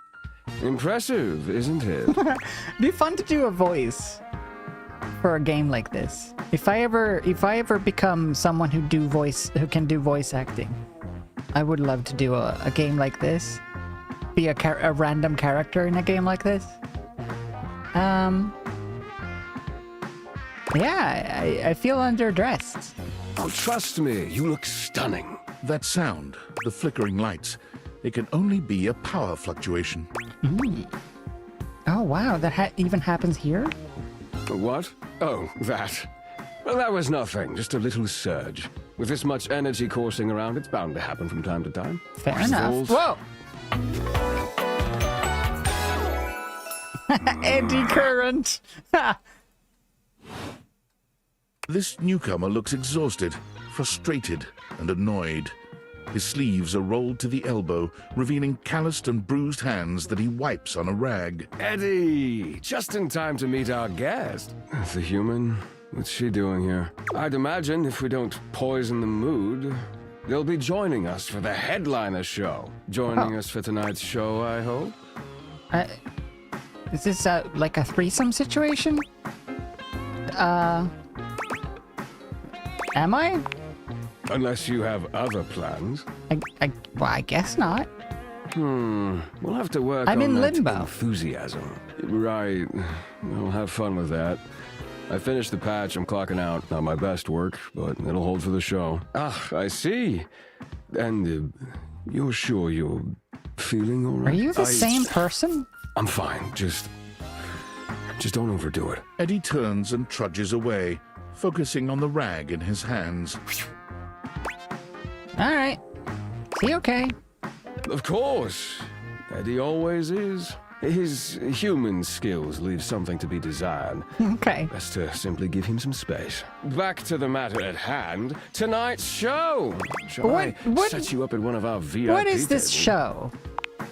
Open Spotlight, our nightly talent showcase featuring the hottest up-and-coming Right, acts yeah. from across the house. It's a real crowd pleaser. Shall yeah. I set you up at one of our VIP tables? Lead the way. With pleasure. With a wink, Volt hops nimbly up onto the stage. He was born for the spotlight. Good evening, you scofflaws and ducky watsits. Looks like Johnny Splash is going to be singing for us tonight. Be warned, patrons, you might get wet. Whoa. Hi, everybody. I'm Johnny Splash. I got a song for you all tonight. Whoa. One from the heart. It's And the tonight it'll shower. be a cappella, because my voice is the greatest instrument of them all. I keep a close watch on the shower, man. I keep my faucets free of stain and grind. I scrub the ground from the It's Johnny Bravo. It kind of is. Oh,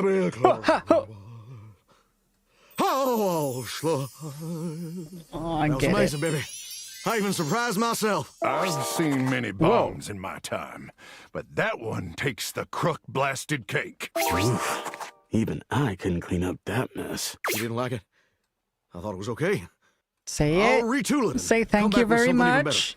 better. Just you wait. With the club beginning to close down, it appears that the show is over. Patrons mill about, talking amongst themselves. You spot Eddie nursing a solitary cocktail at the bar. Volt is nowhere to be found. Dance with me. Things Oh, feel colder mama. and quieter without his presence. What's up, Eddie? How you doing? Show's over. Club's closed. Oh. Just wanted to check on you. What? Why? You seemed, I don't know. You seemed upset. I wasn't. Happy? You can go now. Are you No. always this oblivious? Yeah, kinda. Then allow me to make it perfectly Hey, clear. Mr. Mustache. Get out. Oh. I'm dating things. I was chatting up my sex toys and my bed. Speaking of, we should go back to Matt. He wanted to play a game today, didn't he? We'll do Matt, and then I want to do bed and drinks and vibrator again. My master of the mystics! You have appeared before me as you had promised. Hey! Of course, I'm ready to play.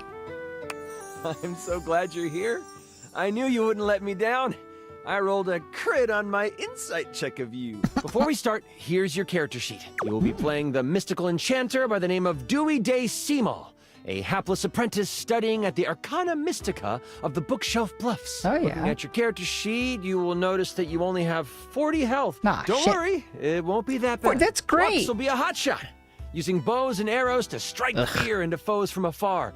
You two will be a great long-distance duo. Do we have to? No! Sorry, I wasn't listening. Do we have to play with Lux? You'll be a hotshot? I just heard hot. Right, a hotshot. You shoot arrows. Like Cupid! OMG cute. Okay, I'm totally in. I'll wear a cute little diaper costume. You don't need to wear a costume. Too late, I'm already changing. Right, okay, that's fine. Finish explaining everything. I gotta edit this clip. Okay. Back to the enchanter sheet then. You will see there are spell notches and schools of magic. No need to worry about that really, I made it more for me. Since this is your first time, I'll walk you through what you can do when the time comes. Oh, Are okay. you ready to start? Hang on, I haven't finished posting. Okay. Yeah, and then come. I attacked Lux. Lux? Do you like this filter or this one? We're going to start. Okay. Let's do this. I love it. We start our adventure in the study of your mentor, High Enchanter Melville. She is an annoyingly proficient enchanter, and you are lucky to study under her. Only Enchanter Melville is also a hoarder. If you ever needed a magical trinket or a mystical doodad, Melville most likely has it. And after 2 years in their care, you are still relegated to dusting these relics while Melville gives lectures to the spine of enchanters. Except for me, I'm famous. Shut up. Sure. OMG, I love this game already. Continue. What is the spine of enchanters? The Spine is a group of enchanters that govern the magical world. Melville is one of the foremost researchers and often presents new discoveries to the Spine. You've been doing some magical research on the side, but you have needed some equipment that Melville has to actually get it done. With Melville in conclave for at least another 3 hours with the Spine, you choose now as the time. You go over to your sack of possessing, an item Melville knows you shouldn't have but allows, and you pull out your latest experiment. You found a lamp. Only it doesn't seem to do much. At least, Not yet. Sack of possessing. It's a bag of holding. You mean a magical lamp? You sure hope it is. I found the lamp because light and lamps and glowing. But yeah, I'll let you have it, so you're welcome. Anyway, you've tried rubbing it, but nothing works. Huh. But surely, there is something here that will awaken whatever is inside. Looking around this cluttered study, your eyes fall on a few things that might help you. There is an arcane amplifier that you've seen used a few times. There is the Cosmos Collector that can call on the stars to make things work. And there is the Mystic Manipulator, used to alter the very fabric of an item's makeup. Which do you use? I pee on it. Well, I wouldn't say the arcane amplifier. You scamper over to the amplifier. You slide the lamp into the mechanism and push some magic into its gears. It starts right up. It doesn't take long for the lamp to react to the device. First, it starts to glow. It takes on a warm copper look, but then it starts to shake. Slightly at first, but then, boom! An explosion of magic rips the device apart, and white smoke consumes you. Some of the glass catches in your skin, and you take 5 damage. Roll to avoid the damage. What does a 1 mean? That's a critical failure. Okay, well, I just asked because I didn't roll 1. What did you roll? The number that avoids damage to my freshly applied makeup. You wave your hands, clearing your vision. And that is where you see it. The lamp, on the ground, broken in half. No. Floating above it. Oh. With beautiful purple skin and muscles that just won't quit. A djinn. You've done it. You released the djinn inside of the lamp. So, you the one who went off and set me free and all that? He's got bedazzled nips. Hell yeah, I did. Give me my wish. Well, I don't want to sound presumptuous. You can thank me with my wishes. The djinn looks at you and cocks out a hip. This one has attitude. Ah, so we're going with rude instead of grateful then, huh? Well, I don't have an They option. then look down What? at the broken lamp. And the one who has the lamp gets the wishes. Except there is no lamp, is there? Oh, can't you be nice and give me wishes anyway? I'm good. Thanks for the jailbreak. And with a whirl, the djinn flies out the window and towards the woods. You realize that this is bad. Oh my god. Very Can I just fancy say that this is, like, pasties, yeah. terrible writing. Like, whoever wrote this did, like, a terrible job. Shut up. No offense. You do know I wrote this one shot, right? Wait, really? Oh. Wow. Okay. Yeah, and I was totally joking because it's so creative and original. Do you mind? Wow, relax. I am just trying to give you a compliment. Moving on. The djinn flies through Lux's character, and Lux takes 600 points of psychic damage. I'm gonna go pee while Bezos is here. I don't wanna rush it because I wanna play this game some more. So I'm gonna go pee. And get some more wine. BRB.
Hello?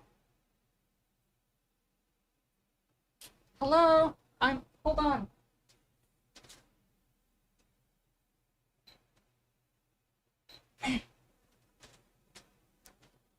Hello? I'm here. Wait, it didn't...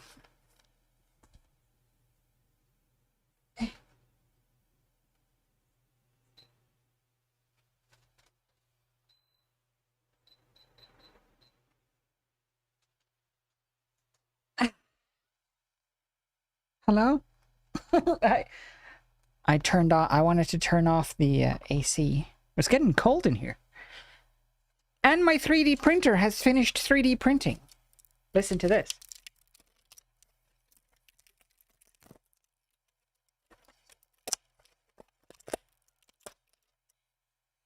Support removal ASMR.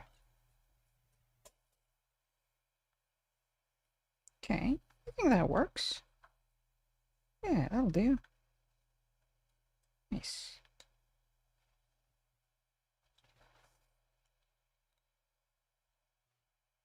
I have now printed every part for the Claire Obscure figurine.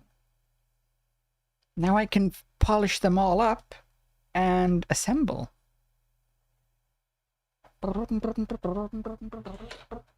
Cool. All right. Where were we? How bad is it? Jinns have been trapped in lamps to stop them from being mischievous and using their powers for evil. You have unleashed a great force into the bookshelf bluffs. All of the most powerful enchanters are in conclave for the rest of the day. And if High Enchanter Melville finds out you let a Jinn loose, also, you might as well kiss your education. Hey, Julia. Goodbye. What do you do? Hey, Julia, and thank you for the 42! It's been years. 42 squillion. How bad could it be? No, I'll go after it. I gotta catch it. You rush to your dorm to prepare to catch a Jinn. I run too, but like so fast. And with so much prancing. I'm basically like frolicking in the woods, but sexually. In your dorm, your sack of possessing over your shoulder, you start to think about what you might need. But you don't have a ton of time. Your battle wand, of course. You also grab your Tome of Terrible Creatures. Flipping through it, you make sure you find the chapter on Jinns. One paragraph stands out to you. It's about metal and the way Jinn react to it. It's something to come back to. Oh, don't forget your ringing rock. Someone might call you. You know you can't hesitate for too much longer. So you decide to grab one more thing. Do you want the large red mystery potion? Or there is a box with runes sketched into it. It looks like your roommate's, but it also looks powerful. Maybe this will help? Which do you take? Health potion or a box? I'm doing okay on health. Give me the box. You grab the box and shove it inside your sack of possessing. Yeah, You have no time to my figure out sack what it is right ready. now. You quickly head out of the door and toward the woods. You get to the edge of the woods and it isn't hard to figure out where the Jinn went. A path of trees has been bowled over. The funny thing is, the path seems to be heading toward a very specific location. It is headed for the hut of the groundskeeper, Moise. Moise is a bumbling old fool, but has a good heart. If anything happened to them... No! Oh no, not Moise! You race through the woods toward Moi's cabin. Right on the edge of where Moi's cabin would be, you see Moise. They are tied to a tree. Get down! But they aren't resisting. A tiny gnome, Moise has always been kind to you. They snuck you herbs you needed for your experiments and may have helped you destroy evidence of a failed enchantment before. I set up a drop shipping store for the gnome, leveraging my brand. And because of my incredible popularity, I offer him a 98.2% distribution split. Anyways... In your favor? favor? Zodiac herbs for astrological abundance. And we make a ton of money. Moise! Are you alright? Oh, I'm fine. You can leave me here. They said they would come back for me. Who's they? The trolls are following the instruction of the Jinn that came through here. Oh, I hope you didn't have anything to do with that. It was my fault. Hang on, wait, nobody would ever actually do that. That is, like, totally unbelievable. Oh, well, that isn't good. Don't worry, I won't tell anyone. The djinn might destroy us before we even get the chance. All I know is that the tools need my shed so they can build a throne for the djinn. Oh, They okay. might be able to lead you to the djinn. What do you want to do? Well, if I'm stealthy, I can follow the tools. You decide to stealth your way out of this one. As the tools begin to head off down a path, wood and various building materials in hand, you follow them from a distance. Every now and then, you have to stop because the trowel looks like it's looking for you. But you keep going, following them for a few minutes. Eventually, they stop. All right, time for our break. We've been working for an hour, so we're taking 10. The tools all put down what they are carrying and they begin to talk. You listen closely. So, Rick, you doing all right? This work has out of your general wheelhouse. Oh, thanks for asking, Spade. I'm hanging in there. Trowel can really push a person, though. Oh, I know. Try being their cousin. Crazy thing is, I should have stayed in the glade with the djinn. Did you see all those leaves? They were everywhere. And I'm the perfect tool for the job. But no, lift this board, Rick. Put it there, Rick. The spade puts its tiny hand on the rake's It's Matt arm. Mercer, Can we yeah. get to the glade? You want me to say something? Nah, thanks, though. The djinn seems like a fair guy. I'll talk to him, see what he can do. The trowel walks over to the rake and the spade. We're gonna head back to the shed after our break. Gotta pull some nails for hammer. You've heard all you need to, and you head toward the glade. That's it? We find out where to go by listening? Don't be surprised if you lose subs over this writing. What subs? What are you even talking about? As you make your way toward the glade, your magical senses start to tingle. You see a few pebbles floating in midair. They float up and down, glowing a soft blue. From your education, you know this to be a ley line. It is one of many that converge around the school. You think this is why the djinn went this way, to amass more power along the ley line. But there might be more to it than that. Still, time is of the essence. You could steam forward toward the djinn, or stop and do some quick research from your book. Research! Knowledge is power. Burst open those pages. Books are like sexy boob covers. I use them when I want to look like a librarian. You take a moment to sit down and crack open the book you brought with you.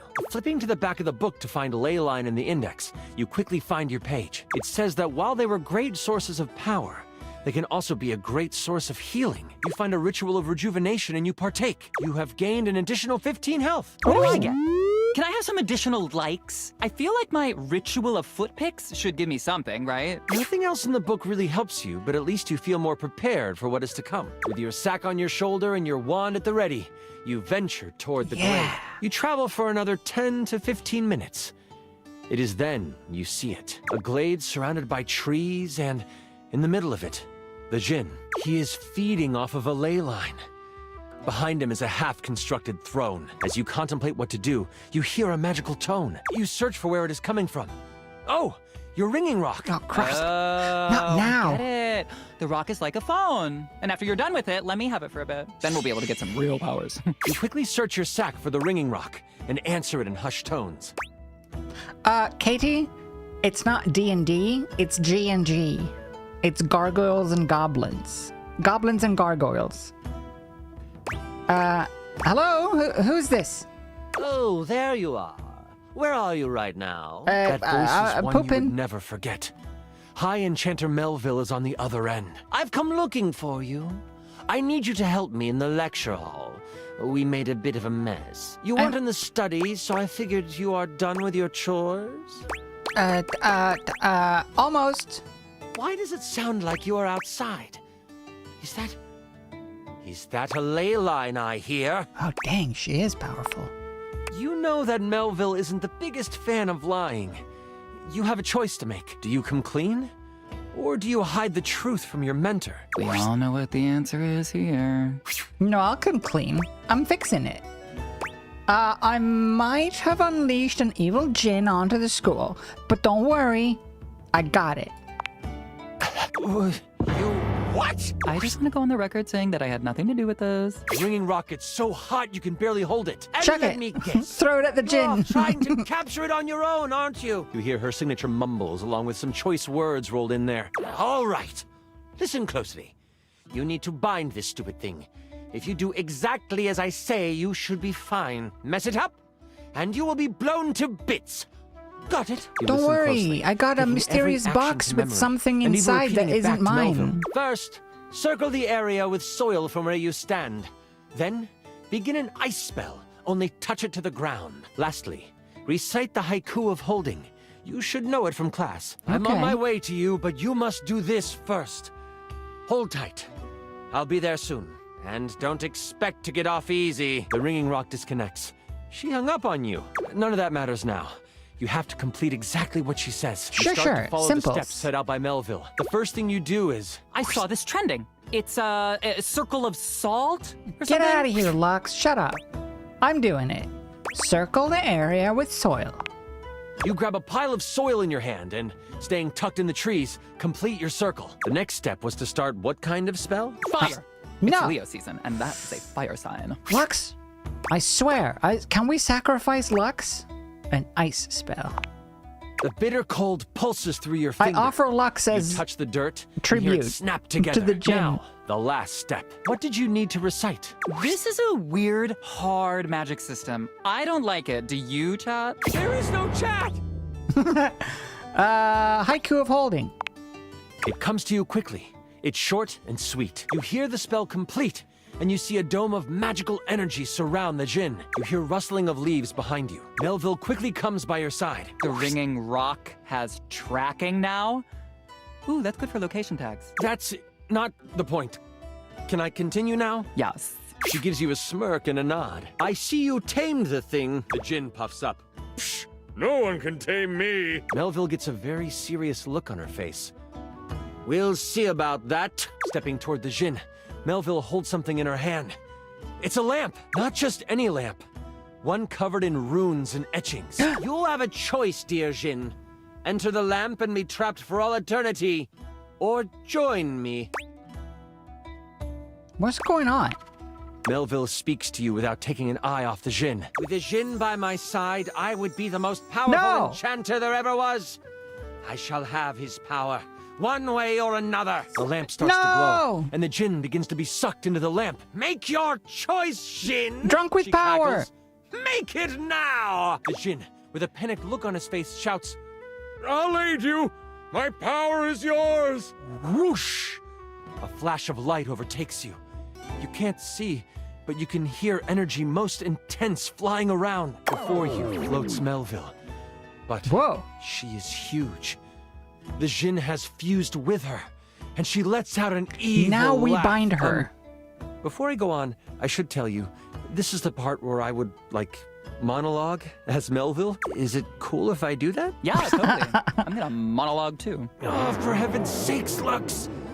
Do it in another room. Why did we invite Lux to Fine. this? Yeah, sure. If you're excited about it, so am I. I say do it. Awesome. You're the best. Melville lowers down onto the ley line, seeming to sniff the air that radiates with power. I know you can sense it. The power this place holds.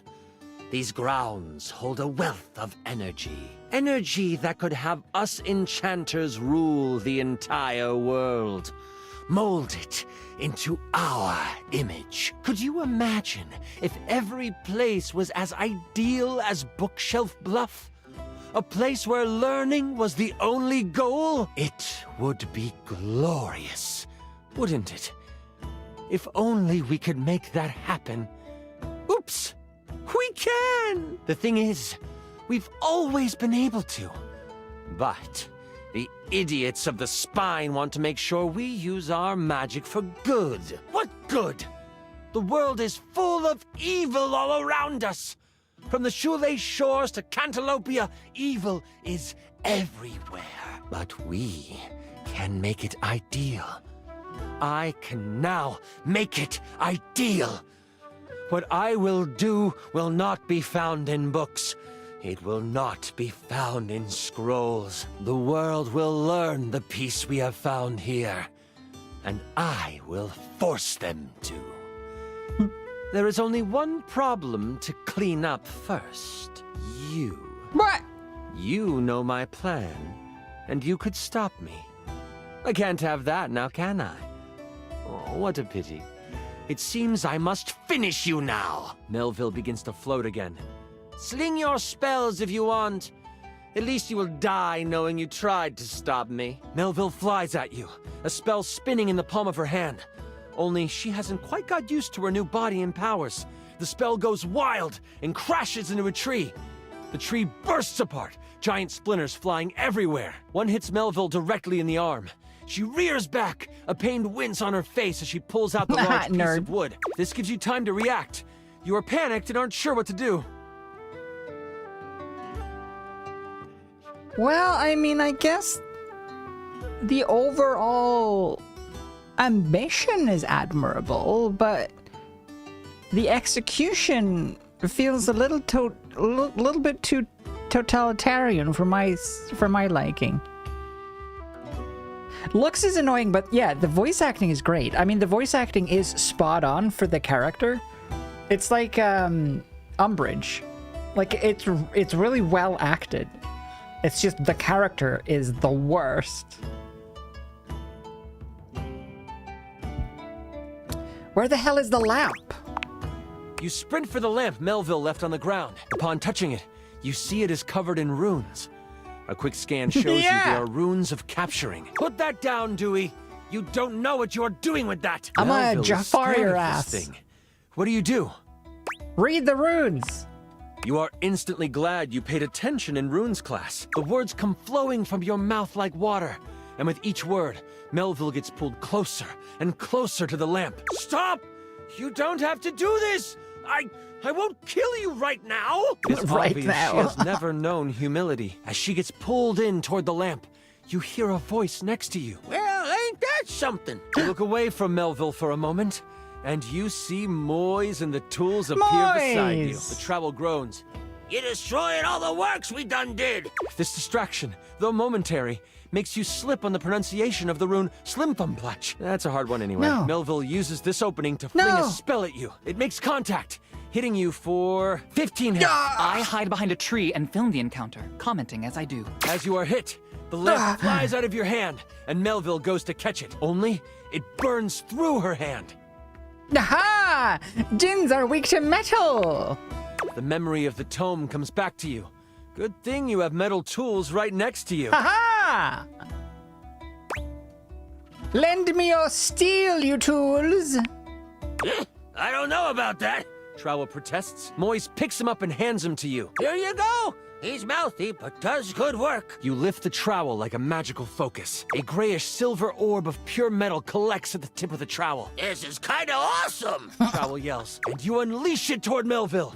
It rips through her, leaving behind a ring of smoke where it made contact. Yeah. You've never done metal magic before, so you aren't sure how to summon it quickly. This leaves enough room for Melville to counterattack. With a flash of blue energy, she hits you with an arcane lance. She is still reeling from your hit, so it only hits for 5 damage. You stagger back, pushing through the pain. You lift your eyes toward Melville, and you see the other tools rushing her. Yeah. Are you going to help? Someone has to live to upload the tale. I'll be back here. You get a few swipes in before Melville starts to grab them by the handle and snap them in half. No. In that moment, as if by magic, Moise appears. Oh, this doesn't look very good. Moise lifts a hand, and vines fly out of the ground Whoa. to wrap around Melville. It looks like it's holding, until kaplow! The vines are thrown off and burst into flames as they hit the ground. Now I have to kill you too! No! Die, Moise! Not Melville Moise. charges up an energy attack. You have a moment to react before it flies. You have enough spell notches to do your ultimate attack. Or maybe a higher level metal spell? Or there might be something else you want to do. Ooh. Ayo. So much metal I spiked my hair. I am Toph Beifong, and I invented metal magic. Wait, actually, I think I can take the hit. My ultimate attack, though. Should we just ultimate attack it? It's a djinn, though. I don't know if any of my attacks are gonna do anything substantial. Should we just go metal?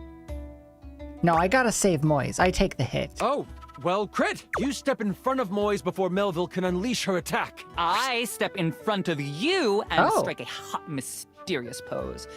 And then I get somewhere safe and out of the way. Oh. One of the tools shouts out, What are you doing, kid? Take care of Moist for me!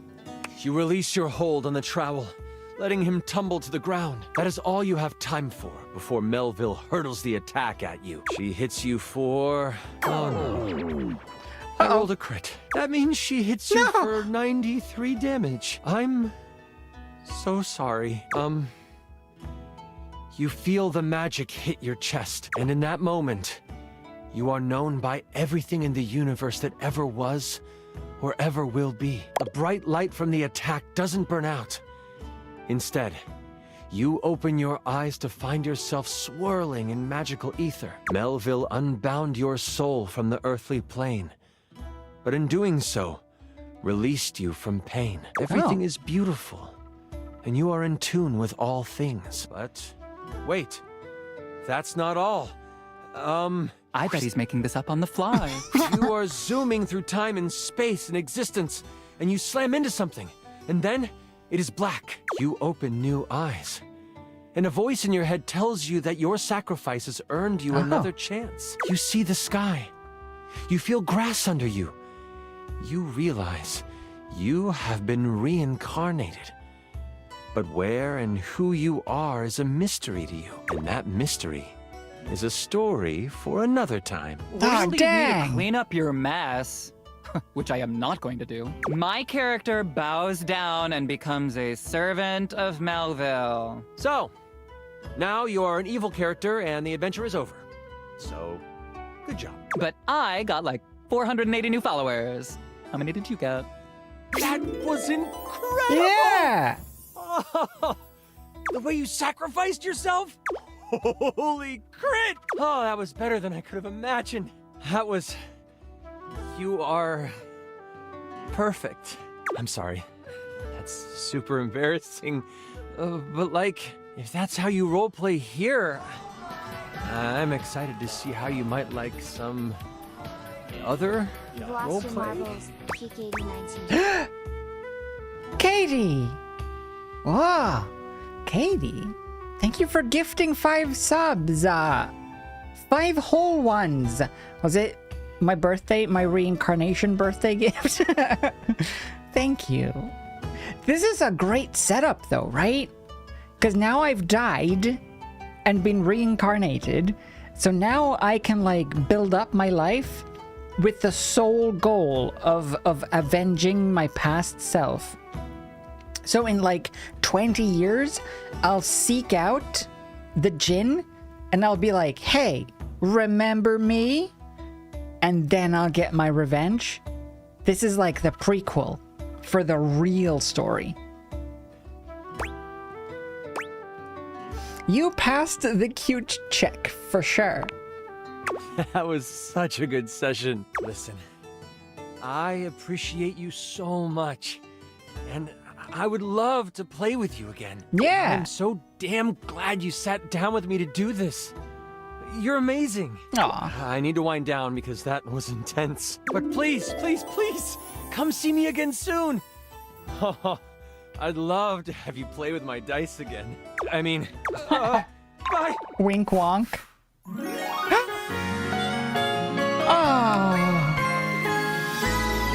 Oh, my first love.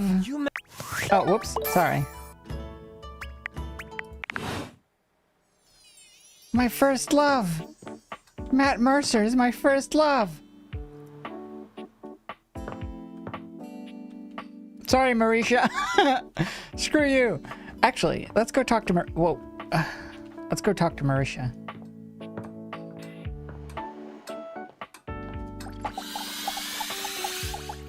Yeah, I could just do a whole game of that. You actually came back. It's the whole G&G game. No, you said you would, but I figured you were just being polite. Oh, I'm so happy. Well, let me be a good hostess and fix you a drink. What would you like? Cocktail, please. Excellent. So, what'll it be? You know what? I'm gonna try an Aperol Spritz. I don't know what it is. Lay it on me. Aperol is having its heyday right now. Less bitter than the classic Amoros and less alcoholic too. Okay. Let's be on trend. Coming right up. Ooh, it looks good. There's that butt in it. You drain your glass with impressive speed. Oh, that was fast. Aw, thanks, Bev. Anytime! Seriously. Anytime. I still haven't had any new customers. I don't know what I'm doing wrong. I make good drinks, I picked a good spot for my bar, and I'm cute and charming to boot. You are. What else do I need? I don't know. I find your desperation appealing. Do you advertise? Advertise? You really think that's necessary? Well, no one's gonna come if no one knows about it. Oh. Yeah, I guess that's true. Damn. That feels so obvious now. I just figured word of mouth would be all I needed, right? Yeah. I mean, they say that's the best form of advertising. But I get you. I guess if there are no mouths in the first place, then there can't be any words. That sentence made more sense in my head, but you know what I mean. Too bad this house doesn't have someone like the concept of graphic design or marketing to help me. So I guess we're gonna be doing it ourselves. That's sort of my personal approach as well to content creation. You know, surely word of mouth will be enough.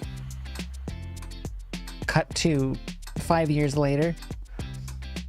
Hey, Tav! Tav! Now I want to play Baldur's Gate. Yeah, I guess so. Now, we need this ad to be enticing. We need to be eye-catching, strike up curiosity. Okay. But how would we go about that? A threat! Buzzwords! Yeah, okay, let's do it. Which of these words do you feel best describes the atmosphere of the tipsy tumbler?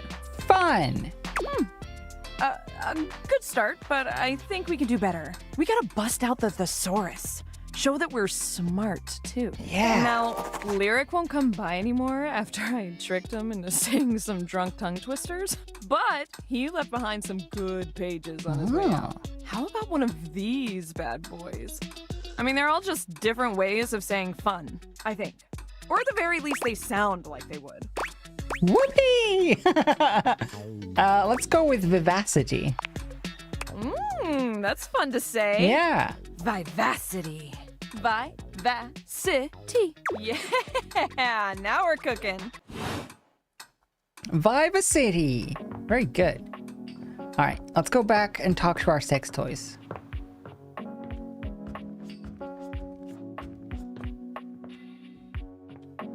I added, by the way, whoa. I was trying out some Baldur's Gate, was it yesterday on the Discord server? Because it turns out that Swedish people are not allowed to stream at all on OF or Fansly. So I just played some on the Discord server, but I think it worked out. Unfortunately, I can't watch the stream myself, so I can't check the quality when it's on the Discord, but it seemed to work out. I'm playing Baldur's Gate 3 again on the Discord, but with like nudie mods and sexy mods for fun. It's pretty good.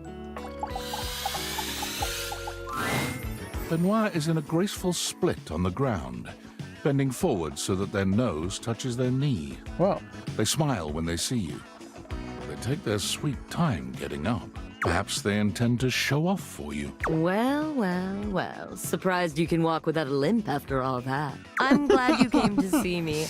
I thought of a wonderful way for us to get to know each other better. Aside from the obvious and surefire method, sex. Sex isn't really a good way to get to know someone. Don't be silly. There's nothing better. They pull a small black and red box out from a drawer. Sexy questions for sexy people. Oh, well, fair enough. A enough. card game designed to help couples working on their intimacy. Nice. Not that I need any help with my intimacy, but you seem a bit shyer than me, so we might as well make a game of it. I know about Benoit draws that. a card and reads aloud to you. What is the wildest place you've made love? art museum at rush hour? How? Let's say balcony. Oh, you have an exhibitionist streak. Hotels are a fun place to push the boundaries of your intimacy. Benoit tosses the card aside, pulling another. Okay, how about this one? Favorite place to be kissed? Well, I mean, my lips. Your lips?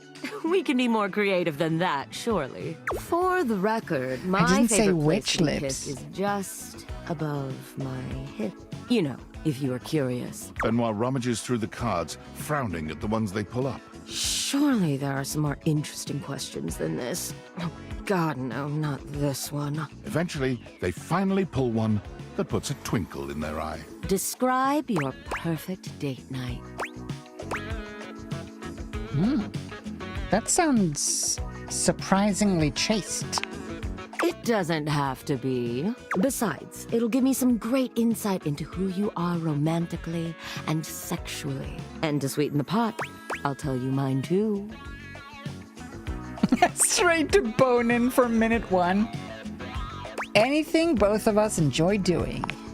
Like... God, I suppose I'll just have to take the lead here. I know, Benoit the puts options the card I'm away, given running aren't a hand fun. through their tentacle-like hair. Now, for my perfect date, you invite me to your place. We have an intimate dinner that delights and satisfies without leaving us too full. After all, we have after-dinner activities to look forward to. You give me that look, taking me by the hand and leading me through your glorious, immaculately clean mansion. Both of us know where we're going, but neither of us says a word. You open the door to your basement, where the vibes shift immediately. This is no ordinary basement. This is a dungeon. You bid me sit on a black leather couch as you sit across from me, snapping your fingers. A man dressed in vinyl from head to toe slithers out from behind some black silk curtains, offering me a shining silver tray covered in sex toys of all sorts. I run my fingers along the spread, acting as though I just can't decide. But we both know there's only one choice. I imagine this whole scenario with like a human, like me, and then just a sex toy, because that's what they are, right? So it's just like a vibrator. So you have the one shot of the person, the human, sitting at a romantic dinner, and then it just hard cuts to just a vibrator on the table going brrrr against the hard surface, and then you cut back to the other person taking the vibrator in their hand and leading them to the to the basement, putting them on the couch, and it's just a silent hard cut to a vibrator on the couch.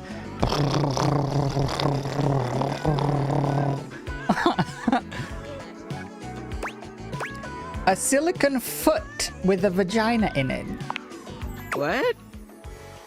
I mean, yeah, that's fine. But that's not my fantasy. No, there's only one thing for me on this tray. What? The Indominator. You ask me if I'm sure, and I tell you I'm here for a good time. Whoa. Not a long time. It's like a plum The bus. sex that follows is so intense, so messy, so taboo that its shockwaves are felt all over the world. Politicians tremble in their offices.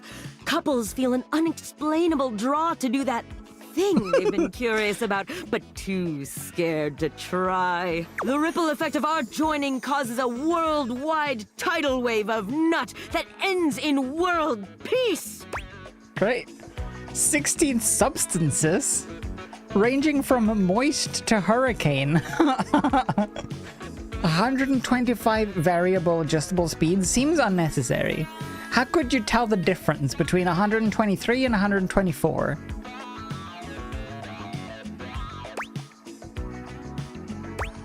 A worldwide tidal wave of what? You heard me the first time. I Benoit did. puts the box of cards away, their gaze far warmer than when you started. Well, now with that behind us, how are you feeling? Shall we go for round 2? Hi, Cheshire. The middle of the flower is totally just vaginal. Go for it. Benoit's lips curve into a wicked smile. Hi, Trio. We're going to have such fun. Okay. All that talk about the Indominator really seems to have wound Benoit up. Their voice whispers sweet debauchery into your ear, guiding you through complicated things that you'd never have managed yourself. When it's all over, you find yourself exhausted, but happy. There's a sweet safety in Benoit's arms, even when you're trying such new things. Oh. Oh. Nice. Well, that was nice. Great. Any messages? No? No messages? How you doing, bed? Hey there. Hi. Uh-oh. Don't tell me I said something embarrassing in my sleep. Yeah. You didn't so much say anything. You were very animated last night. Oh, you did I seemed fart? quite happy about something. I wonder what sort of dream you were having. Nice. Well, it's a little embarrassing. Don't be embarrassed. I'd love to hear all about it. I was starring in that hit TV show, Flame of Bones. Oh, I'm not sure I know that one. It's dark, gritty fantasy, famed for its expository scenes with people banging in the background. Oh, well. I already like where this is going. I stormed the castle keep on Dragonback, burning my enemies to cinders. Ooh, then what? Only the Mad King stood before me, and the throne was rightfully mine. So what did you do? I gave him the greatest head. I gave him the greatest head of his nasty royal life. Sure. Oh, yes. Yes. Good for you. You're lucky to have such fun and sexy dreams. I can't say I've been so blessed. Can you dream? As a bed, do you dream? Do beds dream? What do you don't have good dreams? Not for a while now. No. I haven't slept well for years now, to tell the truth. Well, you're a bed. But it's not something I want you to worry about, all right? Oh, all okay. I care about is knowing you're sleeping soundly. Fair enough. I just want you to be comfortable and happy when you're with me. I hope Aw. you're satisfied. I am. I'm so happy to hear that. I could talk to you for hours, but I'm sure I've taken up enough of your time. Okay. Here's to pleasant dreams for both of us tonight. Can't wait. See you tonight. See you now. Oh. Good night.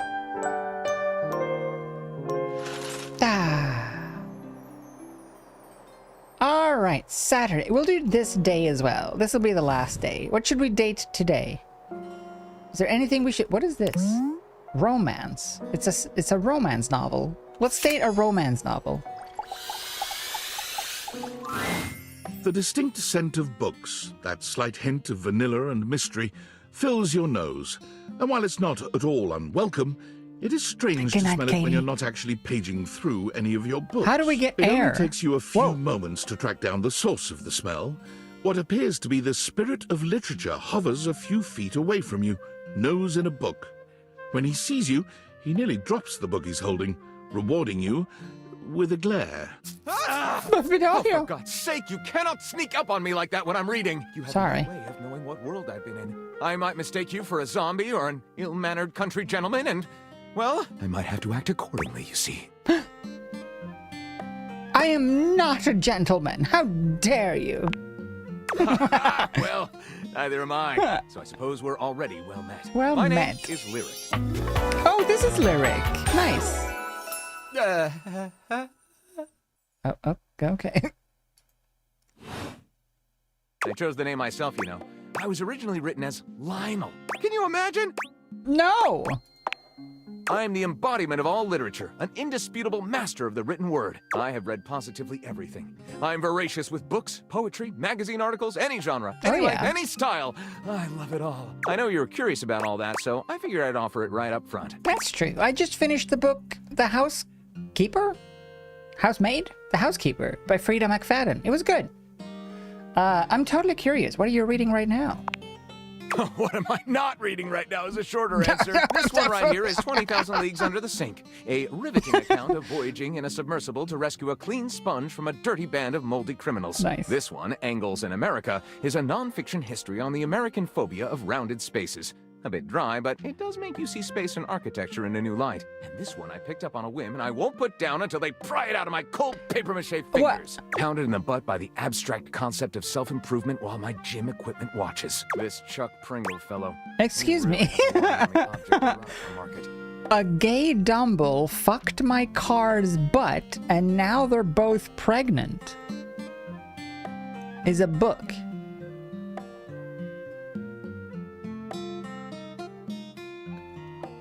Housemaid? Is that the name? I keep mixing them up. The Housemaid book. Yeah. The Housemaid. This one. It was good. I enjoyed it. And the movie was good as well. I think the movie was a well-movie-fied version. The book, the events in the book felt like they spanned like 6 months maybe, while the events in the movie felt more like 2 weeks. But it's a movie, it's gonna be faster. Also, they changed the ending. Not what happened, just how it happened.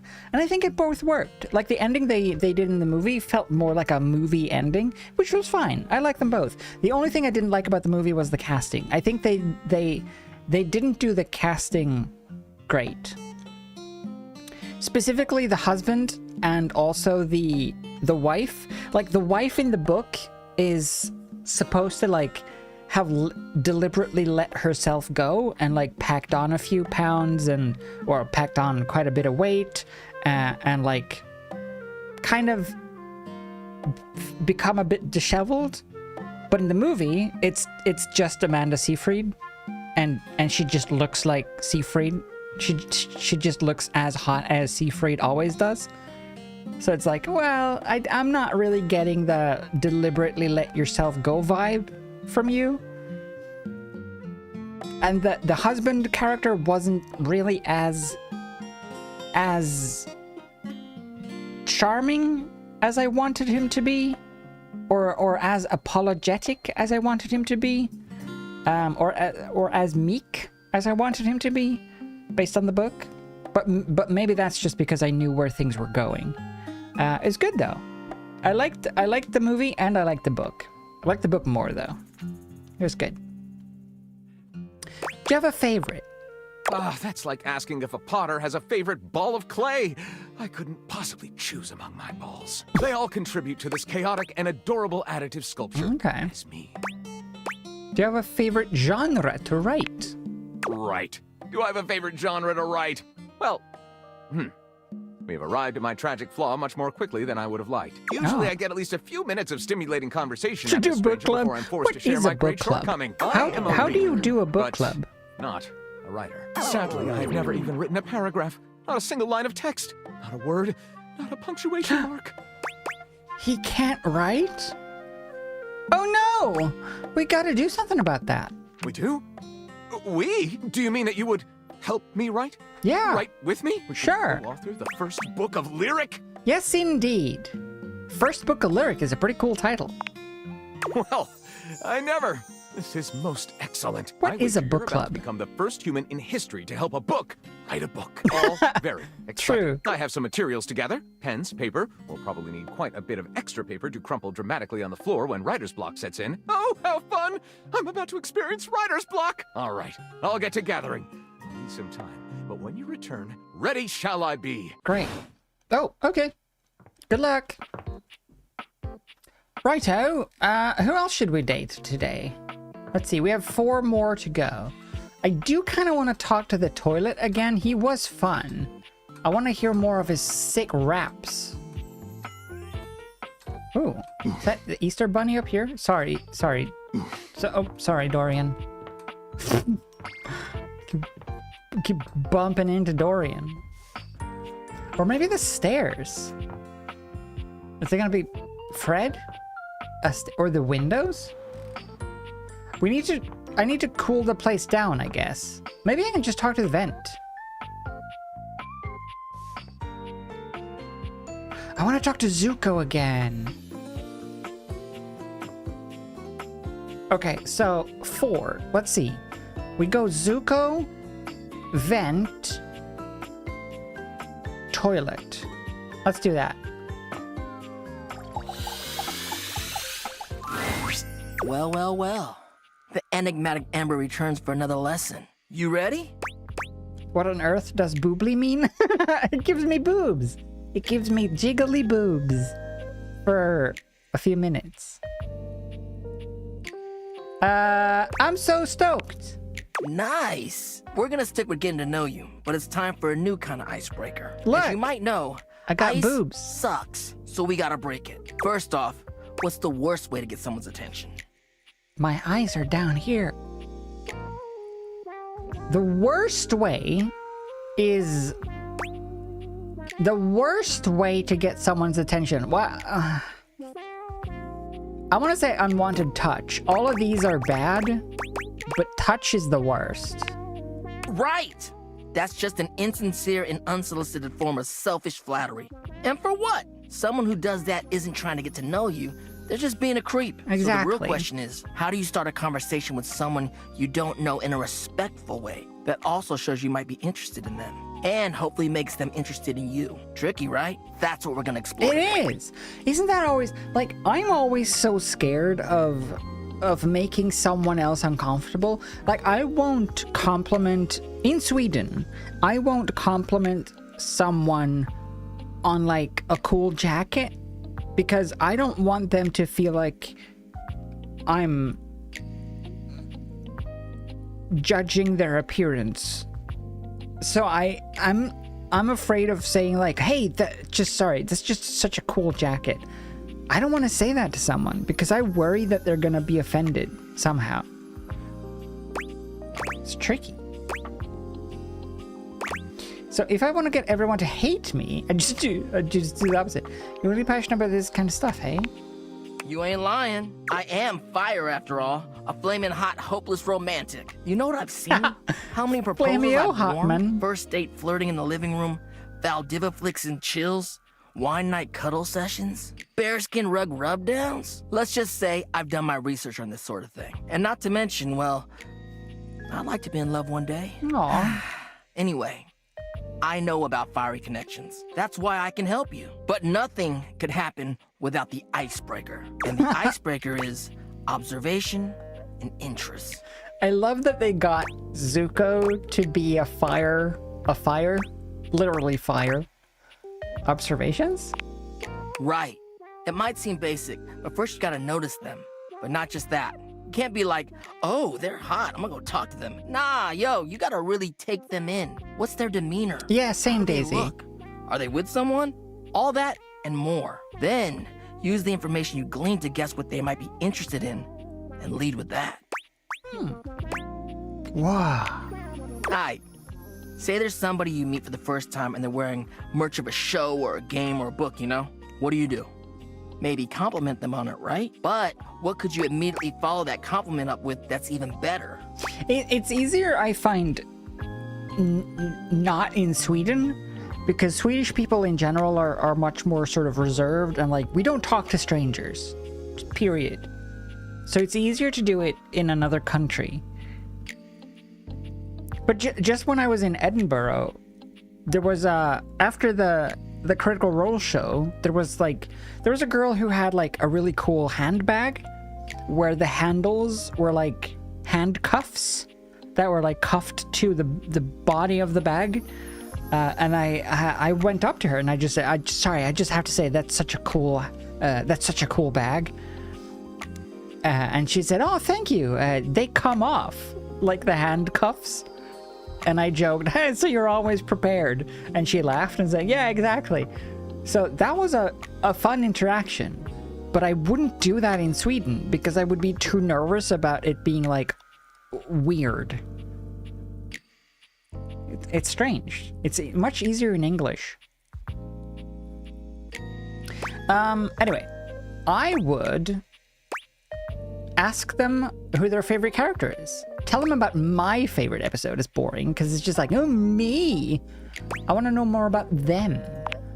That's a good one. Smile, gently ease into the topic, and you can build a great rapport with them really quickly. Yeah. So, you learn about, or even better, share in their interest. Make them excited about it. Exactly. Start that connection by talking with them about what brings them the most joy. Yeah. What better way to build a friendship? Exactly. Nice. That makes a lot of sense. Dope. You get it then. You gotta communicate, you feel me? Let's go to phase 2. All right, so you made it past the icebreaker. Now you're vibing a little. They mentioned they're going to a concert of one of your favorite bands. What do you say next? Like, you can always talk about yourself to anyone at any time. You know about you. It's more interesting to know about them. Music is for dorks. Oh man, I love them. Are you going with any friends? That's what I'm talking about, playa. Keeping it nice and casual and taking an interest while showing interest. Yeah. Smooth.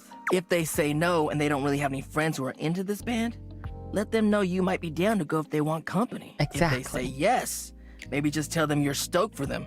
Don't want to seem pushy or self-invited. I mean, get to know them before getting too personal. You know, build up to it.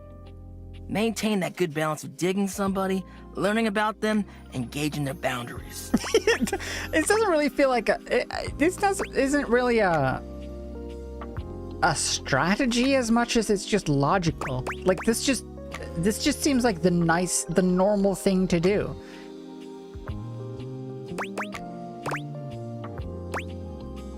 Nah, man, I'm not sassy enough. It does sound complicated though. It is, homie, it is. But you can do it. Anyway, that concludes your lesson for the day. See you around for the next one? You know it. All right, next. Until then. Aw, bye, Zuko. Dang it. If that voice doesn't make me just want to listen to you over and over. All right, let's go talk to the air. Or at least the vent.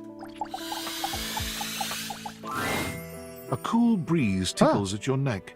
You can feel someone here, but you can't see anyone.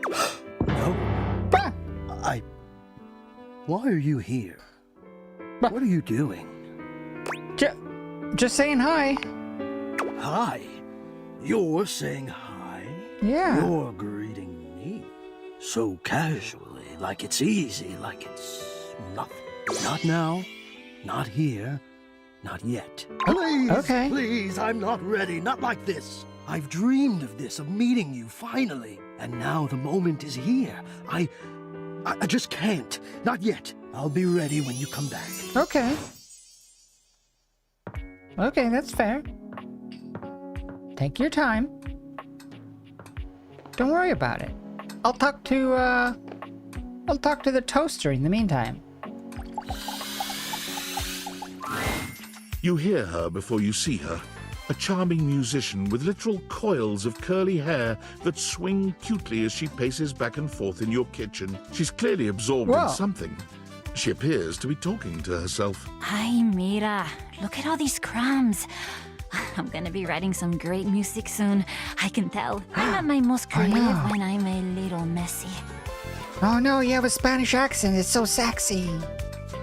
I've not seen the new Avatar where they're adults. No, we talked about it a little bit earlier, but I'm just so sad that they didn't bring back the original voice actors. I'm hesitant to watch it because it doesn't feel like them. If they had the same voice actors, I would have been so down, but I'm worried that it's gonna feel wrong and off. I've seen some clips of it, and it looks very well animated. It looks like it's keeping the vibe of the original. I'm just worried that it's gonna feel wrong. I worry it's gonna feel like just like a fanfic, because it's just not the same voices.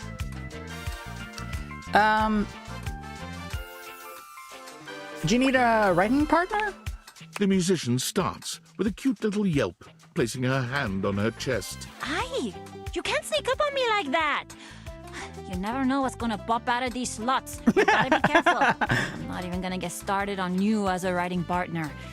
I know that, like, I don't know you at all or anything, but I am pretty sure you're not up to the challenge of writing with me. I have, like, really high standards. Well, She picks up her guitar, striking a glamorous pose. Pick as a toast. Dulce Tostadora, lead singer and guitarist of Miranda y las Migas. Cool. I love this accent. Tal. We're the best musical group around here by a lot. Great. What kind of music do you play? All kinds. Pop, Gregorian chanting, Wait. barbershop. Wait, you can't whatever play you feel barbershop. like. If that dial is on 7, then 7 we go.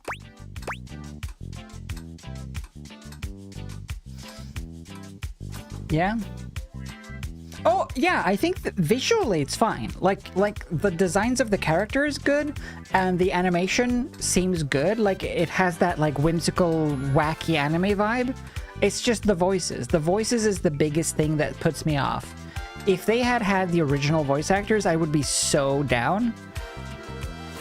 But now it's like, I don't know. It's gonna feel weird. I'll probably watch it when it's out on like some streaming service, but how do you play barbershop? I know, it totally surprised me too. That dumb little rotating ball. But for real, What? you'd be surprised. The Wait, no, harmonies that's are so great. Hey, little rotating maybe pole. I'll sing something for you sometime. Oh, if I'm lucky. I gotta go pee, so Jeff is here anyway.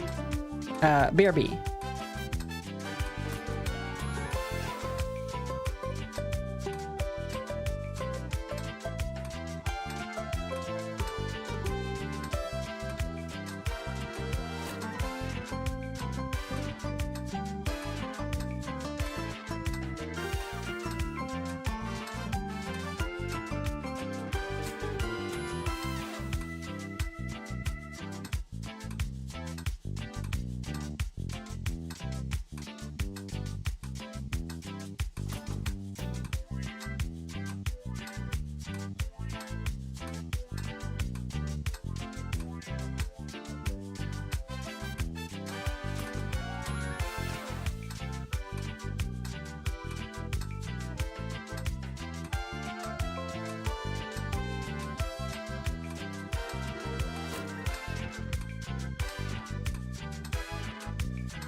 It's weird because some of the streaming things,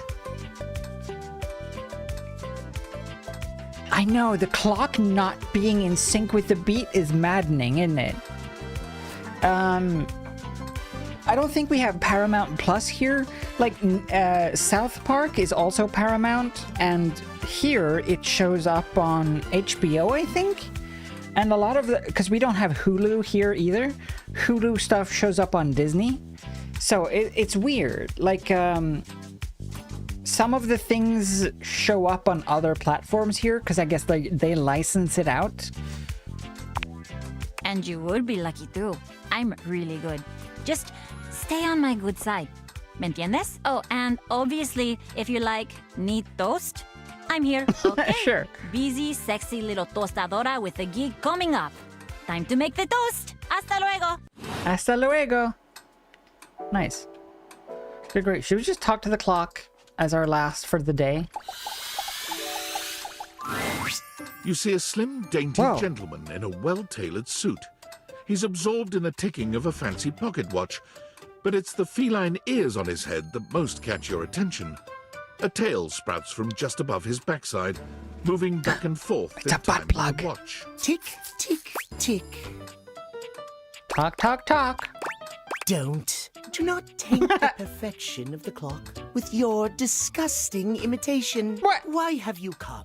I don't see interruption to meditations on the beauty of time on the schedule. I live here, dude. I am not disputing that, but you are not on the schedule. Do you understand? Perhaps you do not know this, as so few are as attuned to time as I am. Yeah, okay, but shut up. punctuality is of the utmost importance. So if you wish to speak to me, you must make an appointment. Yeah, I'm not doing that. I'm afraid you don't have a choice. If you wish to make my acquaintance properly, you will return with an appointment. Are you at least gonna tell me your name? Sweet heavenly hours, I was so busy reprimanding you, I forgot to introduce myself. Not that you didn't deserve it for breaking from the schedule, but it is no excuse. Timothy Timepiece, at your service. Ugh, get out of here. I don't want to date you. Shut up.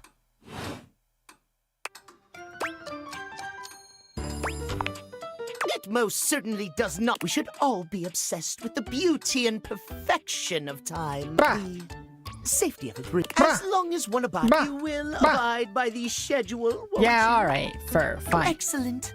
I thank you. I will see you at noon sharp, and we can speak then. Yeah, all Do right. not- Sure. Whatever. Get out of See here. you then. Good grief.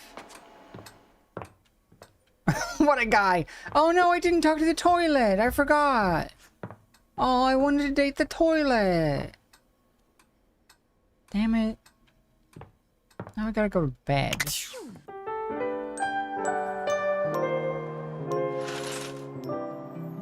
Okay, we'll do one more day. We'll do this day as well, and that's gonna be it. This is the last day. We'll start with the toilet. It's Sunday, You are so it makes back. sense. Are you ready to begin the test of rhyming? Or are you willing to die alone? No, I'll do it. Yeah, I'm ready. C'est parti! Okay, you have returned in time for the first test. This will be a baby game for babies, so little Crapper can make sure you are not a little baby who hates. Okay. Babies are full diapers, they are not ready for little Crapper. Babies True. have trouble filling their lines in the choices below. They only have so many words before they fill the box, eh? Ah, oui. Whoa. Oh, jeez. What do you mean? I have as many words as I want to fill a box, never run out. I guess it's starting out bad. Oh, snap. You're the one who's freaking toilet-themed rapper, which is not... It may be about the size of my box, but the box is totally my size. My guy just can't handle my enormous box time.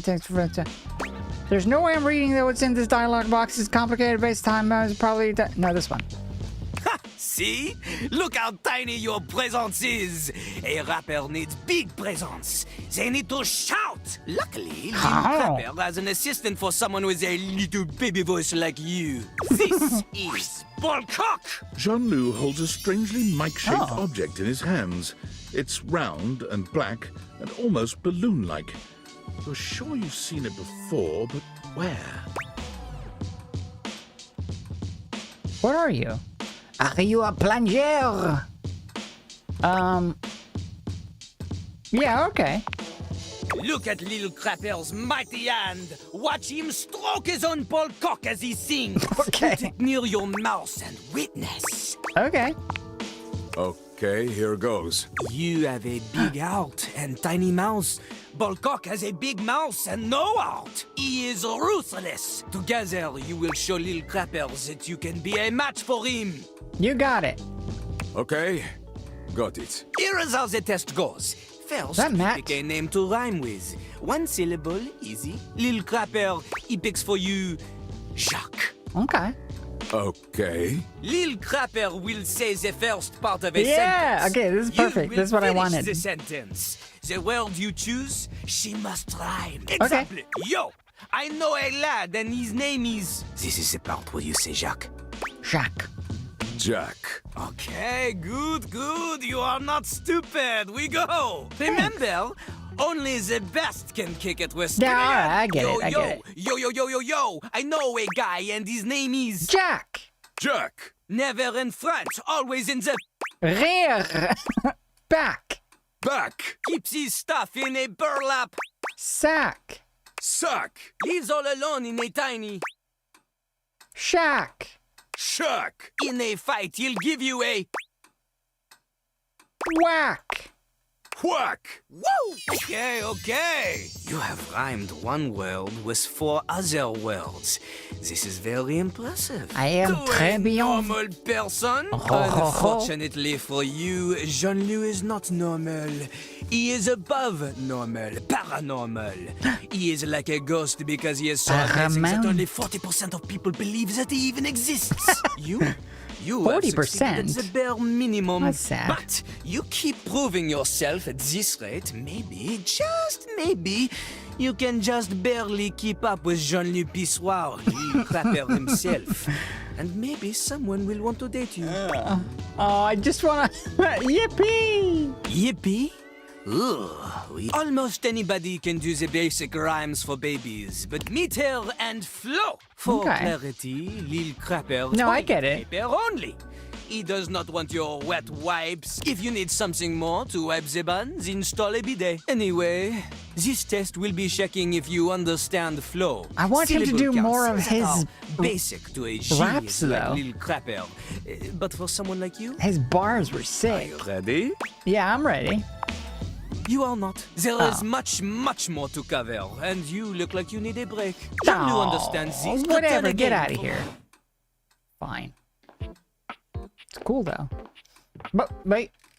All right, who are we doing today? How do I change the thermostat then to talk to wind? I think I just need to like come back. He said just come back. So I think, or maybe it's this actually.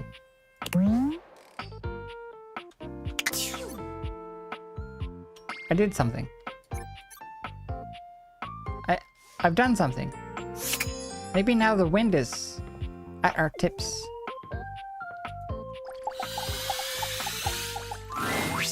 You see a pair of hands sticking through the air conditioning grate, and the barest suggestion of someone's eyes, but no more.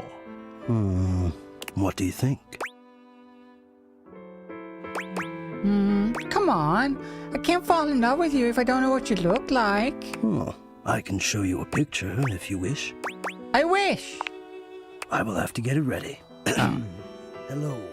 I am Hector Valentino Ernesto Condicionado. HVAC. Heyo. Hello there. Ventilation, airflow, sometimes known colloquially as HVAC. Yeah, no, I figured. Hello to you too. It is nice to see you. Oh, you, I guess. Yes, to hear me.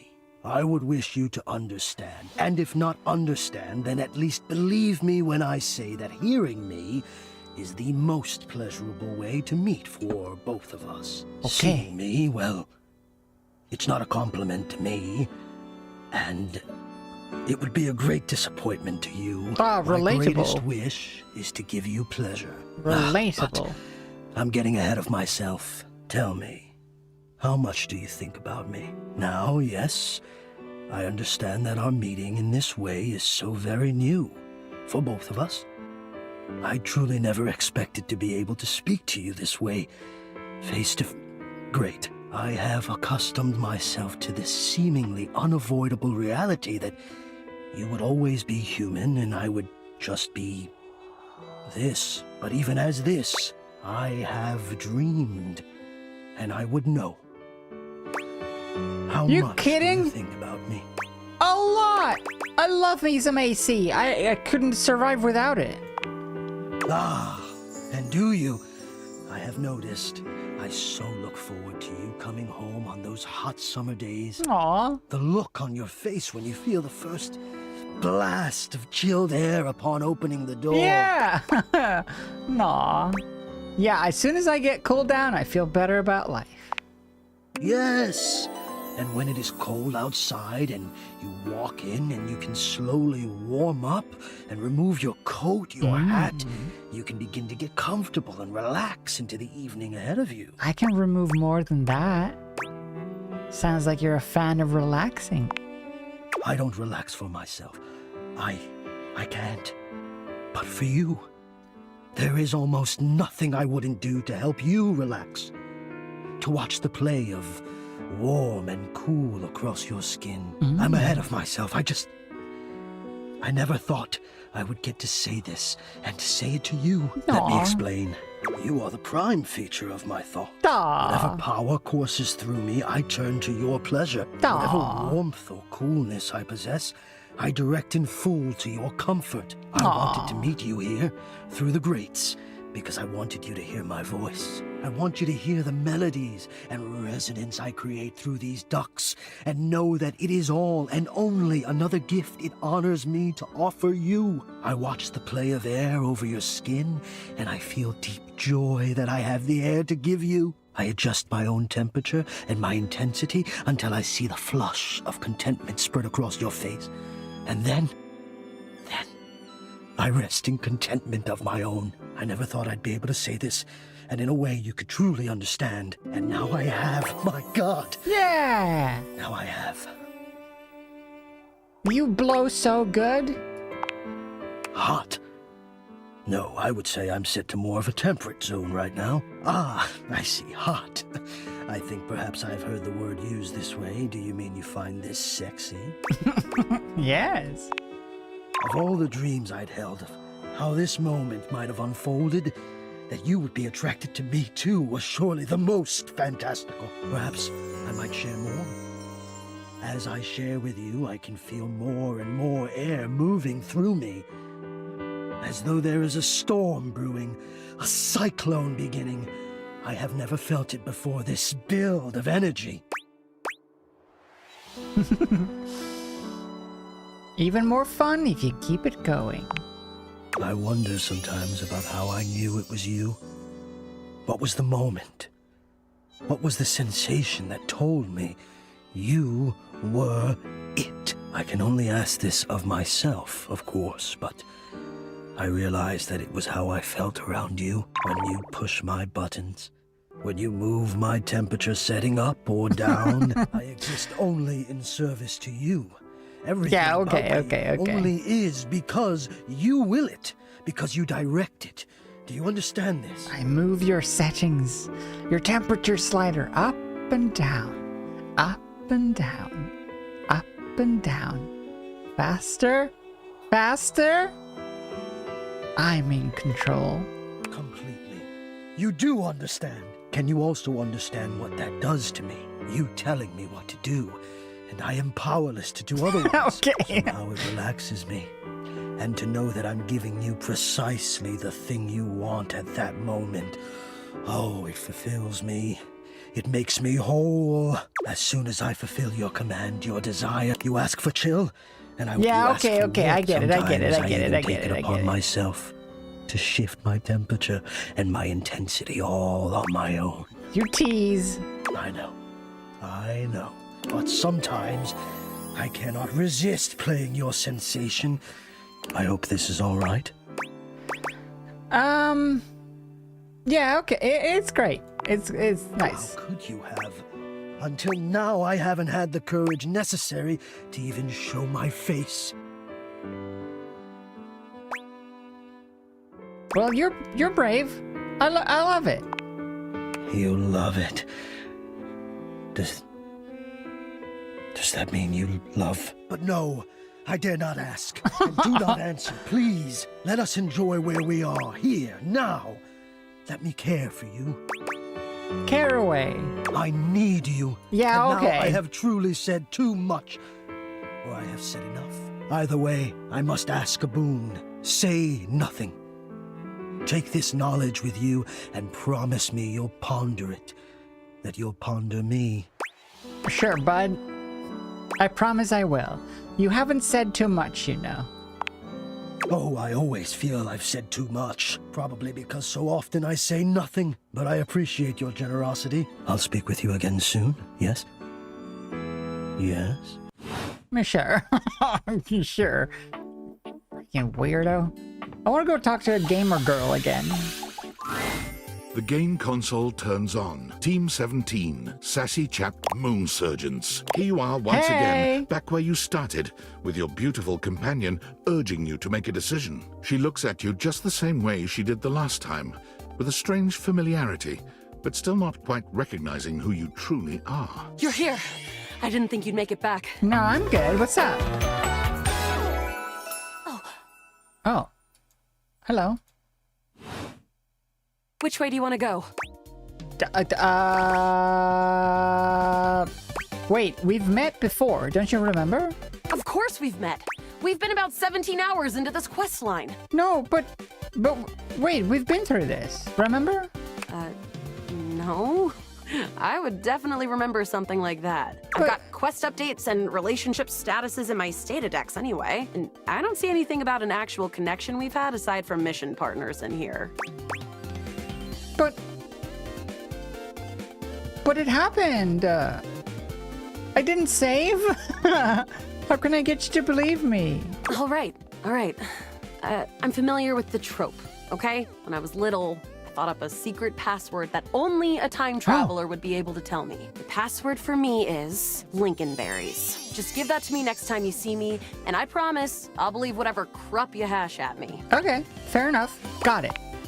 Now let's get back to blasting. Oh, you just equipped my Zauer rifle, which means that you're thinking of unloading a whole lot of Zaker charges on these scroufs out here. We're Zaker and scroufs again? Yeah, alright. Bizorg! It's Zaker! 88 charges later, that ought to teach. We're near the con. They'll have assassin class upholders. This is same level. And probably start dispatching them with utmost violence. Let's you go. Up for it? You're right. Upholder, I found an entrance on the dark side. Should Sounds be an easy way in. After a short walk... She liked this last time, With so my we'll just do the drop-picking same skills, thing. We'll have this open in no time. Tell me about yourself. Me? Well, maybe. We fight against the upholders who are determined to do everything in their power to drop who am everything I? up. You. Cute. Luna picks the lock. Here we go. Okay. There will be surveillance. I'm class doing the 2, exact which same can sound thing. the alarm. There will be... Okay. Just no. Can't believe that's our fate. So it is. How do you suggest we do this? Stealth. Oh, as quietly as possible. Make with the shadow suit? Yeah, Using exactly. all of it, Close behind. you drift past. Good And then choice we on the craft. stick. Oh no! From your stealthy, a vast laser, the light engulfs Luna Same, and same. renders her immobile. Grab her and run. Bravely, once she is removed from the Then we power of the wink and strange weapon, smile. you run further. You want to press on, or should we take craft. a crafting break? We have a chance to use what's left in Yeah, our yeah, yeah, inventory let's to get make crafty. something. All right, this thing can take anything we've got and transform it into anything we don't. Okay. What do we have? Not much. We got one globule, one wood, and one scrouf skin. What can we make? We'll have to find. Okay. Okay. Let's get started So with. we take the wood. Got it. And then. We add the globule. Got it. And then. We wrap it with skin. Got it. And then. And then we're fine. All right, but there's no reason to. Which is always the wood gives nice. The scrouf skin makes. You've got an amazing. You and Luna make. Oh no. The way opens up into a perched high on the. You came just to live. And then who's the Crescentia? Right, she's the moon. The glowing Great. The blue deposit. Take that, bitch. Oh, snap. Use an item. Luna Bam, throws bam, across to bam. you. The battle is finished. You. Wow. Oh, Great job, we Yael. did it. I couldn't have done it without you. Could this be something more?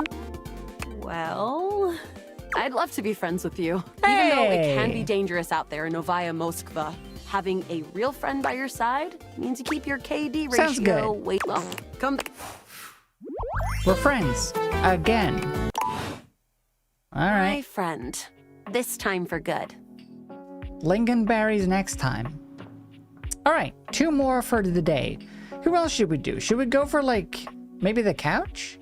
Or the window? Or the smoke detector? Or, how about We have to hit back at Alice and hit hard. garbage? Why? Why are we hitting me? Oh, I want to date this one. This one is hot. Let's date. Normally, you try Ooh. to avoid dealing with your water heater. You're no plumber, after all. But as you look at the beauty standing where your water heater usually is, you Hey, wonder Shay. for a moment if that's about to Look, change. I'm dating people. Beyond the rigid metal of the heater lie dangerous curves. Brown skin swathed in orange and blue and silver. Her soft, pretty facial features are adorned by colorful makeup that looks like it wouldn't be out of place in a fashion magazine. She doesn't seem to notice you at first, but when she does, she lets out a sharp scream.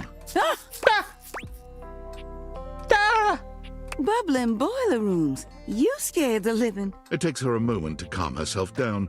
She fans at her face with her hands, exhaling loudly. Got me flustered is all. I wasn't expecting any visitors. Last folks who lived here only came down when the pilot light was out, which wasn't often. See, I'm made of the good stuff. She's Southern. Southern made and made to last. So far, my favorite objects are the bar, the Marisha bar, and the sex toys and the bed. Betty and the bar and the sex toys. I hadn't even thought about your pilot light going out. To be fair. I take pride in keeping it going on. Here I am just talking and you don't even know my name. I'm Winifred. Nice to meet you. Oh. That's not... How you doing, sweetheart? Is that a pun? Winifred. Is that a brand of water heaters? Nice to meet you. It's a pleasure. I'm not sure how much more talking I can do right now. I got work to take care of. What do you do? Did you just ask your water heater what she does? I guess. It's okay, sweetness. I'm just having some fun. Aw. But I do need to get back to work. Washford's about to kick on and Daisuke needs a bit of a push. Okay. I need some time with River to make sure she's ready to go. I'll come by later. I'll hold you to that. See you around. Bye now. Jeez. Oh, we got a Discord message. Who is this? Sam? What's up, Sam? Yo, I know it's been a sec since we talked, but I've been sitting here trying to work, and Oh, all I yeah. can think about is the fact that you're like dating your couch and your TV. Actually, it's more like my bed and my sex toys and my bar. Wow, check your job privilege. Glad to know I'm on your mind. Wink. Can we date Sam? Oh my god, shut up. It's No, not just I you won't holding shut hands and up. whatnot. Just, I need to know how your whole, like, household object harem anime is going. Thank you for the sub. How are you? I haven't seen you stream for a while. Are you busy doing stuff? I'm busy doing stuff as well. I got a lot of work to do. Have you played this? Have you played this? Did you see Matt? Did you date Matt Mercer? I was playing G&G with him earlier. I met him. IRL. I went to Edinburgh. It was fun. It's going okay. Why do you sound unsure? Well, it's harder than I thought. Oh, you're just realizing that now, huh? It is hard out there. The rest of us have to get dressed and shit. Okay, but honestly, like, walking around your house and having what? Like, you gotta feel, like, super eligible, right? I love that she's like just into it. It's like, yeah, I'm just kind of dating my door. Well, I don't feel that eligible. Well, damn, I would. I just gotta know one thing. Are you guys, you know... Do you mean am I rubbing my vagina against my kitchen counter? Not yet. Holding hands? You know what? All right. Keep your secrets. Who am I to make you? All my love to your household object lovers or whatever. Bye. Bye. Weirdo. All right, I'm going. I'm going to go talk to... Oh, we only have one more. Bed or Ugh, not lamp. Never again. I haven't spoken to bathtub, but I guess it's the same as the shower. I haven't spoken to TV. Or all of these workout stuffs. Or the teddy bear. But the sex toys.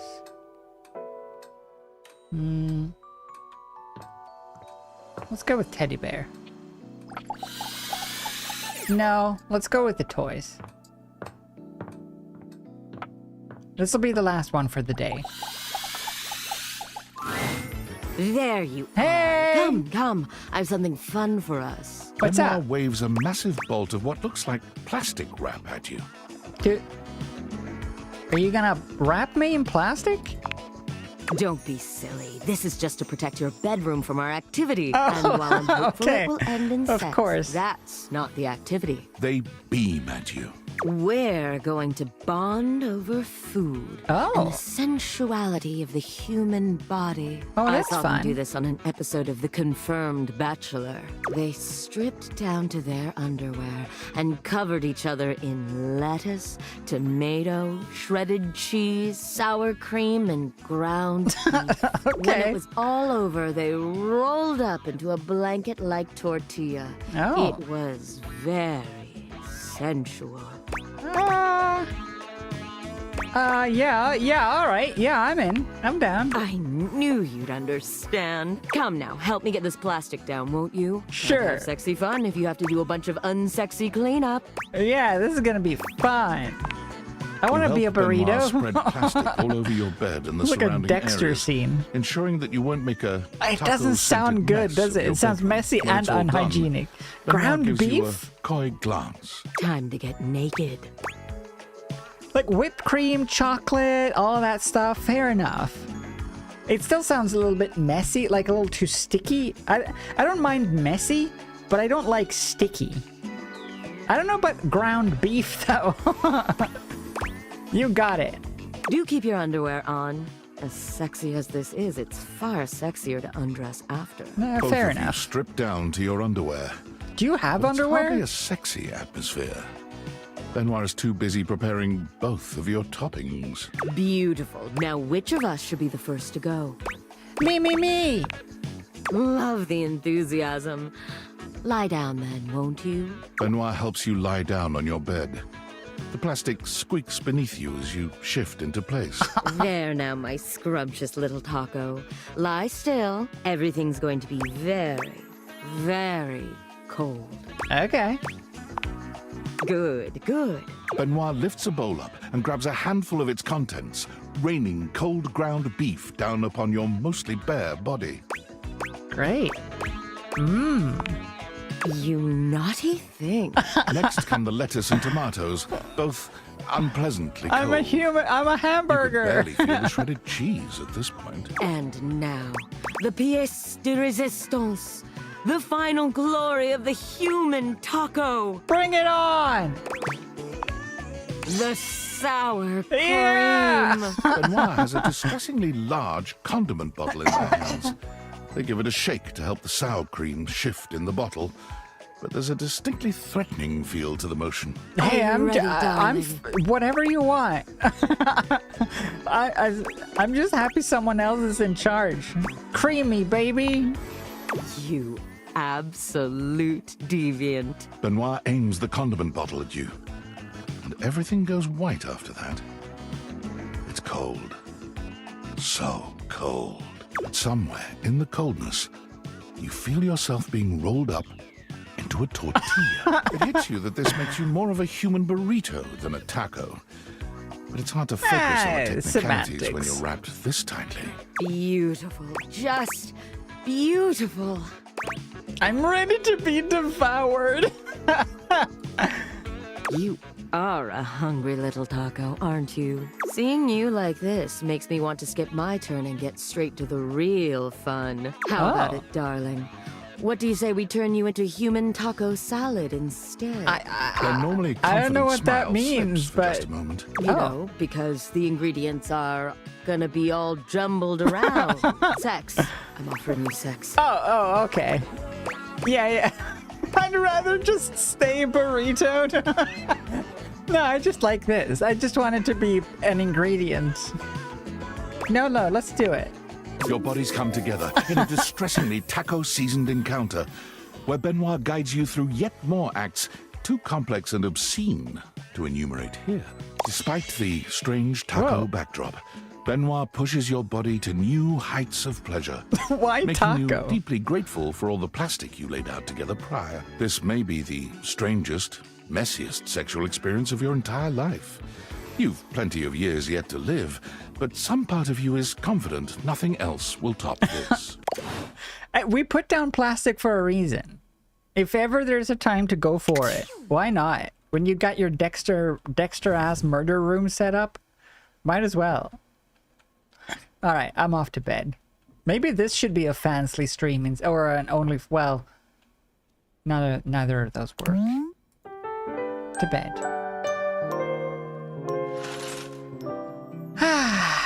New day. However, that'll be it.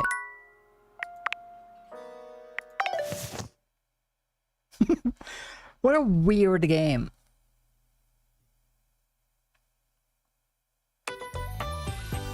Anyway, that will be it for today. It's only been 6 hours. True.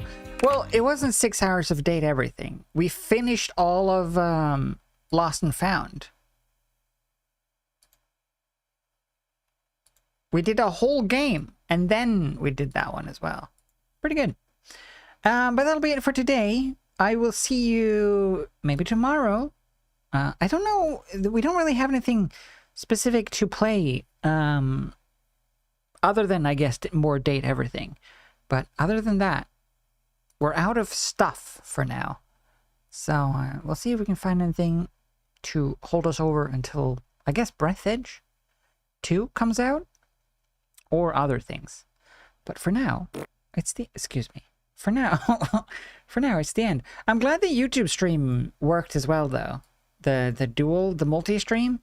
So I guess at least streams will now be archived on YouTube as well. If you want to go see them there. Great. For now, though, the end. So thanks for hanging out. Let me see. Do we have any music? Can we get some sick tunes? Tunes? Nice. See you next time. I'd like to stream tomorrow. Tomorrow's Friday, yeah? Yeah, tomorrow's Friday. And I'm only going to... I'm going to lunch. Well, I guess, well, it's a sort of lunch. I'm going to lunch with Grandma at 1 p.m. So, like, stream time is totally fine. I just don't really know what to stream. Alternatively, I'll see you on the Discord for Baldur's Gate Naked Edition. But until then, take care and goodbye and stuff. Thanks for hanging out. Farewell. Farewell.